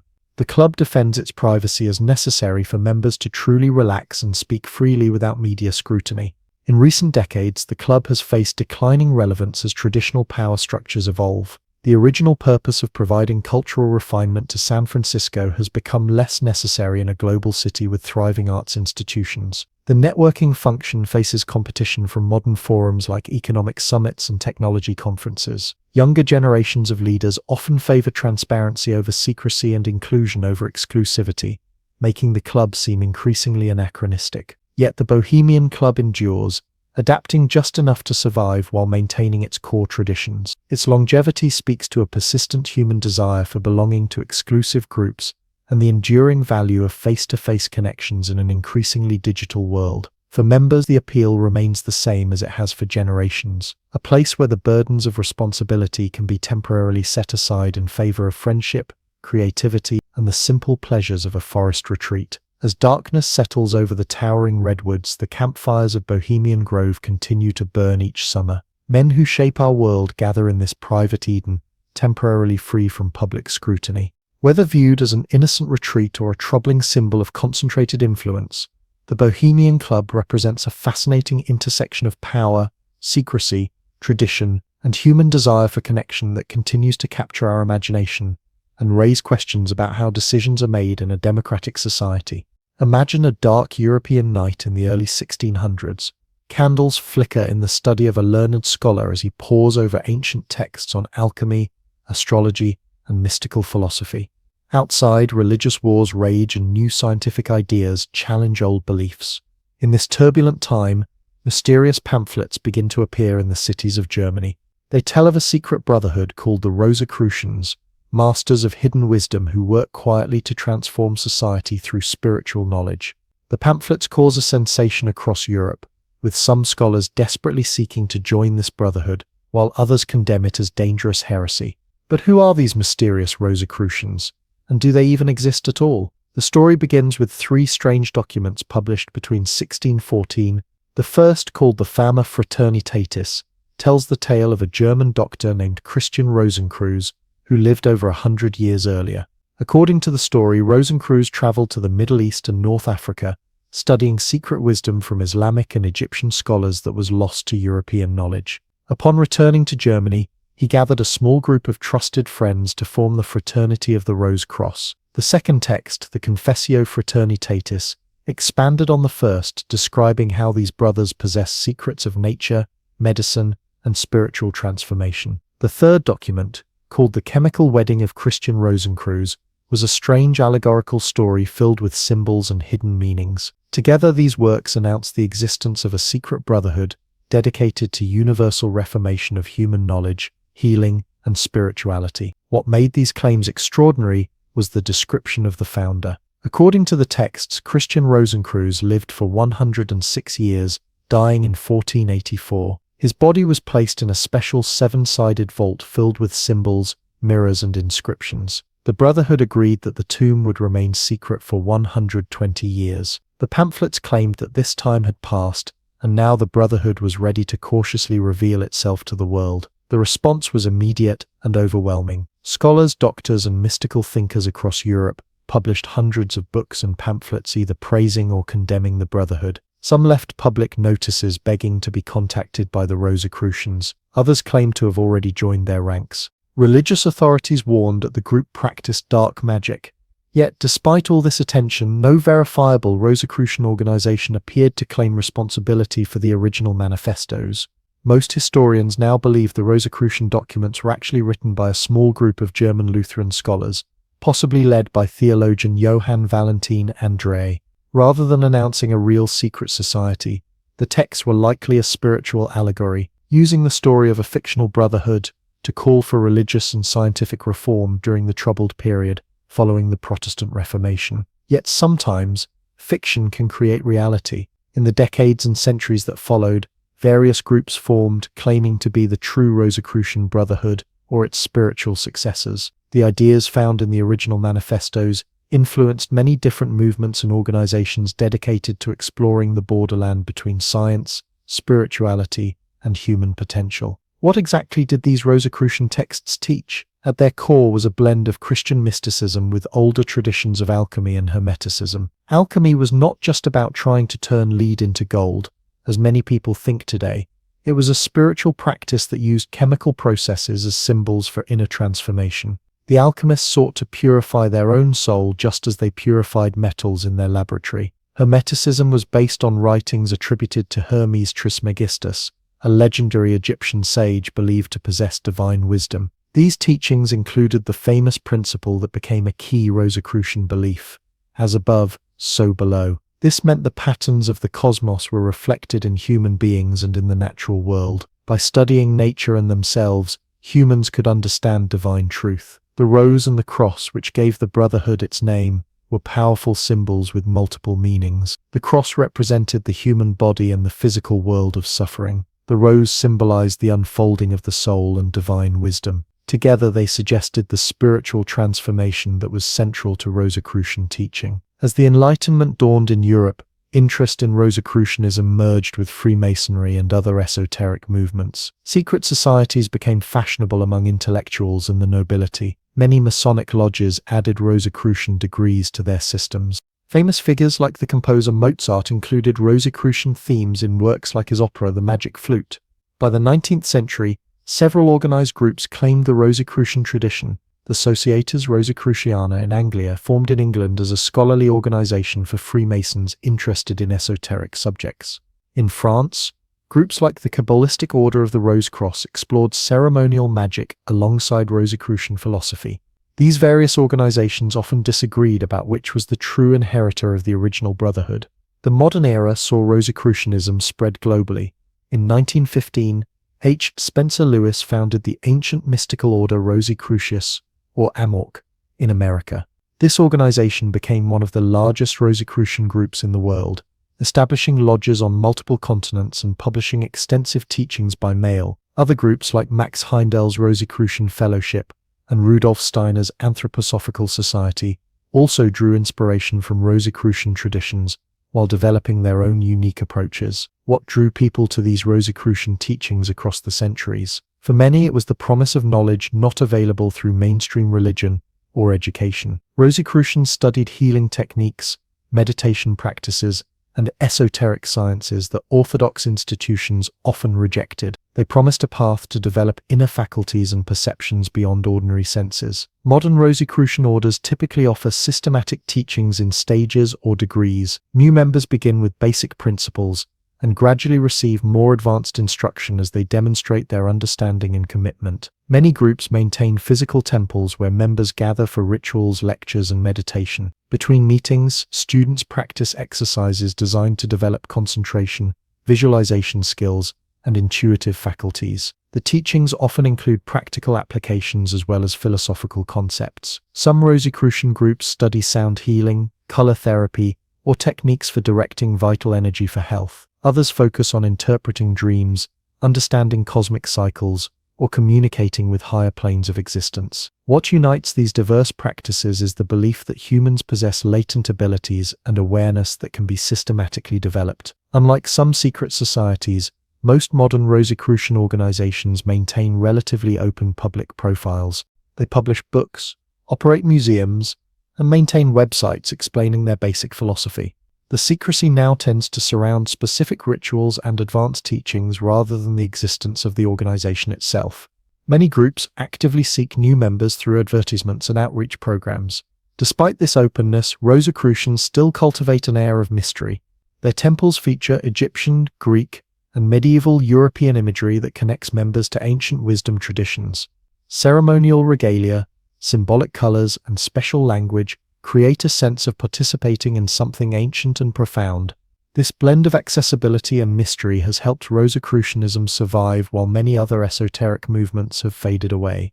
As modern science and technology transform our world, Rosicrucian teachings continue to appeal to those seeking to bridge the gap between spiritual and material understanding. Their approach suggests that electric energy, radio waves, and quantum physics might be understood not just through laboratory equipment but through developing human consciousness itself. The ancient Hermetic principle of correspondence between macrocosm and microcosm finds new expression in systems thinking and ecological awareness. The original Rosicrucian story of a hidden vault containing the perfectly preserved body of Christian Rosencreutz serves as a powerful metaphor.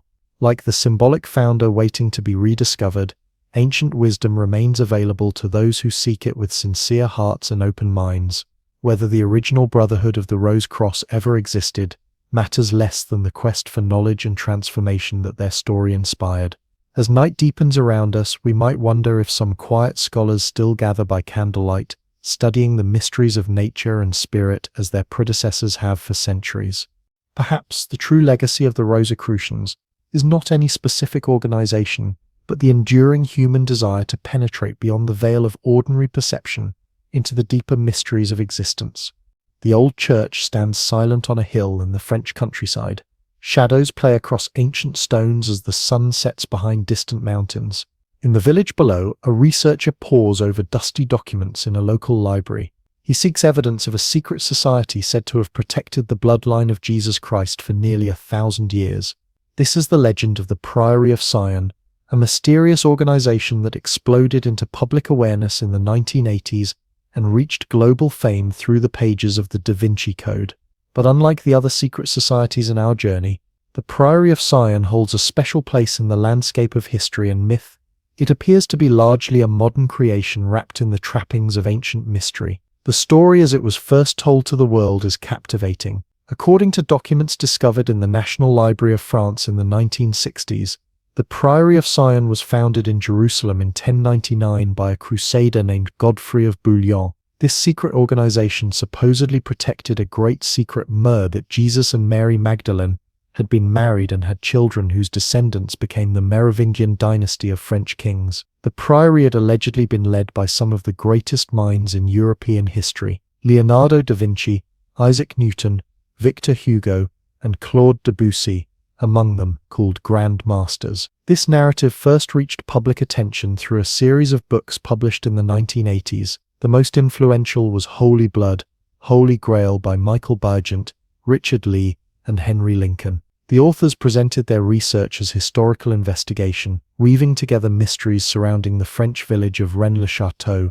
hidden codes in paintings and architecture, and the explosive theological implications of a Jesus bloodline. The book became an international bestseller, introducing millions to the Priory of Sion and its alleged secrets. 2 decades later, novelist Dan Brown incorporated many of these ideas into his thriller, The Da Vinci Code, which sold over 80 million copies and was adapted into a blockbuster film starring Tom Hanks. Through fiction, The Priory of Sion reached an even wider audience. Many readers, caught up in the exciting blend of history, conspiracy, and religious controversy, wondered how much of the story might be true. Was there really an ancient secret society preserving the bloodline of Christ against the wishes of the Catholic Church? The answer, according to most historians and researchers, is far less mysterious but in some ways more interesting as a study of how myths are created in the modern world.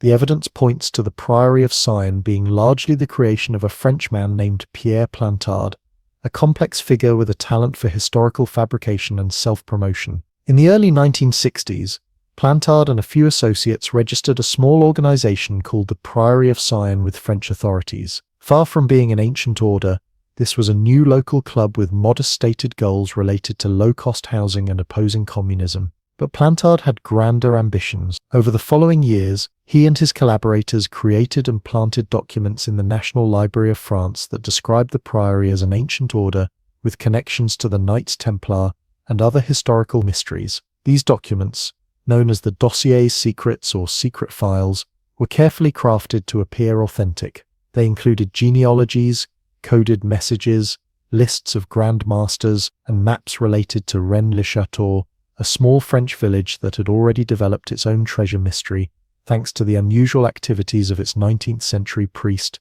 Berenger Saunière. The documents suggested that Plantard himself was a descendant of the Merovingian dynasty, and thus of the Jesus bloodline. Plantard built his elaborate story on existing historical curiosities and unanswered questions. Rennes-le-Château had genuine mysteries. Father Saunière had indeed spent large sums of money redecorating his church in unusual ways, with strange symbolism that fueled speculation about hidden treasures or secrets. The Knights Templar were a real historical order, with puzzling aspects to their rise and fall. The Merovingian dynasty did rule parts of France in the early medieval period, before being replaced by the Carolingians. The genius of Plantard was combining these real historical elements with fabricated documents in ways that seemed plausible enough to intrigue researchers. When journalists and authors began investigating the Priory of Sion story in the 1970s, they found just enough genuine historical oddities to make the fabricated parts seem credible. The story grew more elaborate with each retelling, gaining the veneer of legitimacy through repetition and publication. But the careful facade began to crack under scrutiny. In the 1990s, French researchers discovered that the supposed ancient charters and documents had been created recently.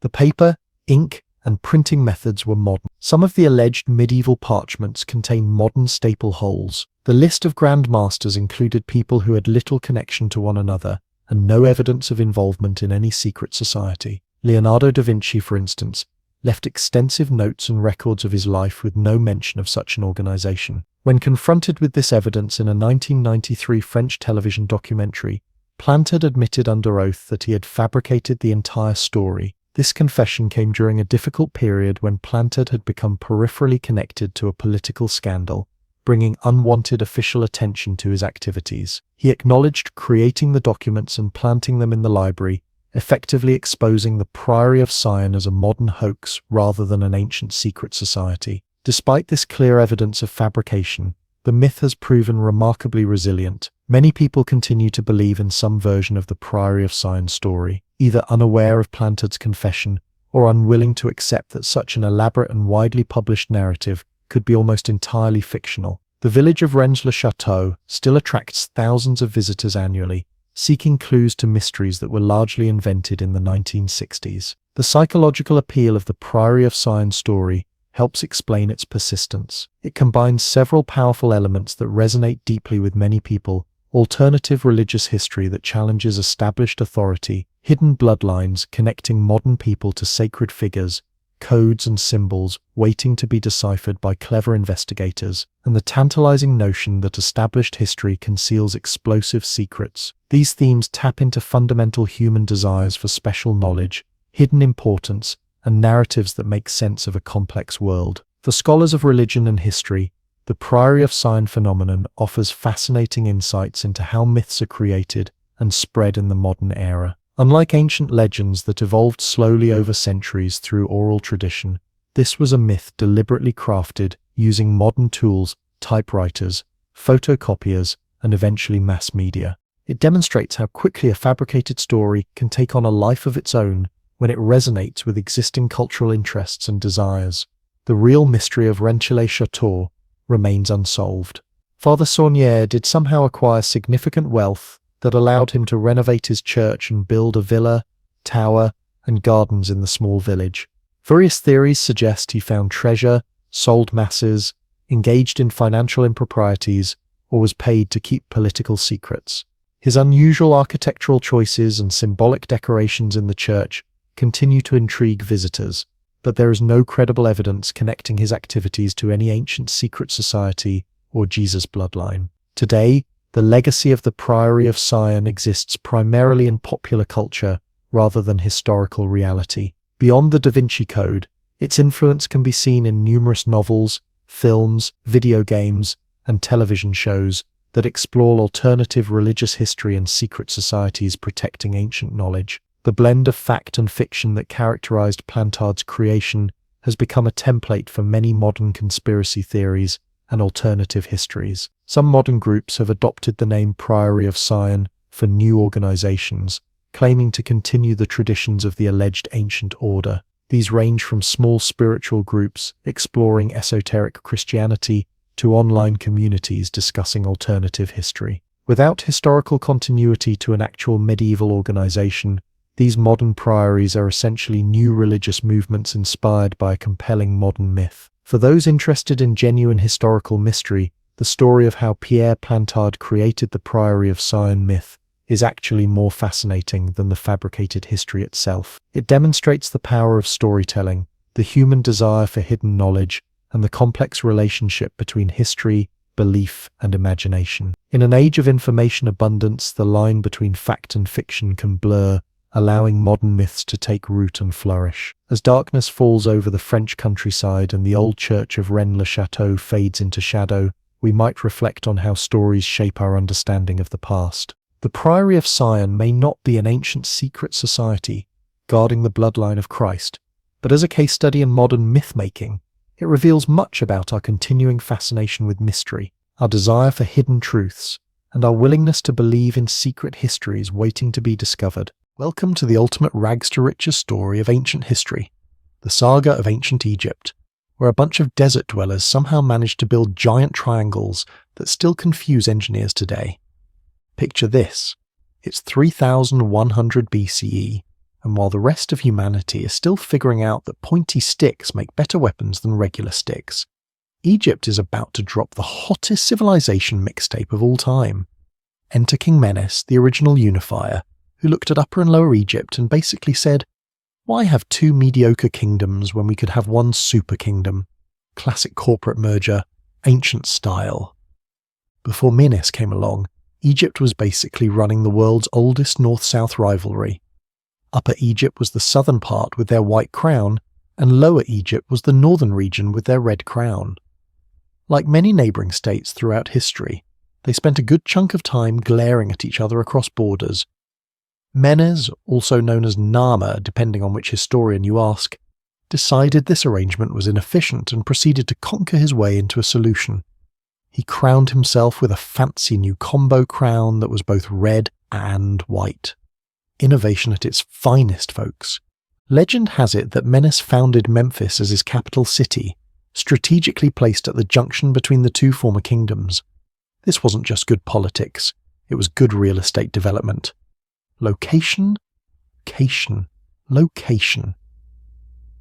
The city became the cultural and administrative heart of the new unified kingdom, though if they had property values back then, they would have skyrocketed overnight. The real MVP in this story? The Nile River. If ancient Egypt was a reality show, the Nile would get all the confessional time. This river was basically the ancient world's Amazon Prime, delivering everything from water to fertile soil on a yearly basis. Talk about reliable shipping. The Egyptians basically won the geographic lottery, getting regular floods that deposited rich soil instead of just destroying everything. While other civilizations were begging for rain, Egyptians were setting their calendars by their friendly neighborhood river. The Nile didn't just provide water in a desert, it created a 750-mile-long oasis of fertile black soil that the Egyptians called Kemet, meaning the Black Land. Beyond this narrow band of fertility stretched the harsh, red desert they called Deshret, or the Red Land. This stark contrast between lush river valley and barren desert shaped Egyptian culture, religion, and worldview. It was like having paradise and hell right next door to each other. Talk about extreme zoning issues. Annual flooding was so predictable that the Egyptians developed one of the world's first reliable calendars based on it. They divided their year into 3 seasons: Akhet, flooding, Pere, planting, and Shemu, harvesting. Imagine organising your entire life around your local weather forecast and having it actually work out. Modern meteorologists could never. This magical combo of leadership and location let the Egyptians create the world's first true centralised state. They developed bureaucracy before it was cool, and yes, there was paperwork, except their paper was made from plants and called papyrus. Even in 3000 BCE, you couldn't escape filling out forms in triplicate. The early dynastic period saw Egypt working out its growing pains. Kings, now calling themselves pharaohs, established traditions that would last for literally thousands of years. They figured out that when you die, you should probably take all your stuff with you, leading to increasingly elaborate tombs. This started as simple mud brick rectangles called mastabas, but would eventually evolve into those show-off pyramids everyone knows and loves. Speaking of evolution, let's talk about the Old Kingdom, when pyramid building became the national pastime. Around 2700 BCE, a vizier turned pharaoh named Imhotep decided that his boss Djoser deserved more than a flat tomb. He stacked several mastabas on top of each other, creating the Step Pyramid at Saqqara, the world's first large stone building. This was essentially the ancient equivalent of that guy who always has to one-up everyone else's stories. Following pharaohs were not about to be outdone in the posthumous housing market. Pyramid design reached its peak, literally, with Khufu's Great Pyramid at Giza, around 2560 BCE, standing 481 feet tall, with more than 2.3 million stone blocks, each weighing about as much as a modern car. It remained the tallest human-made structure on Earth for nearly 4,000 years. That's what we call a lasting architectural flex. How did they build these massive monuments without cranes, trucks, or power tools? Historians and engineers are still debating the exact method, but it involved tens of thousands of workers, ramps, levers, ropes, copper tools, remarkable mathematical knowledge, and probably a healthy dose of managerial shouting. No, it wasn't aliens. It was good old-fashioned human ingenuity, combined with a political system that could mobilize massive labor forces and a religious belief that making your dead king happy was worth the back-breaking effort. The Old Kingdom eventually collapsed into the First Intermediate Period around 2180 BCE, a chaotic time when central authority broke down, regional governors took control, and Egypt experienced its first taste of climate change with a severe drought. Turns out even the most stable civilizations can fall apart when the weather goes wonky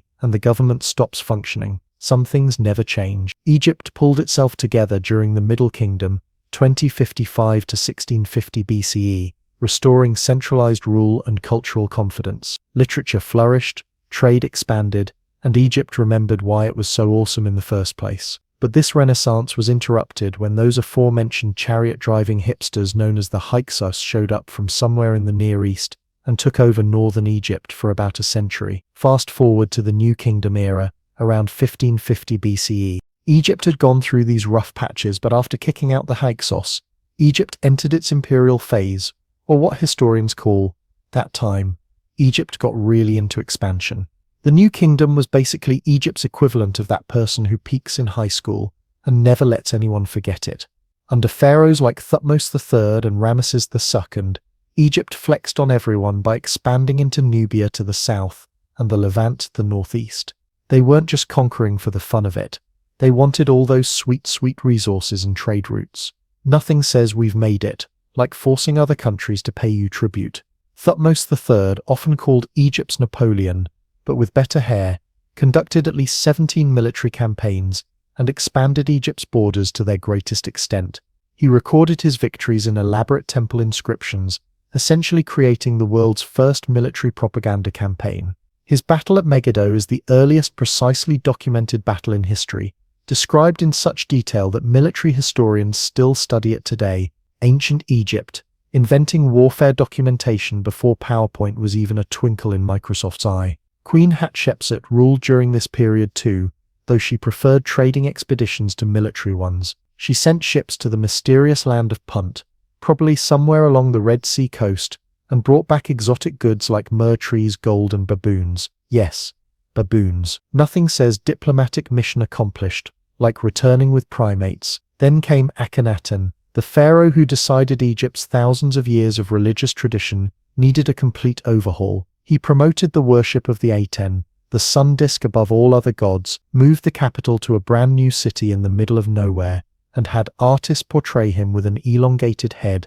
and a pear-shaped body. Talk about a midlife crisis. This experiment in ancient religious reformation didn't outlast him, though, and his successors promptly returned to traditional religion and pretended the whole thing never happened. His likely son Tutankhamun is far more famous today, despite dying young and accomplishing relatively little, all because his tomb was discovered intact in 1922. History can be so unfair. Ramesses II ruled for an astonishing 66 years and never missed an opportunity to remind everyone how great he was. He built monuments to himself all over Egypt, fathered more than 100 children, and claimed complete victory in the Battle of Kadesh against the Hittites, even though the actual outcome was more of a draw.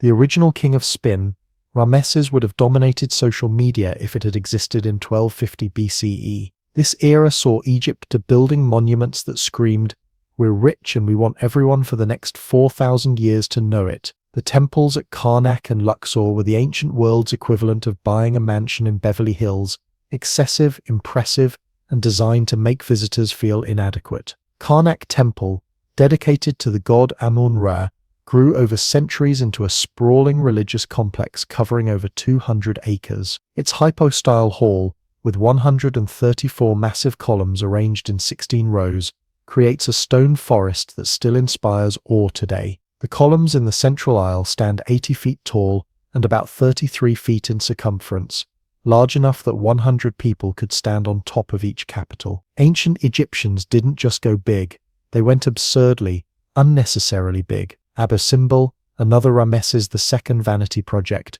features 4 colossal statues of the pharaoh carved into a mountainside, each standing 67 feet tall. When engineers moved the entire temple to higher ground in the 1960s to save it from the rising waters of Lake Nasser, they precisely aligned it so the sun would still illuminate the inner sanctuary on the same 2 days of the year as in Ramesses' time. That's dedication to historical accuracy that would make movie period piece costume designers jealous. Religion was huge, and by huge I mean it affected literally everything. The pharaoh wasn't just a king, he was a living god with the world's most intense job description: maintain cosmic order and keep the universe from collapsing into chaos. No pressure. Imagine having prevent the apocalypse as your daily to-do list. Egyptian religion was a complex polytheistic system with countless gods and goddesses who could appear in human, animal, or hybrid forms. Amun, the king of gods, could merge with Ra, the sun god, to become Amun-Ra,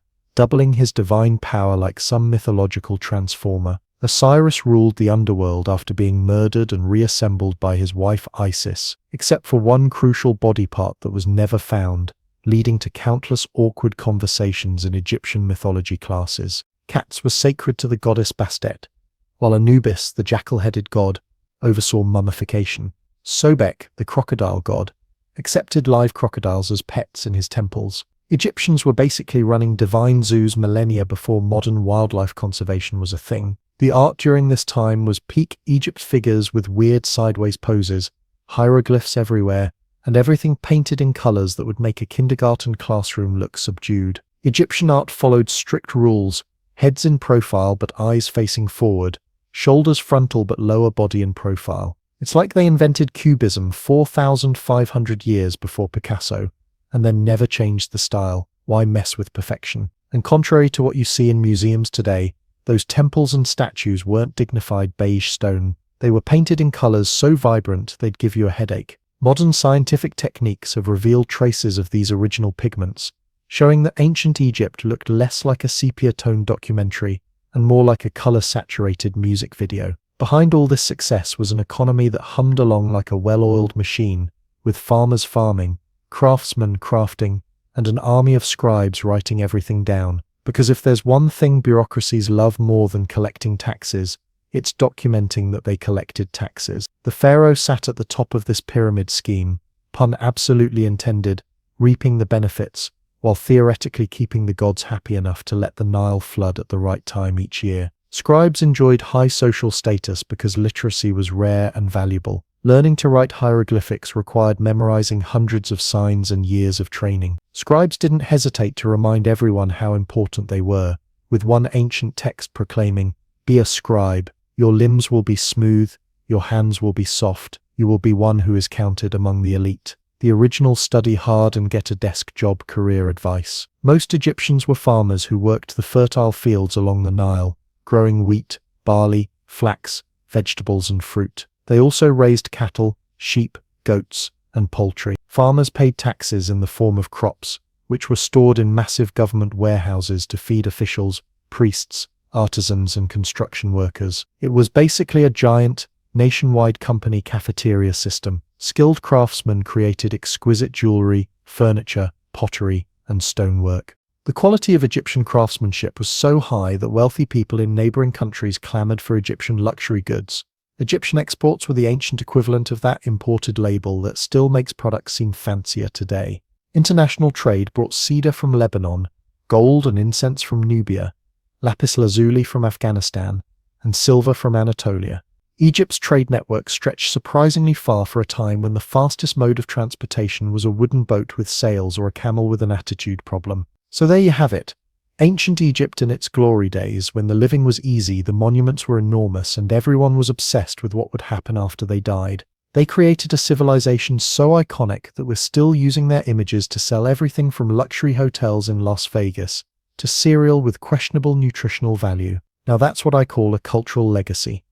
While other ancient civilizations have faded into obscurity, Egypt maintains its grip on our collective imagination. We remain fascinated by their monumental architecture, intricate mythology, and elaborate death practices. Perhaps it's because they were so intentionally memorable, a culture that deliberately built for eternity and somehow succeeded. They wanted us to remember them, and thousands of years later, we're still talking about them. If there's an afterlife, countless ancient Egyptians are nodding in satisfaction at a job well done.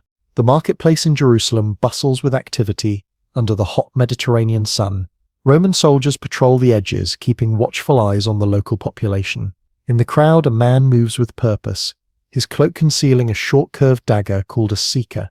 He approaches a wealthy Jewish merchant known for collaboration with Roman authorities. In an instant, the blade flashes, the target falls, and the attacker melts back into the crowd before anyone realizes what has happened. This is the signature method of the Sicarii, perhaps history's first documented group of organized political assassins who fought against Roman occupation of Judea in the 1st century CE through targeted killings and guerrilla warfare.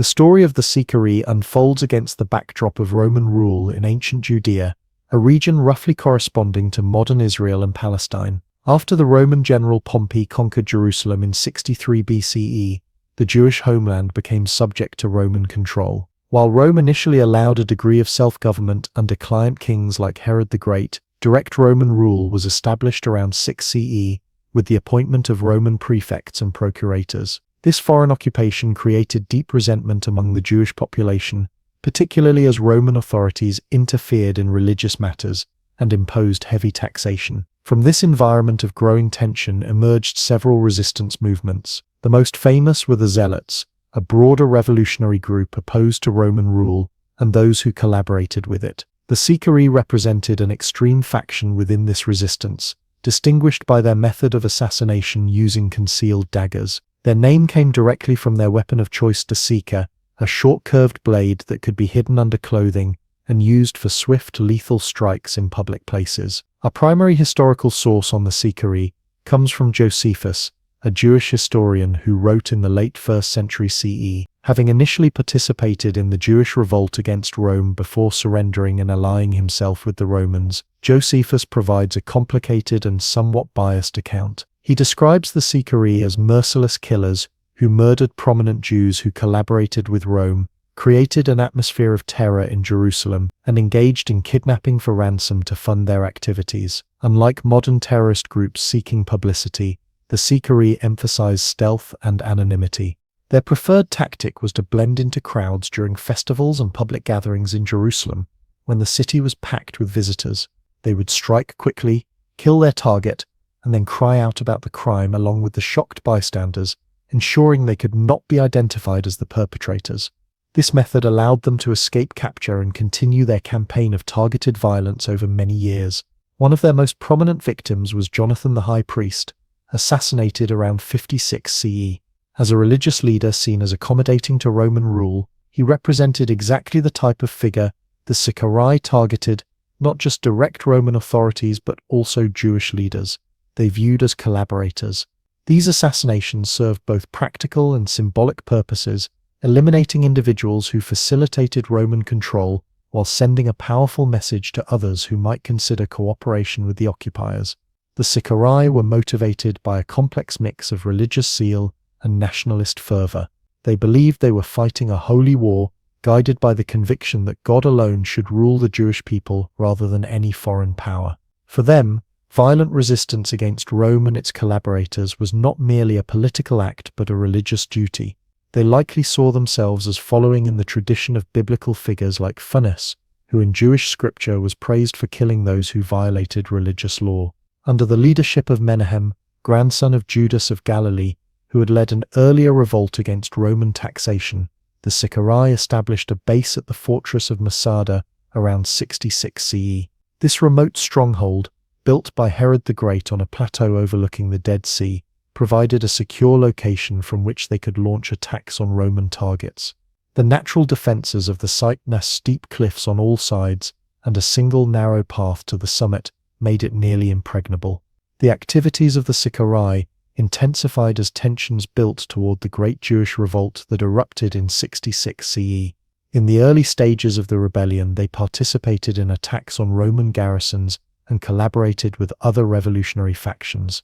However, the Sicarii soon found themselves in conflict with more moderate Jewish leaders who feared their extreme tactics would bring Roman retribution upon the entire population. This internal division weakened the Jewish resistance and contributed to eventual Roman victory. According to Josephus, the Sicarii engaged in more than just assassinations. They burned the public archives in Jerusalem to destroy debt records, raided villages for supplies, and kidnapped officials for ransom. During the siege of Jerusalem in 70 CE, as Roman forces surrounded the city, the Sicarii and other radical factions reportedly prevented civilians from surrendering and executed those who attempted to negotiate with the Romans, believing that divine intervention would save them if the situation became desperate enough. After the fall of Jerusalem and the destruction of the Second Temple by the Romans in 70 CE, the remaining Sicarii retreated to their fortress at Masada. There, under the leadership of Eleazar ben Yair, they held out against the Roman 10th Legion for several years. The Romans built a massive ramp to breach the defenses, a remarkable feat of engineering still visible today. According to Josephus, when the Romans finally broke through in 73 or 74 CE, they discovered that nearly all 960 defenders had chosen suicide rather than surrender, with each man killing his own family before 10 selected men killed the others, and finally themselves. This dramatic end at Masada has become one of the most famous episodes in Jewish history, symbolizing for many a commitment to freedom and religious identity, even in the face of overwhelming odds. Archaeological excavations at the site have confirmed some elements of Josephus's account, though scholars continue to debate the details. The dramatic story, regardless of its exact historical accuracy, has served as a powerful national symbol in modern Israel, where military cadets once took their oath with the declaration that Masada shall not fall again. Though the Sicarii were ultimately defeated, their approach to resistance had lasting historical significance. They were among the first documented groups to systematically use targeted assassination as a political weapon, a tactic that would be adopted by many later organizations throughout history. Their methods showed how a small group willing to use extreme violence could challenge a vastly superior military power, at least temporarily, by striking at key individuals and creating an atmosphere of fear. The ethical questions raised by the Sicarii continue to resonate in modern discussions about political violence. Were they freedom fighters resisting foreign occupation through the only means available to them, or terrorists who killed civilians and ultimately brought destruction upon their own people? This debate mirrors similar conversations about resistance movements throughout history, highlighting the persistent tension between the right to resist oppression and the moral limits of violent methods. The Sicarii also demonstrate how religious beliefs can become intertwined with political resistance, creating a particularly intense form of commitment among adherents. Their conviction that they were fulfilling divine will gave them the courage to undertake high-risk operations and ultimately to choose death over surrender. This fusion of religious and political motivation has been a recurring pattern in resistance movements across different cultures and time periods. Historians have noted similarities between the Sicarii and the later Hashins, or assassins, of medieval Persia, suggesting a possible historical connection where the tactics of targeted killing were transmitted across centuries. There are also parallels with modern extremist groups that combine religious ideology with political goals and view violence as a sanctified act. These connections highlight how certain patterns of human conflict recur throughout history, though always shaped by their specific cultural and historical contexts. Archaeological evidence of the Sicarii comes primarily from Masada, where excavations have uncovered the remains of their final stronghold. Visitors today can see the ruins of storerooms, ritual baths, synagogue, and defensive walls where this desperate band made their last stand. Archaeologists have found remnants of their daily life pottery, clothing, food stores, and weapons humanizing these historical figures beyond the limited accounts provided by Josephus. As night falls over the ancient landscapes where the Sicarii once moved through crowds with hidden daggers, their story continues to fascinate and trouble us. They remind us that the struggle against occupation and for national identity has deep historical roots, and that the questions they confronted about resistance, violence, and survival continue to challenge societies caught in similar conflicts today. In their devotion to a cause they deemed greater than their own lives, The Sicarii left a complex legacy that defies simple judgment even after 2,000 years. So we've seen how Rome grew from a collection of shepherds' huts to history's greatest Mediterranean power package. Now let's talk about what the Romans actually contributed to civilization besides roads, public baths, and that weird obsession with building things out of concrete. First and foremost, the Romans gave us law. Not just any law, but a comprehensive legal system so effective that much of it still forms the backbone of modern legal codes worldwide. Roman law evolved from the rather basic 12 tables in the early Republic. Essentially, don't steal or we'll cut off your hand level of sophistication, to the intricate Justinian Code of the 6th century CE, which filled multiple volumes with detailed regulations on everything from property rights to family relations. What made Roman law special wasn't just its comprehensiveness, but its flexibility. Romans distinguished between different types of law: ius civil law for citizens, ius gentium law of peoples applicable to non-citizens, and ius natural law based on universal principles. This allowed them to maintain core legal principles while adapting to diverse provincial situations across their vast empire. Roman jurists, the legal experts who interpreted and applied law, approached cases with remarkable sophistication, considering intent, circumstance, and precedent rather than rigidly applying rules. Key Roman legal concepts still fundamental today include the presumption of innocence, e incumbit probatio qui deceit, non qui negate. Proof lies with the one who asserts, not the one who denies. The principle that one is innocent until proven guilty, and the idea that laws should be publicly accessible rather than secret knowledge of elites. They developed contract law, property rights, and inheritance procedures that became models for later European systems. When you sign a contract, buy property, or contest a will today, you're participating in legal rituals with direct Roman ancestry. In engineering and architecture, Romans transformed theoretical knowledge into practical applications on an unprecedented scale. While they didn't invent the arch, the Etruscans get credit there. They perfected it and used it everywhere, in bridges, aqueducts, buildings, and triumphal monuments. The arch allowed them to span greater distances and support heavier loads than the post and lintel system used by Greeks. Combine multiple arches and you get a vault. Make a vault circular and you get a dome. The Pantheon's 142-foot unreinforced concrete dome remained the world's largest for over 1,300 years and still stands intact today, surviving earthquakes, fires, and centuries of neglect. Roman aqueducts delivered millions of gallons of fresh water daily to cities throughout the empire, supporting populations and public health standards that wouldn't be matched again until the 19th century. The city of Rome alone had 11 major aqueducts by the imperial period, some bringing water from over 50 miles away and delivering it through careful gradient calculations that required drops of just a few inches per mile. Engineers built these massive projects using nothing more sophisticated than water-filled troughs to establish levels and the eyeball test for alignment. No computers, no lasers, just meticulous Romans being obsessively precise. The famous Roman roads, over 250,000 miles of them at the empire's peak, weren't just flat paths but sophisticated engineering projects with multiple layers for drainage and durability. The deepest layer consisted of rubble and stones for stability,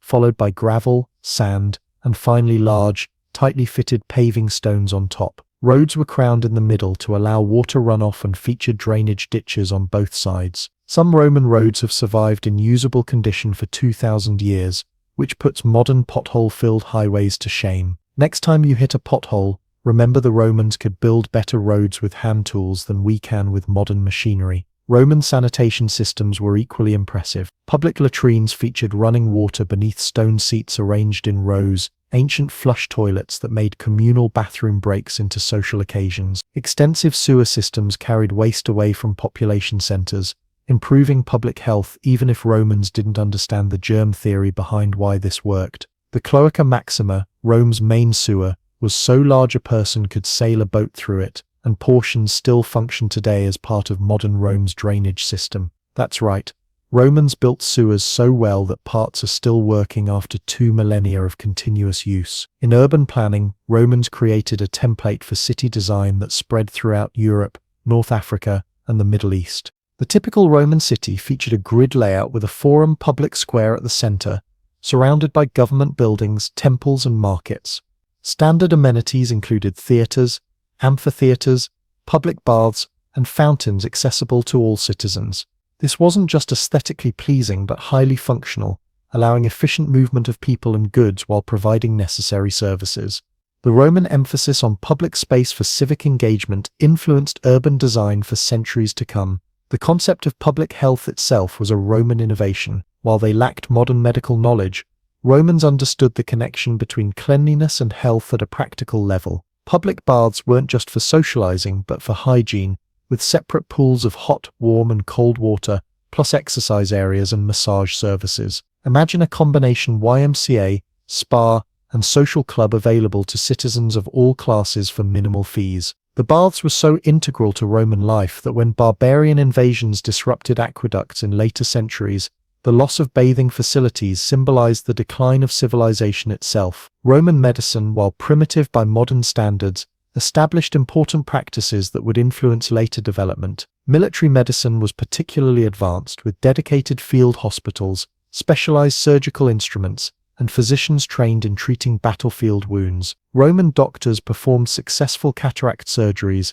amputations, and even basic dental work using tools remarkably similar to those used centuries later. The physician Galen's works on anatomy and treatment, though containing many errors, formed the basis of Western medical education until the Renaissance. In military organization, Romans created the most effective fighting force of the ancient world through standardization, discipline, and tactical flexibility. The legion, typically 5,000 men divided into cohorts, centuries, and smaller units, operated with a clear chain of command, standardized equipment, and extensive training. Romans excelled at military engineering, constructing temporary camps each night when on campaign, complete with ditches, ramparts, and defensive positions. Their siege techniques, from massive battering rams to earth ramps to sophisticated catapults, could reduce even the strongest fortifications given enough time. Perhaps most impressively, the Roman military functioned as a social institution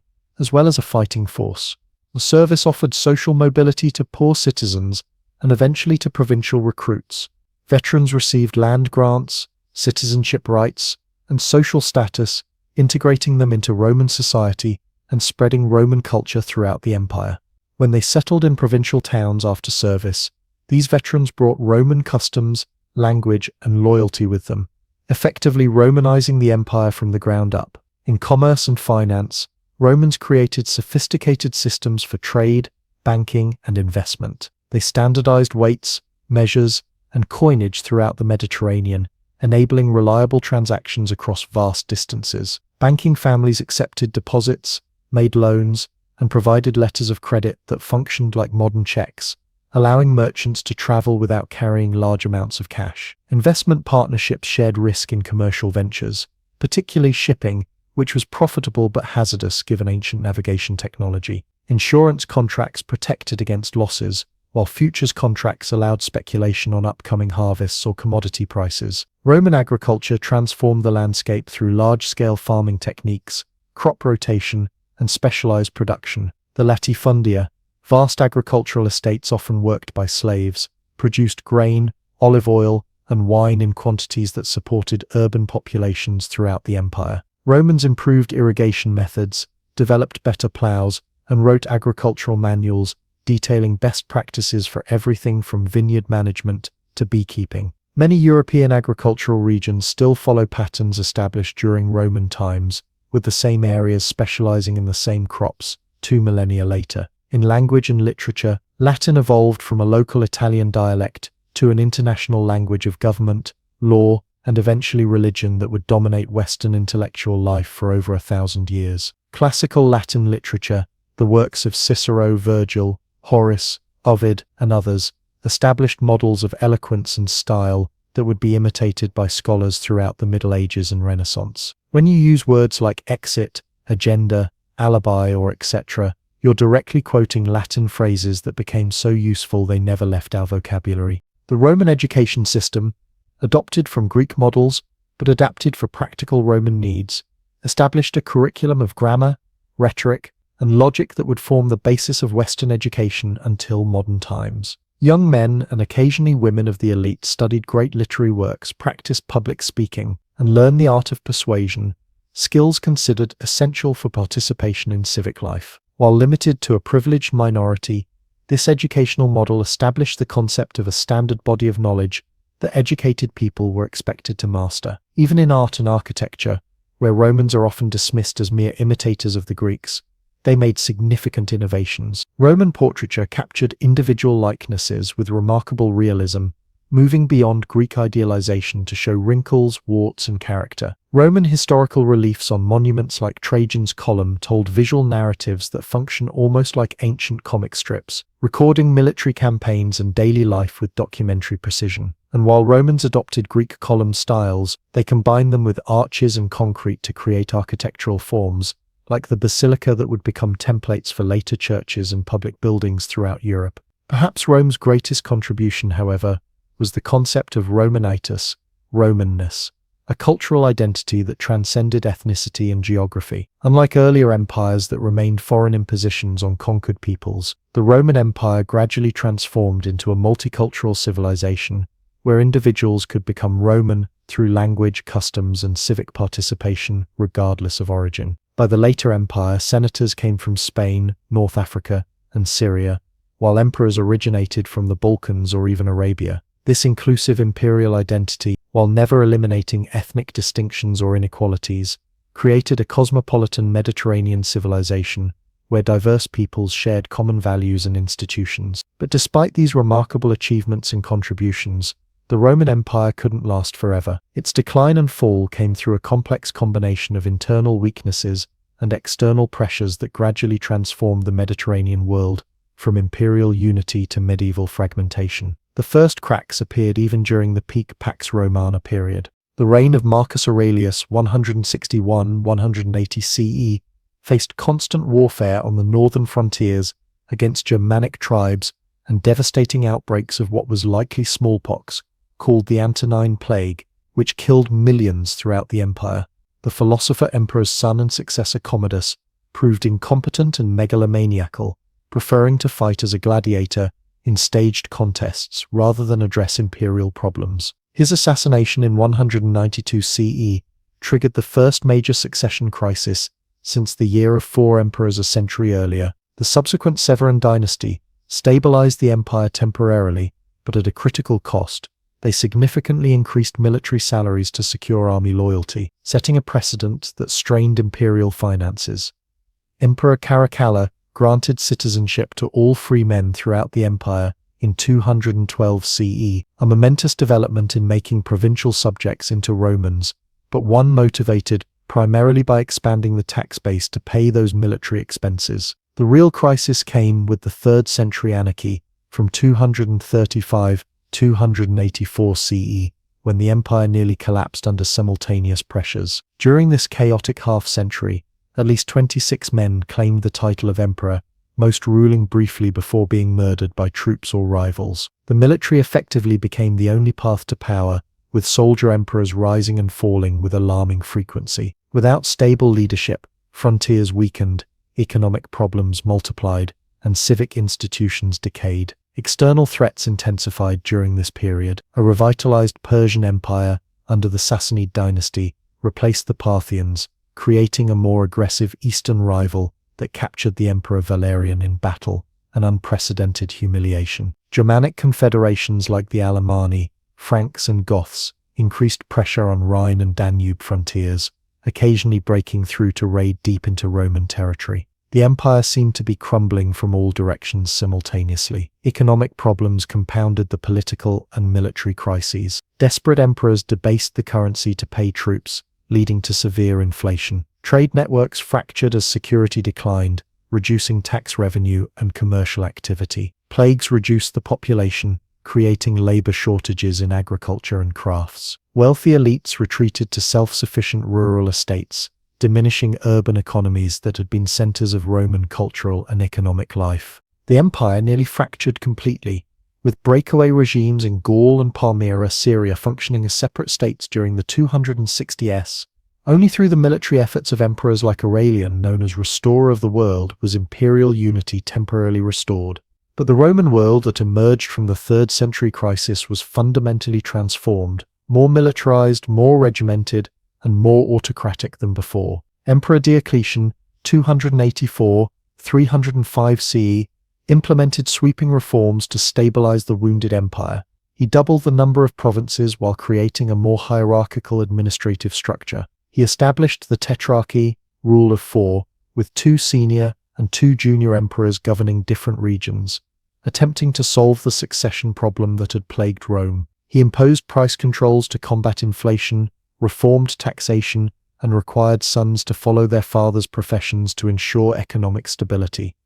Most significantly, he transformed the emperor from princeps first citizen to dominus lord and god, surrounding the imperial office with elaborate court ceremonial borrowed from Eastern monarchies. These emergency measures worked temporarily but accelerated centralization and regimentation that changed Rome's character. The distinction between citizen and subject became meaningless, as all inhabitants became subject to increasingly bureaucratic state control. Free peasants found themselves increasingly bound to the land in arrangements that prefigured medieval serfdom. Diocletian's reforms didn't cure Rome's problems but managed them enough to prevent immediate collapse. Constantine the Great, 306–337 CE, continued transformation by establishing a new capital at Constantinople, modern Istanbul, strategically positioned between European and Asian provinces where it could better respond to frontier threats. Most famously, Constantine legalized Christianity after centuries of intermittent persecution, eventually making it his personal faith. This momentous religious shift accelerated after his reign, with Emperor Theodosius I, 379–395 CE, making Christianity the empire's official religion and suppressing traditional Roman religious practices. The empire formally split into western and eastern halves after Theodosius, reflecting administrative realities that had existed informally for decades. While both claimed to be the Roman Empire, their paths diverged significantly. The Eastern Empire, later known as Byzantine, retained greater wealth, population, and urban infrastructure. The Western Empire faced more immediate barbarian threats with fewer resources to respond effectively. The traditional fall of Rome date of 476 CE marks when Germanic military commander Odoacer deposed the last Western emperor, Romulus Augustulus, and declared himself king of Italy, rather than elevating another puppet emperor. This relatively anticlimactic event formalized a reality that had existed for decades. Real power in the West had long been held by Germanic generals commanding increasingly Germanic armies, with emperors serving as figureheads. But the fall wasn't a sudden collapse so much as a gradual transformation. Germanic tribes like the Visigoths, Ostrogoths, Vandals, and Franks established kingdoms within former Roman territories, but generally maintained Roman administrative structures, used Roman law, and sought legitimacy through connections to Roman traditions. These kingdoms weren't destroying Roman civilization, so much as adapting it to new political realities, while competing for status and territory among themselves. The Eastern Roman Empire, meanwhile, continued for nearly 1,000 years after the Western collapse, preserving Roman law, administration, and cultural traditions in modified form. The Emperor Justinian, 527–565 CE, temporarily reconquered Italy, North Africa, and parts of Spain, and commissioned a definitive codification of Roman law. While gradually becoming more Greek in language and culture, the Byzantines considered themselves Romans until their final defeat by Ottoman Turks in 1453 CE. The Roman Catholic Church emerged as another preserver of Roman traditions, adopting the empire's administrative divisions for its dioceses and the Latin language for its liturgy and documents. The Pope in Rome gradually assumed a leadership role comparable to the missing Western Emperor, creating a parallel authority structure that would shape medieval European development. Monasteries preserved ancient Roman texts through dedicated copying, while church schools maintained elements of classical education. Even the barbarian kingdoms that replaced direct Roman rule were more continuations than replacements of Roman civilization. The Frankish realm under Charlemagne explicitly attempted to revive the Western Roman Empire, culminating in his coronation as Emperor of the Romans by the Pope in 800 CE. The very concept of what we now call the Holy Roman Empire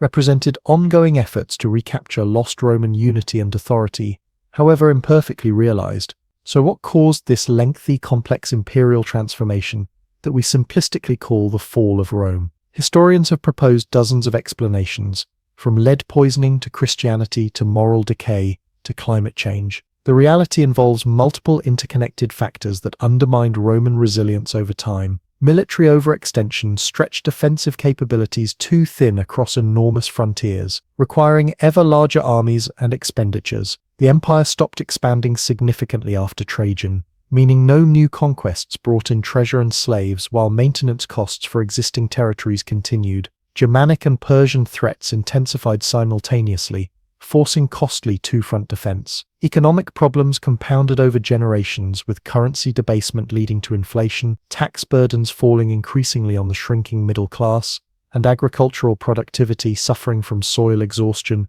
and possibly climate shifts. The plague reduced the taxpayer and labor base while military needs increased, creating an impossible fiscal equation. Political instability, particularly during the 3rd century crisis, meant long-term problems went unaddressed while short-term emperors focused on immediate survival. The lack of clear succession mechanisms made each transition a potential civil war. Military priorities dominated civilian needs as soldier emperors focused on army loyalty above all else. Social transformation saw urban decline as elites retreated to self-sufficient rural estates. The middle class that had filled municipal leadership roles shrank under tax burdens. Social mobility decreased as Diocletian's reforms required sons to follow fathers' professions. Religious shifts from traditional Roman practices to mystery cults and eventually Christianity reoriented values away from civic participation toward personal salvation. External pressures increased as Germanic tribes faced their own population pressures and Hunnic invasions from the east,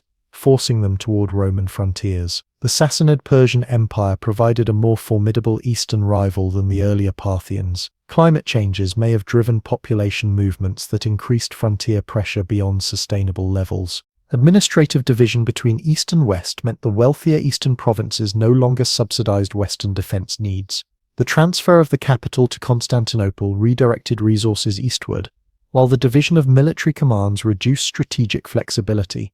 Western emperors increasingly relied on Germanic foederati, allied troops who maintained divided loyalties. None of these factors alone would have doomed Rome, but their combination created a perfect storm that the empire couldn't weather indefinitely. The Eastern Empire survived precisely because it faced fewer of these challenges simultaneously and retained greater resources to address those it did face. The legacy of Rome extends far beyond its political collapse. Roman law forms the basis of legal systems throughout continental Europe and their former colonies. Romance languages, Spanish, Portuguese, French, Italian, Romanian, evolved directly from Latin and are spoken by nearly 1 billion people today. Roman architectural principles revived during the Renaissance still shape our public buildings and urban spaces. The Catholic Church preserved and modified Roman administrative structures that influenced European institutional development for centuries. Perhaps most significantly, the very idea of Rome, of a unified civilization bringing law, stability, and common culture to diverse peoples,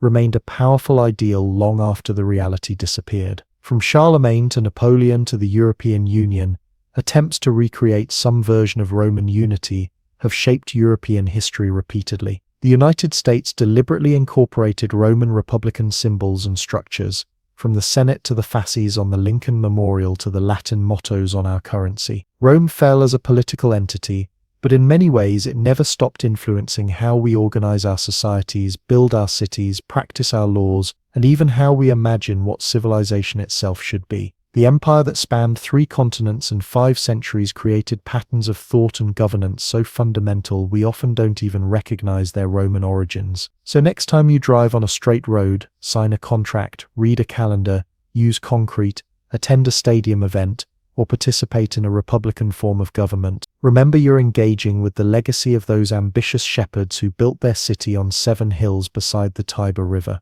They created not just an empire of territory, but an empire of the mind that outlasted their political control by millennia. Not bad for a civilization that started with a questionable story about twin brothers and a wolf. Imagine a world on the edge of transformation. The year is 1776. While American colonists declare their independence across the Atlantic, something equally revolutionary stirs in the heart of Bavaria, Germany. In a small university town, a professor lights a candle in a dimly lit room. Around him gather a handful of students and intellectuals. They speak in hushed tones about reason, liberty, and overthrowing the old ways of thinking. This is the birth of the Illuminati, a secret society that would last only a decade but sparks centuries of conspiracy theories that burn to this day. Adam Weishaupt was not born to shake the foundations of Europe. The son of a law professor, he studied with Jesuits before becoming a professor of law himself at the University of Ingolstadt. But Weishaupt grew frustrated with the religious control over education and society. The ideas of the Enlightenment called to him: reason over superstition, liberty over tyranny, equality over privilege.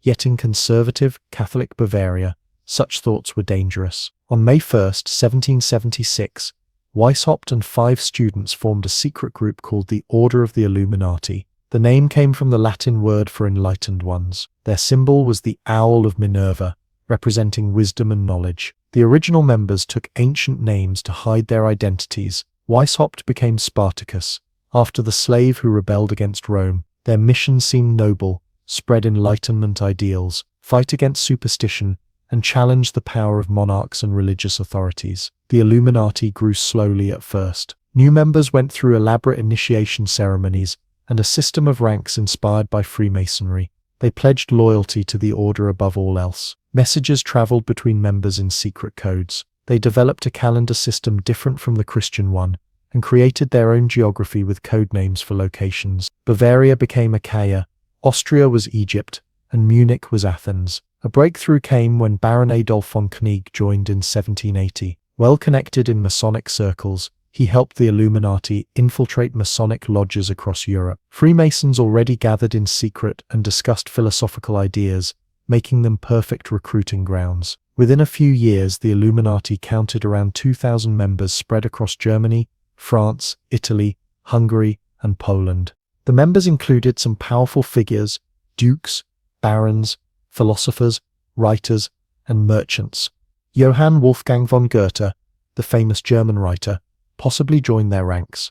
The composer Mozart, though never confirmed as a member, included themes in his opera, The Magic Flute, that strongly hinted at Illuminati ideals. Through these influential members, they hoped to gradually reshape society from within existing structures. But trouble brewed as the Illuminati became more radical. Internal conflicts erupted between Weishaupt and von Knieg about the direction of the order. Some members worried that the true aim was not just educational reform but the complete overthrow of governments and religions. Rumors spread about their secret rituals and oath-taking ceremonies. Former members left and revealed secrets. The group grew careless, leaving written evidence of their plans. The hammer fell in 1784. Karl Theodor, the Duke of Bavaria, issued an edict banning all secret societies, including the Illuminati and Freemasons. The following year, he specifically outlawed the Illuminati by name. Police raided homes of suspected members. They discovered documents outlining plans to influence governments and remake society. Weishaupt fled Bavaria, eventually finding refuge in the city of Gotha, where he lived out his days writing defenses of his order. By 1787, the Illuminati were officially gone, suppressed after just 11 years of existence. In normal times, they might have faded from memory entirely, but these were not normal times. The French Revolution erupted in 1789, shocking the established order of Europe. As kings and queens lost their heads and ancient institutions crumbled, many searched for someone to blame. Enter Augustin Barruel, a French Jesuit, and John Robison, a Scottish professor. Independently, they published books claiming the French Revolution was the work of the Illuminati. According to their theories, the disbanded group had not truly disappeared, but gone deeper underground, orchestrating world events from the shadows. These books spread rapidly through Europe and across to America, where they found eager audiences terrified by the chaos in France. In the United States, fear of the Illuminati influenced early politics. Federalists accused Thomas Jefferson and his supporters of being secret Illuminati agents.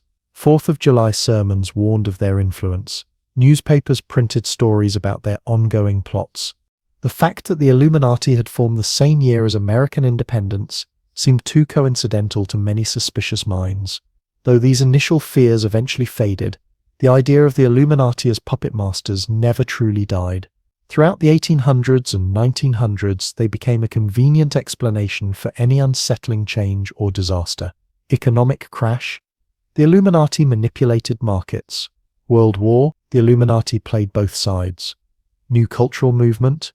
The Illuminati controlled entertainment to corrupt minds. By the late 20th century, the Illuminati had evolved in popular imagination from a specific historical group into an all-powerful shadow government. Books, movies, music, and eventually the internet spread increasingly elaborate theories. They became linked with everything from alien contact to mind control technologies. The symbol of the all-seeing eye that appears on the US dollar bill was cited as proof of their continued influence, though it actually represented divine providence to the founding fathers. Modern conspiracy theories suggest the Illuminati count world leaders, business titans, and celebrities among their ranks. Music videos and films are analyzed for supposed Illuminati symbols. Triangles, eyes, hand gestures, and specific poses are interpreted as secret communications. The theories grow ever more complex, with each new generation adding layers to the myth of the secret society that refuses to die. What would Adam Weishaupt think of all this? The professor who started a reading group that evolved into a secret society would likely be amazed at the lasting power of his creation in the public imagination. The real Illuminati were indeed dedicated to changing society, but through education and the spread of rational thinking, not through the supernatural or alien means often attributed to them today. The true story of the Bavarian Illuminati contains enough intrigue without embellishment, a group of idealists meeting by candlelight, developing secret codes and rituals, infiltrating other organizations, and eventually falling victim to their own ambition and carelessness. Their rapid rise and fall speaks to both the power and danger of secret societies in turbulent times. As darkness settles around us, we might wonder if any modern group carries the true flame of the original Illuminati. Perhaps their real legacy lies not in shadowy global control, but in the continued struggle between authority and freedom, between old traditions and new ideas. The candle Weishaupt lit in 1776 burned briefly but cast long shadows that still dance across the walls of our collective imagination to this day. Now that we've seen the Greeks rise to glory and reach their peak with Alexander making half the known world speak Greek, let's talk about what they actually gave to civilization besides Olympic sports and statues with strategically placed fig leaves. First up, democracy. The Greeks didn't just invent democracy. They invented the word itself, from demos, people, and kratos, power. Athenian democracy was direct rather than representative, meaning citizens didn't elect officials to vote for them. They showed up themselves and voted on everything from tax rates to whether to go to war. It was exhausting but effective, at least for the relatively small percentage of the population who qualified as citizens. Women, slaves, and resident foreigners need not apply. The Athenians were progressive for their time but would fail modern inclusion standards spectacularly. When the Athenian leader Cleisthenes established democratic reforms around 508 BCE, he created a system designed to prevent any one group from dominating politics. The city was divided into 10 artificial tribes that cut across traditional family and regional loyalties. A council of 500, with 50 members from each tribe, prepared legislation for the assembly of all citizens. To prevent corruption, many officials were chosen by lottery rather than election, based on the radical idea that any citizen was capable of serving the state. It was like jury duty, except you might end up running the treasury instead of just deciding if your neighbor really did steal that goat. Greeks also pioneered the concept of citizenship itself, the idea that people have both rights and responsibilities in their community. This wasn't just a legal status, but an identity people took seriously. The Greek word for someone who focused only on private affairs and ignored civic duties was idiots, the etymological root of our word idiot, the original political insult.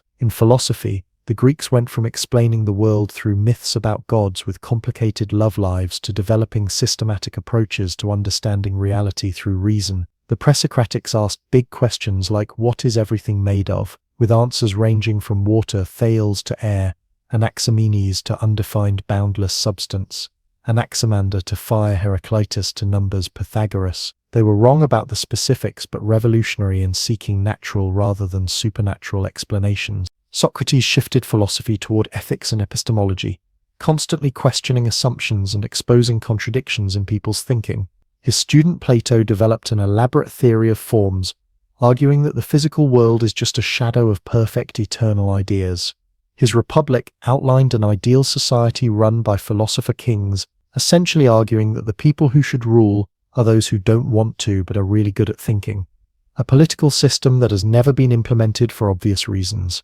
Aristotle, Plato's star pupil, decided to categorize and analyze literally everything, creating foundational works in logic, ethics, politics, poetics, physics, biology, and psychology. He established the scientific method of systematic observation and cataloging, even if many of his specific conclusions were later disproven. His work was so comprehensive that medieval scholars simply called him the philosopher, as if no one else deserved the title. The competing philosophical schools that emerged, Epicureans, Stoics, Cynics, and Skeptics, offered different recipes for happiness and good living. Epicureans sought modest pleasure and freedom from pain, not the wild hedonism their name now suggests. Stoics emphasized virtue and acceptance of what cannot be changed, developing psychological techniques still used in modern therapy. Cynics rejected social conventions and lived with extreme simplicity, while skeptics questioned whether we can know anything for certain.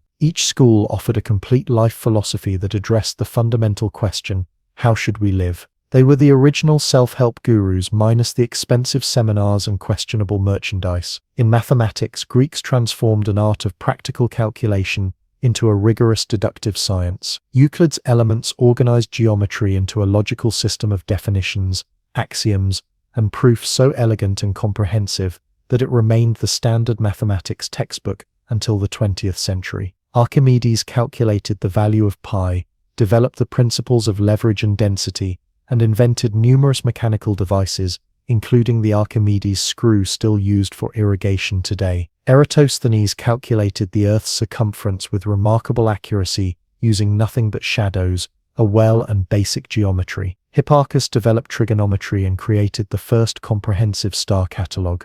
These achievements are even more impressive considering they did all this without 0 decimal places or algebraic notation. In astronomy, Greeks went from seeing stars as holes in the dome of the sky to developing sophisticated models of planetary motion. Aristarchus even proposed a heliocentric model of the solar system in the 3rd century BCE, nearly 1,800 years before Copernicus. Unfortunately, no one believed him because it seemed absurd that the Earth would move without people falling off. Sometimes being too far ahead of your time just means everyone thinks you're crazy. Greek medicine, founded by Hippocrates, moved healthcare from superstition and magic to clinical observation and natural causes. The Hippocratic Corpus, a collection of medical texts, established a code of ethics, detailed case studies, and treatment protocols based on the theory of 4 bodily humors. While the humor theory turned out to be completely wrong, the empirical approach to diagnosis and treatment was revolutionary. Hippocratic doctors were taught to observe patients carefully, document symptoms, and first do no harm, a concept that distinguishes them from many other ancient healers who often did considerable harm with their remedies. In literature, Greeks invented or perfected nearly every genre we recognize today. Homer's Iliad and Odyssey established the epic as a form combining adventure, heroism, divine intervention, and meditations on fate and mortality. Sappho's intensely personal lyric poetry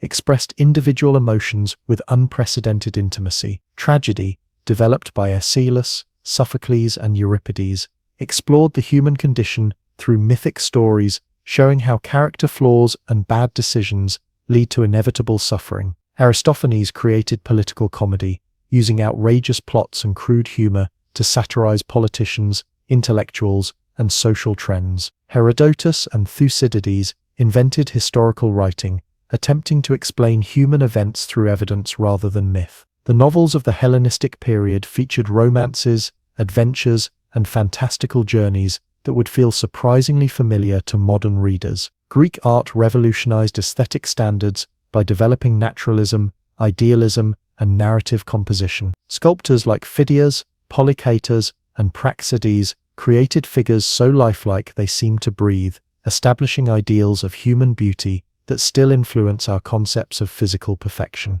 Vase painters depicted myths, daily life, and historical events with increasing sophistication, experimenting with perspective and emotion in ways that wouldn't be surpassed until the Renaissance.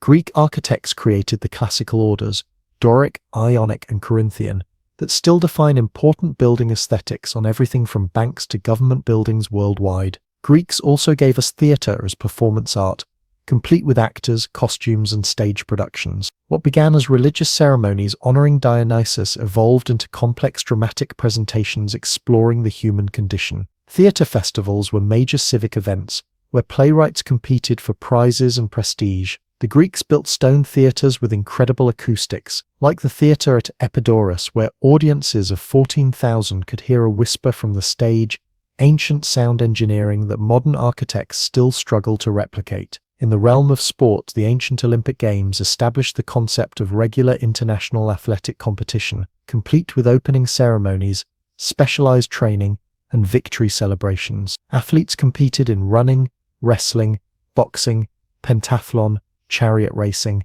and the particularly brutal pancration, a no-holds-barred combination of wrestling and boxing, where only biting and eye gouging were prohibited. Olympic victors achieved celebrity status, receiving free meals for life in their home cities, and sometimes having statues erected in their honor. The Games connected the fractious Greek world through shared cultural experience, establishing the idea that sports transcend political boundaries. Perhaps most important was the Greek concept of paideia, education not just as technical training, but as the formation of character, intellect, and aesthetic sensibility. Greeks believed education should develop the whole person through physical training, music, poetry, rhetoric, mathematics, and philosophy. This ideal of balanced development influenced educational theory for millennia and still underpins liberal arts education today. Their cultural achievements were spread throughout the Mediterranean world by colonies, trade, and eventually Alexander's conquests. As Greek ideas mixed with Egyptian, Persian, Indian,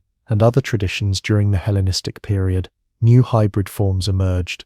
The Library of Alexandria became the greatest collection of knowledge in the ancient world, with scholars from throughout the Mediterranean studying, copying, and commenting on works from multiple civilizations. The Lighthouse of Alexandria, standing over 300 feet tall, with a fire visible for miles, symbolized how Greek ingenuity and engineering illuminated the ancient world. But despite these towering intellectual and cultural achievements, Greek political power gradually declined as a new superpower emerged in the Western Mediterranean. Rome, once a minor city-state on the Italian peninsula, had been developing its own talents for organization, military discipline, and practical engineering. As Roman power grew, it inevitably collided with the Greek world. The decline and fall of independent Greek civilization came gradually rather than from a single catastrophic event. After Alexander's death in 323 BCE, his empire fragmented into kingdoms ruled by his generals,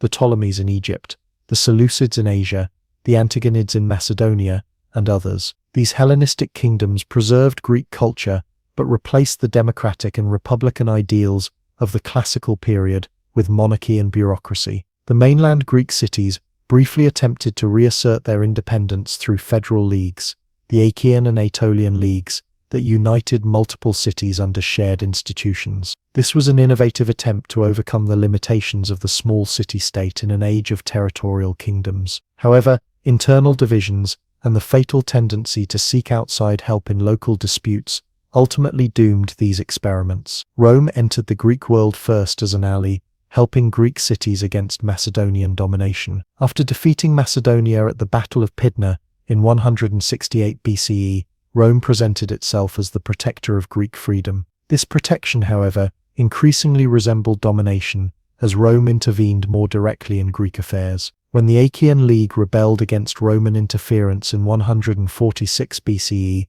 the Roman general Mummius destroyed Corinth as a warning to other Greek cities. The message was clear: resistance to Roman power would not be tolerated. Rather than formally annexing Greece immediately, Rome initially ruled through client states and puppet governments. By 27 BCE, however, Greece had been organized as the Roman province of Achaia. The independent political life of ancient Greece was officially over, though Greek culture remained vibrant and influential. The final irony was that even as Rome conquered Greece militarily, educated Romans acknowledged Greek cultural superiority.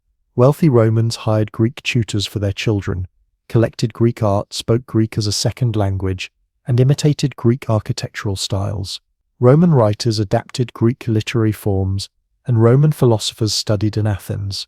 The Roman poet Horace famously wrote that captive Greece captured her savage conqueror, acknowledging that Greek culture had conquered Rome even as Roman legions conquered Greece. Under Roman rule, Greek cities like Athens and Alexandria remained important cultural and educational centers. Students from throughout the empire traveled to study with Greek philosophers and rhetoricians. Greek doctors dominated Roman medicine, and Greek architects designed Roman buildings. The Greek language remained the lingua franca of the Eastern Mediterranean, used for commerce, administration, and intellectual discourse. This cultural prestige provided little comfort to Greeks who resented their political subjugation. Occasional rebellions were crushed, and Greek cities gradually lost the administrative autonomy they had initially been granted. Roman governors, tax collectors, and soldiers served as constant reminders of foreign domination. The physical symbols of Greek achievement suffered as well. Roman generals and emperors looted Greek temples and public spaces for statues and artwork to display in Rome. The general Sulla sacked Athens in 86 BCE, destroying buildings and walls that had stood since the classical period. Later emperors took columns and building materials from older Greek structures to use in new Roman projects. Yet Greece experienced periods of revival under Roman rule. Emperor Hadrian, a noted Hellenophile, completed the massive Temple of Olympian Zeus in Athens, built a comprehensive library and improved infrastructure throughout Greece. The wealthy sophist Herodes Atticus funded new buildings, including the Odeon Theatre on the slopes of the Acropolis. Greek intellectual life continued at the philosophical schools in Athens, the scientific research in Alexandria, and the medical school on Kos. The division of the Roman Empire in the 4th century CE placed Greece within the Eastern or Byzantine Empire, with its capital at Constantinople. As the Western Empire collapsed under Germanic invasions, the Eastern Empire preserved Greek language and modified Greek cultural traditions, though increasingly within a Christian context. Christianity presented perhaps the greatest challenge to traditional Greek culture. Where Greeks had celebrated human achievement and beauty, Christianity emphasized human sinfulness and divine salvation. Where Greek philosophy had sought understanding through reason, Christian theology emphasized faith and revelation. The Emperor Justinian closed the philosophical schools of Athens in 529 CE, including Plato's Academy, that had operated continuously for nearly 900 years. This act symbolically marked the end of ancient pagan Greek intellectual tradition. The physical remnants of Greek civilization suffered further during this period. Temples were converted to churches or dismantled for building materials. Statues were destroyed as pagan idols or melted down for their bronze. Manuscripts that didn't align with Christian teaching were not copied and gradually disappeared. The Great Library of Alexandria, already damaged in earlier conflicts, ceased to function as a center of learning. Yet even as institutional support for Greek learning declined, the Byzantine Empire preserved and transmitted much of Greek literature, philosophy, and science. Byzantine scholars maintained the Greek language, copied ancient texts, and wrote commentaries that preserved understanding of ancient works. When Constantinople finally fell to Ottoman Turks in 1453 CE, Byzantine scholars fled to Italy, bringing ancient Greek manuscripts that helped fuel the Renaissance. This preservation, however imperfect, allowed Greek ideas to resurface in Western Europe during the Renaissance and Enlightenment. Architects rediscovered the principles of Greek design, scholars relearned ancient Greek to read original texts, and political theorists studied Greek concepts of democracy and citizenship. The Greek revival in 18th and 19th century Europe and America reflected renewed appreciation for Greek achievements, albeit often through a romanticized lens. Modern Greece itself, after nearly 4 centuries of Ottoman rule, achieved independence in 1830, consciously connecting its national identity to its ancient past. The selection of Athens as capital, the adoption of classical motifs in public architecture, and the purification of the language to remove Turkish influences all reflected the desire to reclaim ancient heritage. Today, ancient Greek achievements remain foundational to Western civilization and increasingly recognized globally. Democracy, rational inquiry, artistic realism, literary forms, ethical philosophy, and educational ideals all trace direct lineage to Greek innovation. Terms from Greek politics, science, and philosophy fill our vocabulary, often without our realizing their origins. The fall of ancient Greece reminds us that cultural achievement doesn't guarantee political survival. The city-states that produced democracy, philosophy, and tragedy couldn't overcome their internal divisions and external threats. Yet Greek ideas proved more durable than Greek political institutions, spreading through time and space to influence civilizations the original Greeks never knew existed. Perhaps the true legacy of ancient Greece lies not in specific institutions or artworks, but in a particular way of seeing the world, a belief that humans can understand their universe through reason, that beauty has enduring value, that citizenship carries both privileges and responsibilities, and that the examined life is worth living. These ideas have survived conquest, religious transformation, and technological revolution, proving as resilient as the marble of the Parthenon. From a collection of villages emerging from a dark age to the creators of ideas that would transform human understanding, the Greeks carved out a unique place in history. Their physical empire was limited and short-lived, but their empire of the mind continues to shape how we think, create, and organize our societies. Not bad for a civilization that began with sheep herders, telling stories about gods who couldn't keep their togas on. So we've seen how the Mesopotamians created the world's first cities and empires between their troublesome twin rivers. Now let's talk about what they actually gave to civilization besides ziggurats and some seriously intense legal penalties. First and foremost, these folks invented writing, which might seem like an obvious contribution until you consider what a mind-blowing concept it was at the time. Imagine being the first person to think, hey, what if we could make marks on clay that represent the sounds we make with our mouths? That's some seriously next-level thinking. The Sumerians started with pictographs around 3500 BCE, little drawings that looked like the things they represented, but soon realized this system was as efficient as explaining a movie plot through charades. So they developed cuneiform, using wedge-shaped marks pressed into clay tablets with a reed stylus. Over time, these symbols evolved from representing whole words to representing syllable sounds, making the system more flexible but still ridiculously complicated. Learning cuneiform required years of education and thousands of hours of practice, the ancient equivalent of getting a PhD just to send a text message. These clay tablets have proven remarkably durable. Archaeologists have discovered thousands of them, revealing everything from grocery lists and school homework to epic poetry and astronomical observations. When ancient cities burned down, which happened frequently, the fire actually baked the clay tablets, preserving them even better. Talk about accidental data backup. Modern cloud storage wishes it was as reliable as a fired clay tablet. Beyond just technical writing, Mesopotamians created the world's first literature. The Epic of Gilgamesh isn't just an entertaining story about a semi-divine king and his wild man bestie fighting monsters. It's humanity's first exploration of friendship, mortality, and the meaning of life through narrative. When Gilgamesh fails in his quest for immortality and comes to accept his mortal fate, he's expressing existential angst thousands of years before French philosophers made it fashionable while smoking cigarettes in Parisian cafes. Mesopotamians also pioneered the legal system as we know it. Hammurabi's code wasn't the first law collection. Ur-Nammu and Lipit-Ishtar came before him, but it was the most comprehensive and influential. By carving his laws on a giant stone monument placed in public, Hammurabi established the revolutionary principle that laws should be written down and accessible to everyone. No more "I didn't know that was illegal" excuses, though given the penalties involved, claiming ignorance probably wouldn't have saved you anyway. The code featured the iconic principle of an eye for an eye, which sounds harsh to modern ears, but was actually meant to limit punishment and prevent blood feuds from spiraling out of control. Earlier systems might have demanded 10 eyes for 1 eye, so this was actually progress. The code also established different penalties based on social class, which wasn't exactly egalitarian, but at least recognized that context mattered in judgment. Congratulations.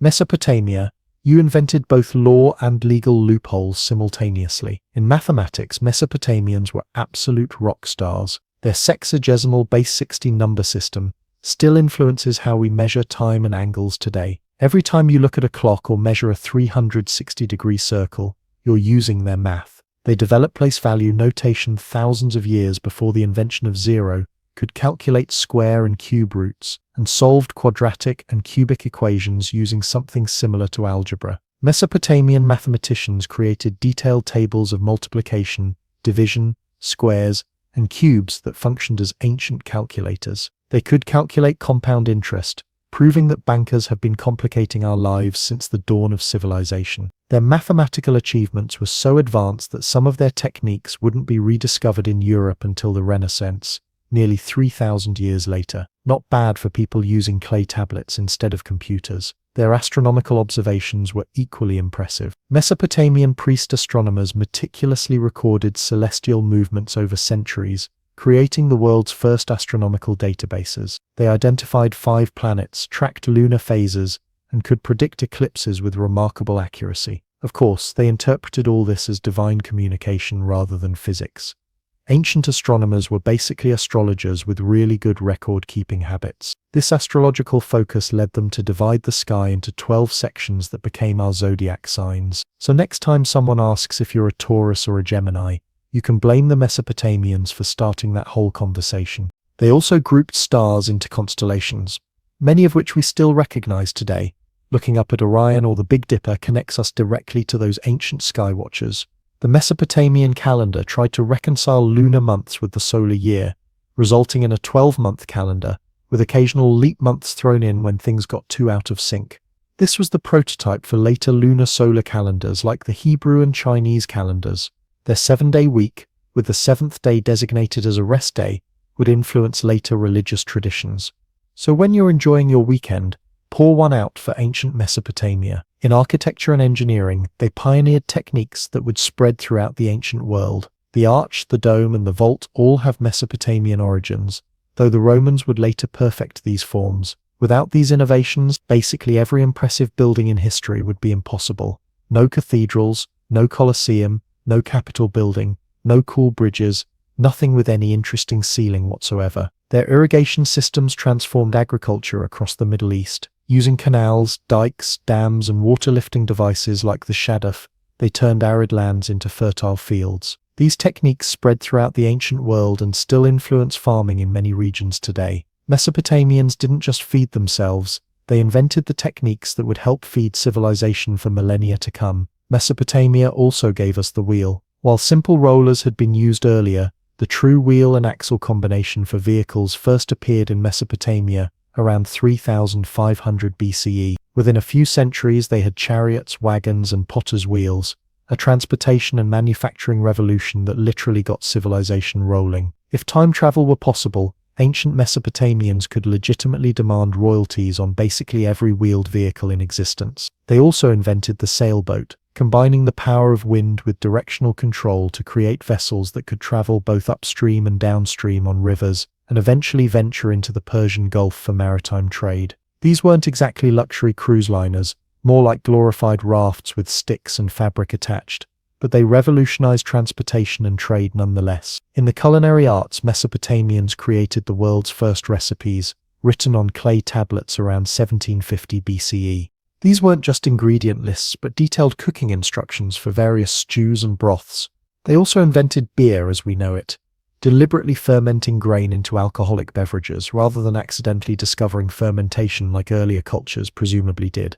They brewed at least 20 different varieties of beer and considered it essential to civilized life. The world's oldest drinking song comes from ancient Sumer, proving that humans have been combining alcohol and bad music for at least 4,000 years. Mesopotamians pioneered metallurgy, developing techniques for working copper, bronze, gold, and eventually iron. Their craftsmen created intricate jewelry, weapons, tools, and decorative objects using sophisticated methods like lost wax casting. The Bronze Age is literally named after their technological innovation of combining copper and tin to create a harder, more durable metal that transformed warfare, agriculture, and craftsmanship. They even made contributions to beauty and hygiene, creating the first known soaps, perfumes, and cosmetics. Mesopotamian women used coal to darken their eyes, rouge for their cheeks, and henna for their hair, the original makeup influences. Men and women both wore elaborate hairstyles and jewelry to indicate their social status. The concept of dress to impress has deep Mesopotamian roots. But despite all these innovations and achievements, Mesopotamian civilization couldn't last forever. Its decline and fall came through a combination of internal weaknesses and external pressures that gradually transformed the region from the world's most advanced civilization into a series of conquered provinces within larger empires. The first major blow came from the north, where the Assyrians built a brutal but effective empire beginning around 900 BCE. The Assyrians were basically the ancient world's first military superpower, with iron weapons, sophisticated siege engines, and psychological warfare tactics that included impaling captives on stakes outside conquered cities as a warning to others. Subtle, they were not. Assyrian kings like Ashurbanipal, Sennacherib, and Ashurnasirpal II conquered the entire Mesopotamian region and beyond, creating an empire stretching from Egypt to Iran. They ruled through terror, demanding absolute obedience and heavy tribute from subjected peoples. Their capital cities of Nimrud, Nineveh, and Ashur featured lavish palaces decorated with intricate stone reliefs depicting royal hunts, military victories, and the gruesome fates of those who opposed them. The original Mess Around and Find Out illustrated guides. While fearsome in conquest, the Assyrian Empire struggled with the challenges of governing such a vast territory. Constant rebellions required continuous military campaigns, stretching resources thin. The empire reached its greatest extent under Ashurbanipal in the 7th century BCE, but began to crack soon after his death. A coalition of Babylonians and Medes finally destroyed Nineveh in 612 BCE, ending Assyrian dominance with a satisfying dose of poetic justice for all the peoples they had terrorized. From the ashes of the Assyrian Empire rose the Neo-Babylonian Empire, led by kings like Nabopolassar and his son Nebuchadnezzar II. This was Babylon's big comeback tour, a last hurrah for independent Mesopotamian civilization. Nebuchadnezzar II rebuilt Babylon into the ancient world's largest and most impressive city, with massive walls, grand processional ways, and the legendary Hanging Gardens, one of the 7 wonders of the ancient world, though archaeologists still debate whether these gardens actually existed or were ancient fake news. The Neo-Babylonian Empire expanded through conquest, famously capturing Jerusalem in 587 BCE and taking the Jewish population into the Babylonian exile, an event extensively documented in the Hebrew Bible. This period of forced cultural exchange would have profound effects on Judaism, and by extension on later religions like Christianity and Islam. Sometimes the most significant cultural influences come from traumatic historical events, the original its complicated relationship status. But Babylon's renaissance proved short-lived. In 539 BCE, the Persian king Cyrus the Great captured Babylon, adding Mesopotamia to his rapidly expanding Persian Empire. According to both Persian records and the Hebrew Bible, Cyrus entered the city with minimal resistance after diverting the Euphrates River and marching his army along the riverbed under the walls, an ancient version of thinking outside the box. The Babylonian king Nabonidus and his corregent Belshazzar, of writing on the wall biblical fame, found themselves suddenly unemployed. Persian rule marked a significant turning point. For the first time in its history, Mesopotamia became just one province within a much larger empire centered elsewhere.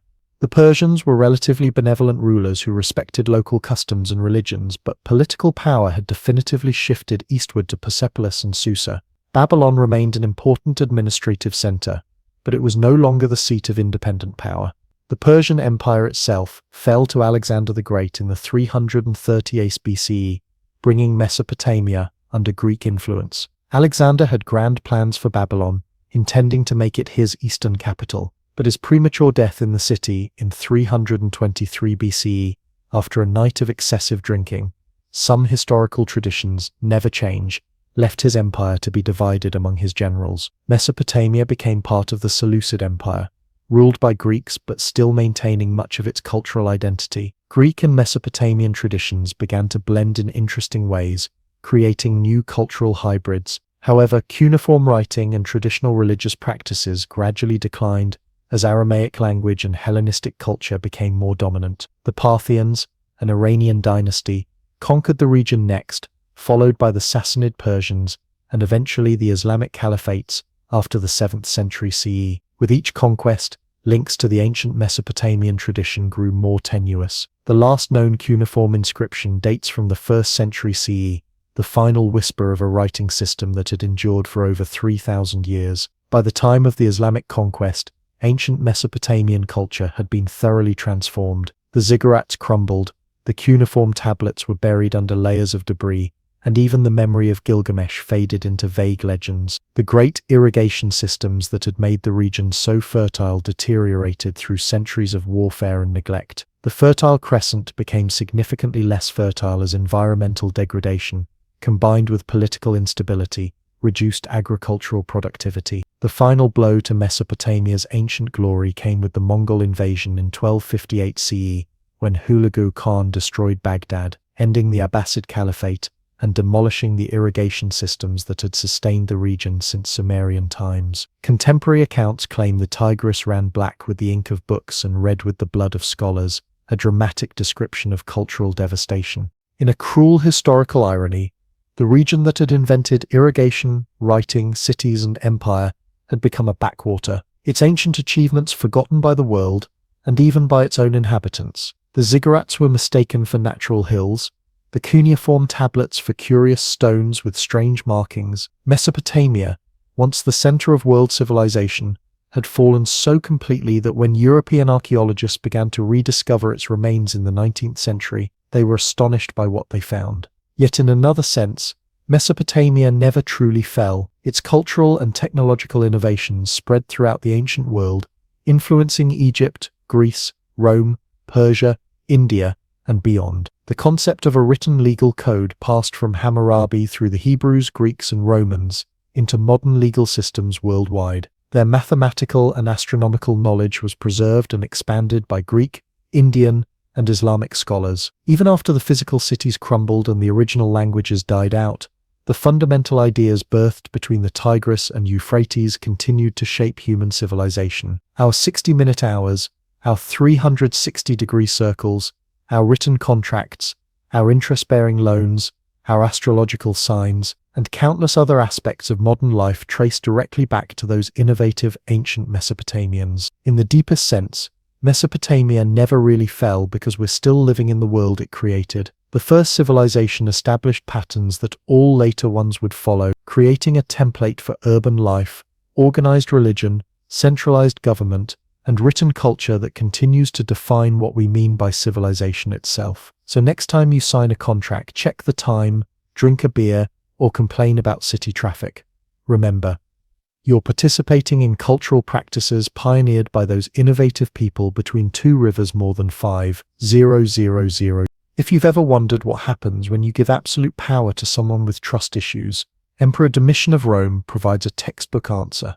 The last ruler of the Flavian dynasty took paranoia to an art form, transforming the Roman Empire into a place where a wrong glance at the emperor could earn you a death sentence.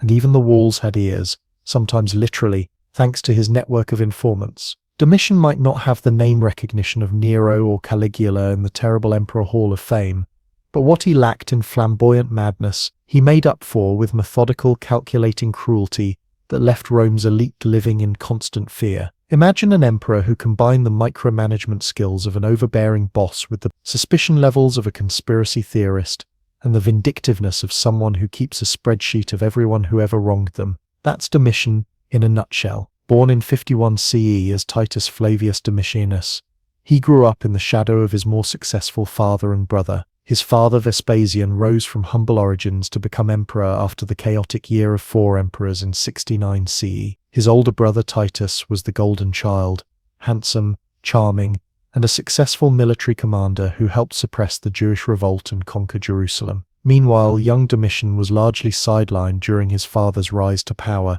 given minor ceremonial roles while the real authority went to his brother. When Vespasian died in 79 CE, Titus became emperor and continued to keep his younger brother at arm's length from real power. Titus's reign was brief but popular, marked by his handling of multiple disasters including the eruption of Mount Vesuvius that destroyed Pompeii. When Titus died suddenly in 81 CE, after just 2 years as emperor, rumors immediately spread that Domitian had hastened his brother's demise, perhaps by having him denied proper treatment during his final illness, or even directly poisoning him. Whether or not he murdered his way to the throne, Domitian finally had the power he'd been denied for so long, and he wasn't about to use it subtly. The new emperor quickly set about reorganizing the government to centralize authority in his own hands. Unlike his father and brother, who maintained the pretense that the emperor was just the first citizen working with the Senate, Domitian dropped the charade and embraced autocracy. He demanded to be addressed as Dominus et Deus,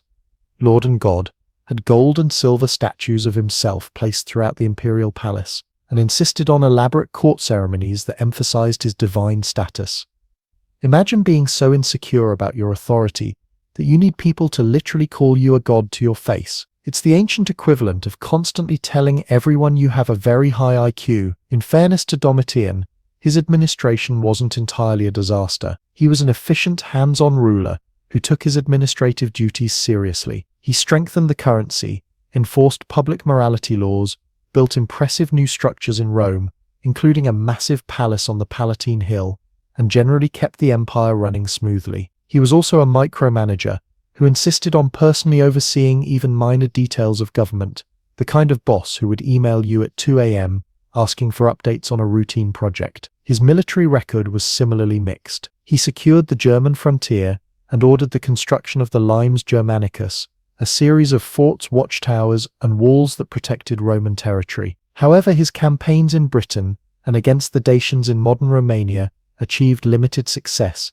despite his extravagant claims of victory. After a particularly unimpressive campaign, he staged a mock triumph in Rome, with slaves dressed up as German prisoners. It was the ancient equivalent of giving yourself a participation trophy and then throwing yourself a parade. Where Domitian truly distinguished himself as a terrible ruler was in his relationship with Rome's elite. From the beginning of his reign, he viewed the Senate with suspicion, believing not entirely without reason that many senators looked down on his family as upstarts and preferred the old aristocratic families. What began as tension evolved into open hostility and eventually a reign of terror against anyone perceived as a threat. Domitian's paranoia created an atmosphere of fear and suspicion that permeated Roman high society. He regularly attended trials for treason himself, watching with an unnerving intensity that left the accused and judges alike wondering what he wanted to hear. He had informers everywhere, rewarding those who brought accusations against potential enemies. Casual comments,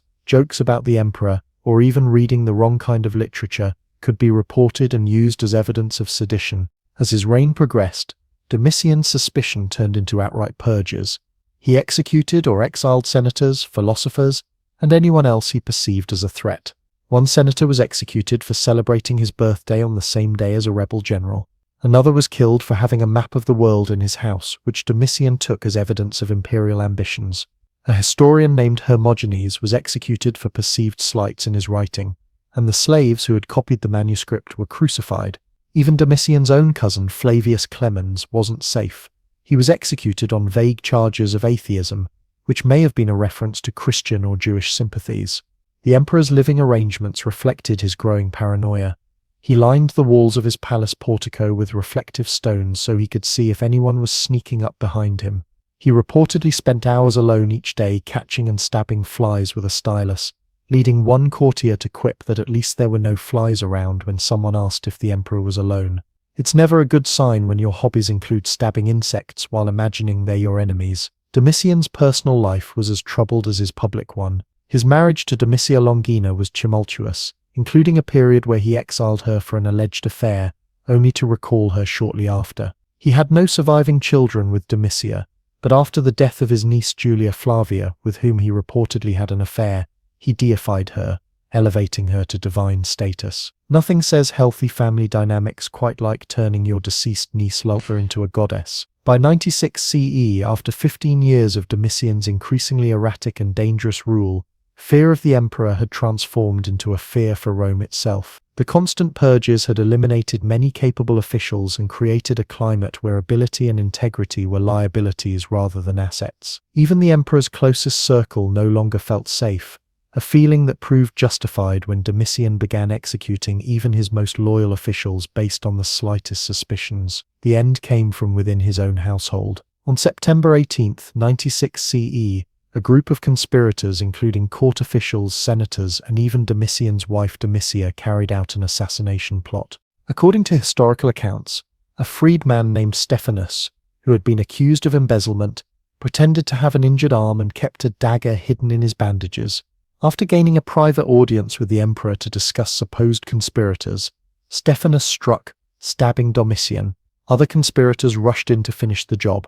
The emperor, who had spent his reign seeing threats everywhere, finally encountered a real one. The Senate wasted no time celebrating his death, immediately passing damnation over memory, ordering his statues torn down and his name erased from public monuments. They selected the elderly Senator Nerva as the new emperor, beginning the period of the 5 good emperors that would give Rome a century of relatively stable and competent rule, quite a change from Domitian's paranoid micromanagement. What makes Domitian particularly interesting among Rome's bad emperors is that he wasn't obviously insane like Caligula or theatrical in his cruelty like Nero. His tyranny was cold, calculating, and methodical. He didn't burn Rome or make his horse a consul or commit obviously deranged acts. Instead, he created a system of surveillance, intimidation, and selective punishment that allowed him to control through fear rather than outright terror. In this sense, Domitian represents a more modern kind of authoritarian, the ruler who maintains the functions of the state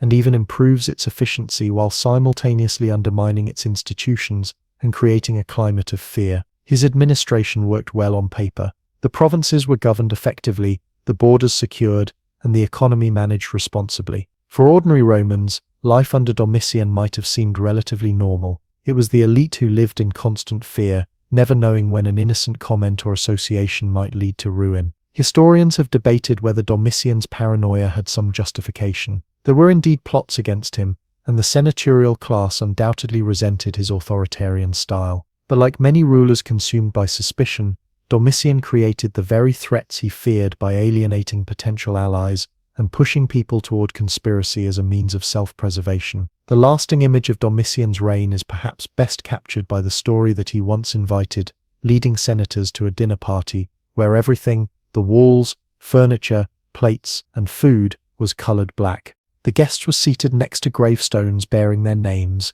served by naked, black-painted children who danced around them like spirits of the dead. After terrifying his guests into believing their execution was imminent, Domitian sent them home with the gifts that had been displayed on their gravestones. Whether this macabre dinner party actually happened or was invented by his enemies, it perfectly captures the psychological torture that characterized his reign, the deliberate cultivation of fear as a tool of control. 2,000 years after his assassination, Domitian serves as a reminder that tyranny doesn't always announce itself with spectacular displays of madness. Sometimes it arrives in the form of an administrator with a clipboard and a list of enemies, methodically crossing off names, while assuring everyone that it's all for the greater good.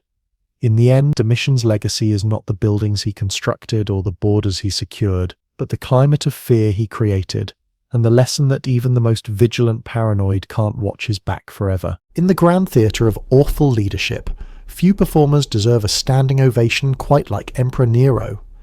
This Roman disaster in a toga took the imperial stage in 54 CE and proceeded to put on what can only be described as history's most catastrophic one-man show. Picture this: Rome, the ancient world's greatest superpower, handed over to a teenager with the emotional regulation of a toddler and the artistic aspirations of a rejected theatre kid. What could possibly go wrong? As it turns out, absolutely everything. Nero started his reign promisingly enough. At just 16 years old, he became emperor with the help of his mother Agrippina, who basically ran a masterclass in helicopter parenting. For the first 5 years, under the guidance of his tutor Seneca and the Praetorian prefect Burrus, Nero actually seemed decent. He reduced taxes, gave slaves the right to complain against unjust masters, and banned capital punishment. It's like finding out that Voldemort had a brief phase of volunteering at animal shelters. But like many child stars, Nero's early promise quickly devolved into a spectacular train wreck. His first order of business: murder his own mother.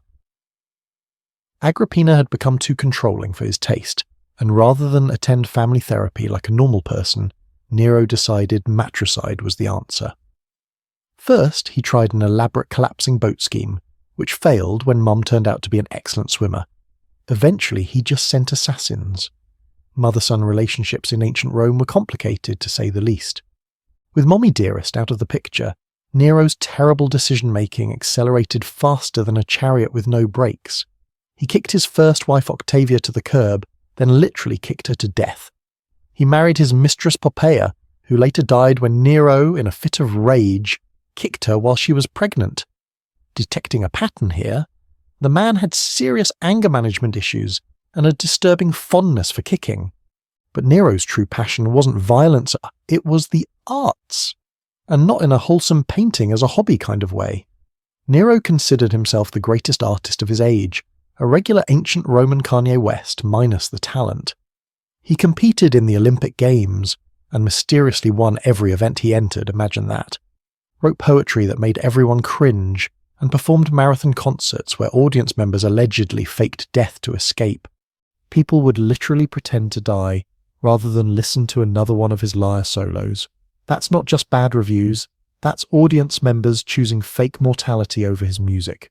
The emperor converted part of the palace into a private theatre, where he could force Rome's elite to endure his performances.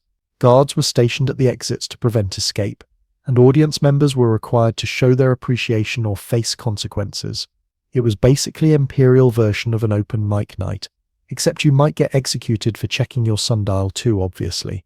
Then came the most notorious moment of Nero's reign, the Great Fire of Rome in 64 CE. While Rome burned for 6 days, destroying 10 of 14 districts, rumors spread that Nero was playing his lyre and singing about the destruction of Troy. The emperor as a disaster tourist, composing his soundtrack to the apocalypse. While historians debate whether Nero actually fiddled while Rome burned, especially since fiddles didn't exist yet, the image stuck because it perfectly captured his self-absorbed nature. In the fire's aftermath, Nero did implement impressive urban planning reforms with wider streets and fire-resistant building materials, but he also seized prime real estate to build his outrageous Golden House Palace complex, complete with a 120-foot statue of himself. It's like rebuilding after a hurricane and deciding what the community really needs is a giant golden statue of you.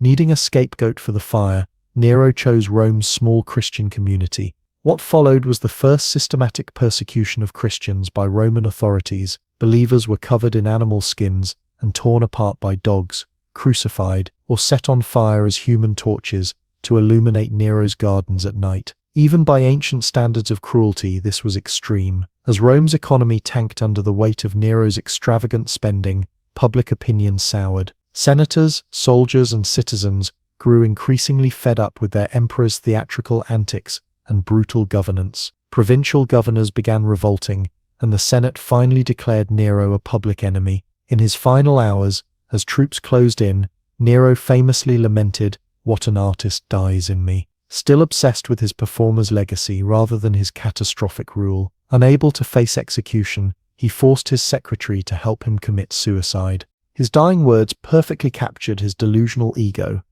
He wasn't concerned about the thousands he'd killed or the empire he'd mismanaged, but about the world losing his artistic genius. Nero's death at age 30 ended the Julio-Claudian dynasty and plunged Rome into the chaotic year of 4 emperors. His legacy was so toxic that subsequent emperors used Nero as shorthand for how not to govern. The Senate ordered his statues destroyed, his name scratched from monuments and his memory condemned, the Roman equivalent of being cancelled. What makes Nero truly fascinating isn't just his cartoonish villainy, but how his reign represents the perfect storm of absolute power, artistic delusion, and zero accountability. He embodied the dangers of unchecked narcissism in leadership centuries before psychology had terms for it. Essentially, Nero was that theatre kid who never faced rejection, given unlimited power and zero criticism. Looking back, Nero seems almost like a cautionary satire, a living warning about entrusting power to someone who values applause over governance. He treated Rome as his personal talent show venue while the actual empire burned,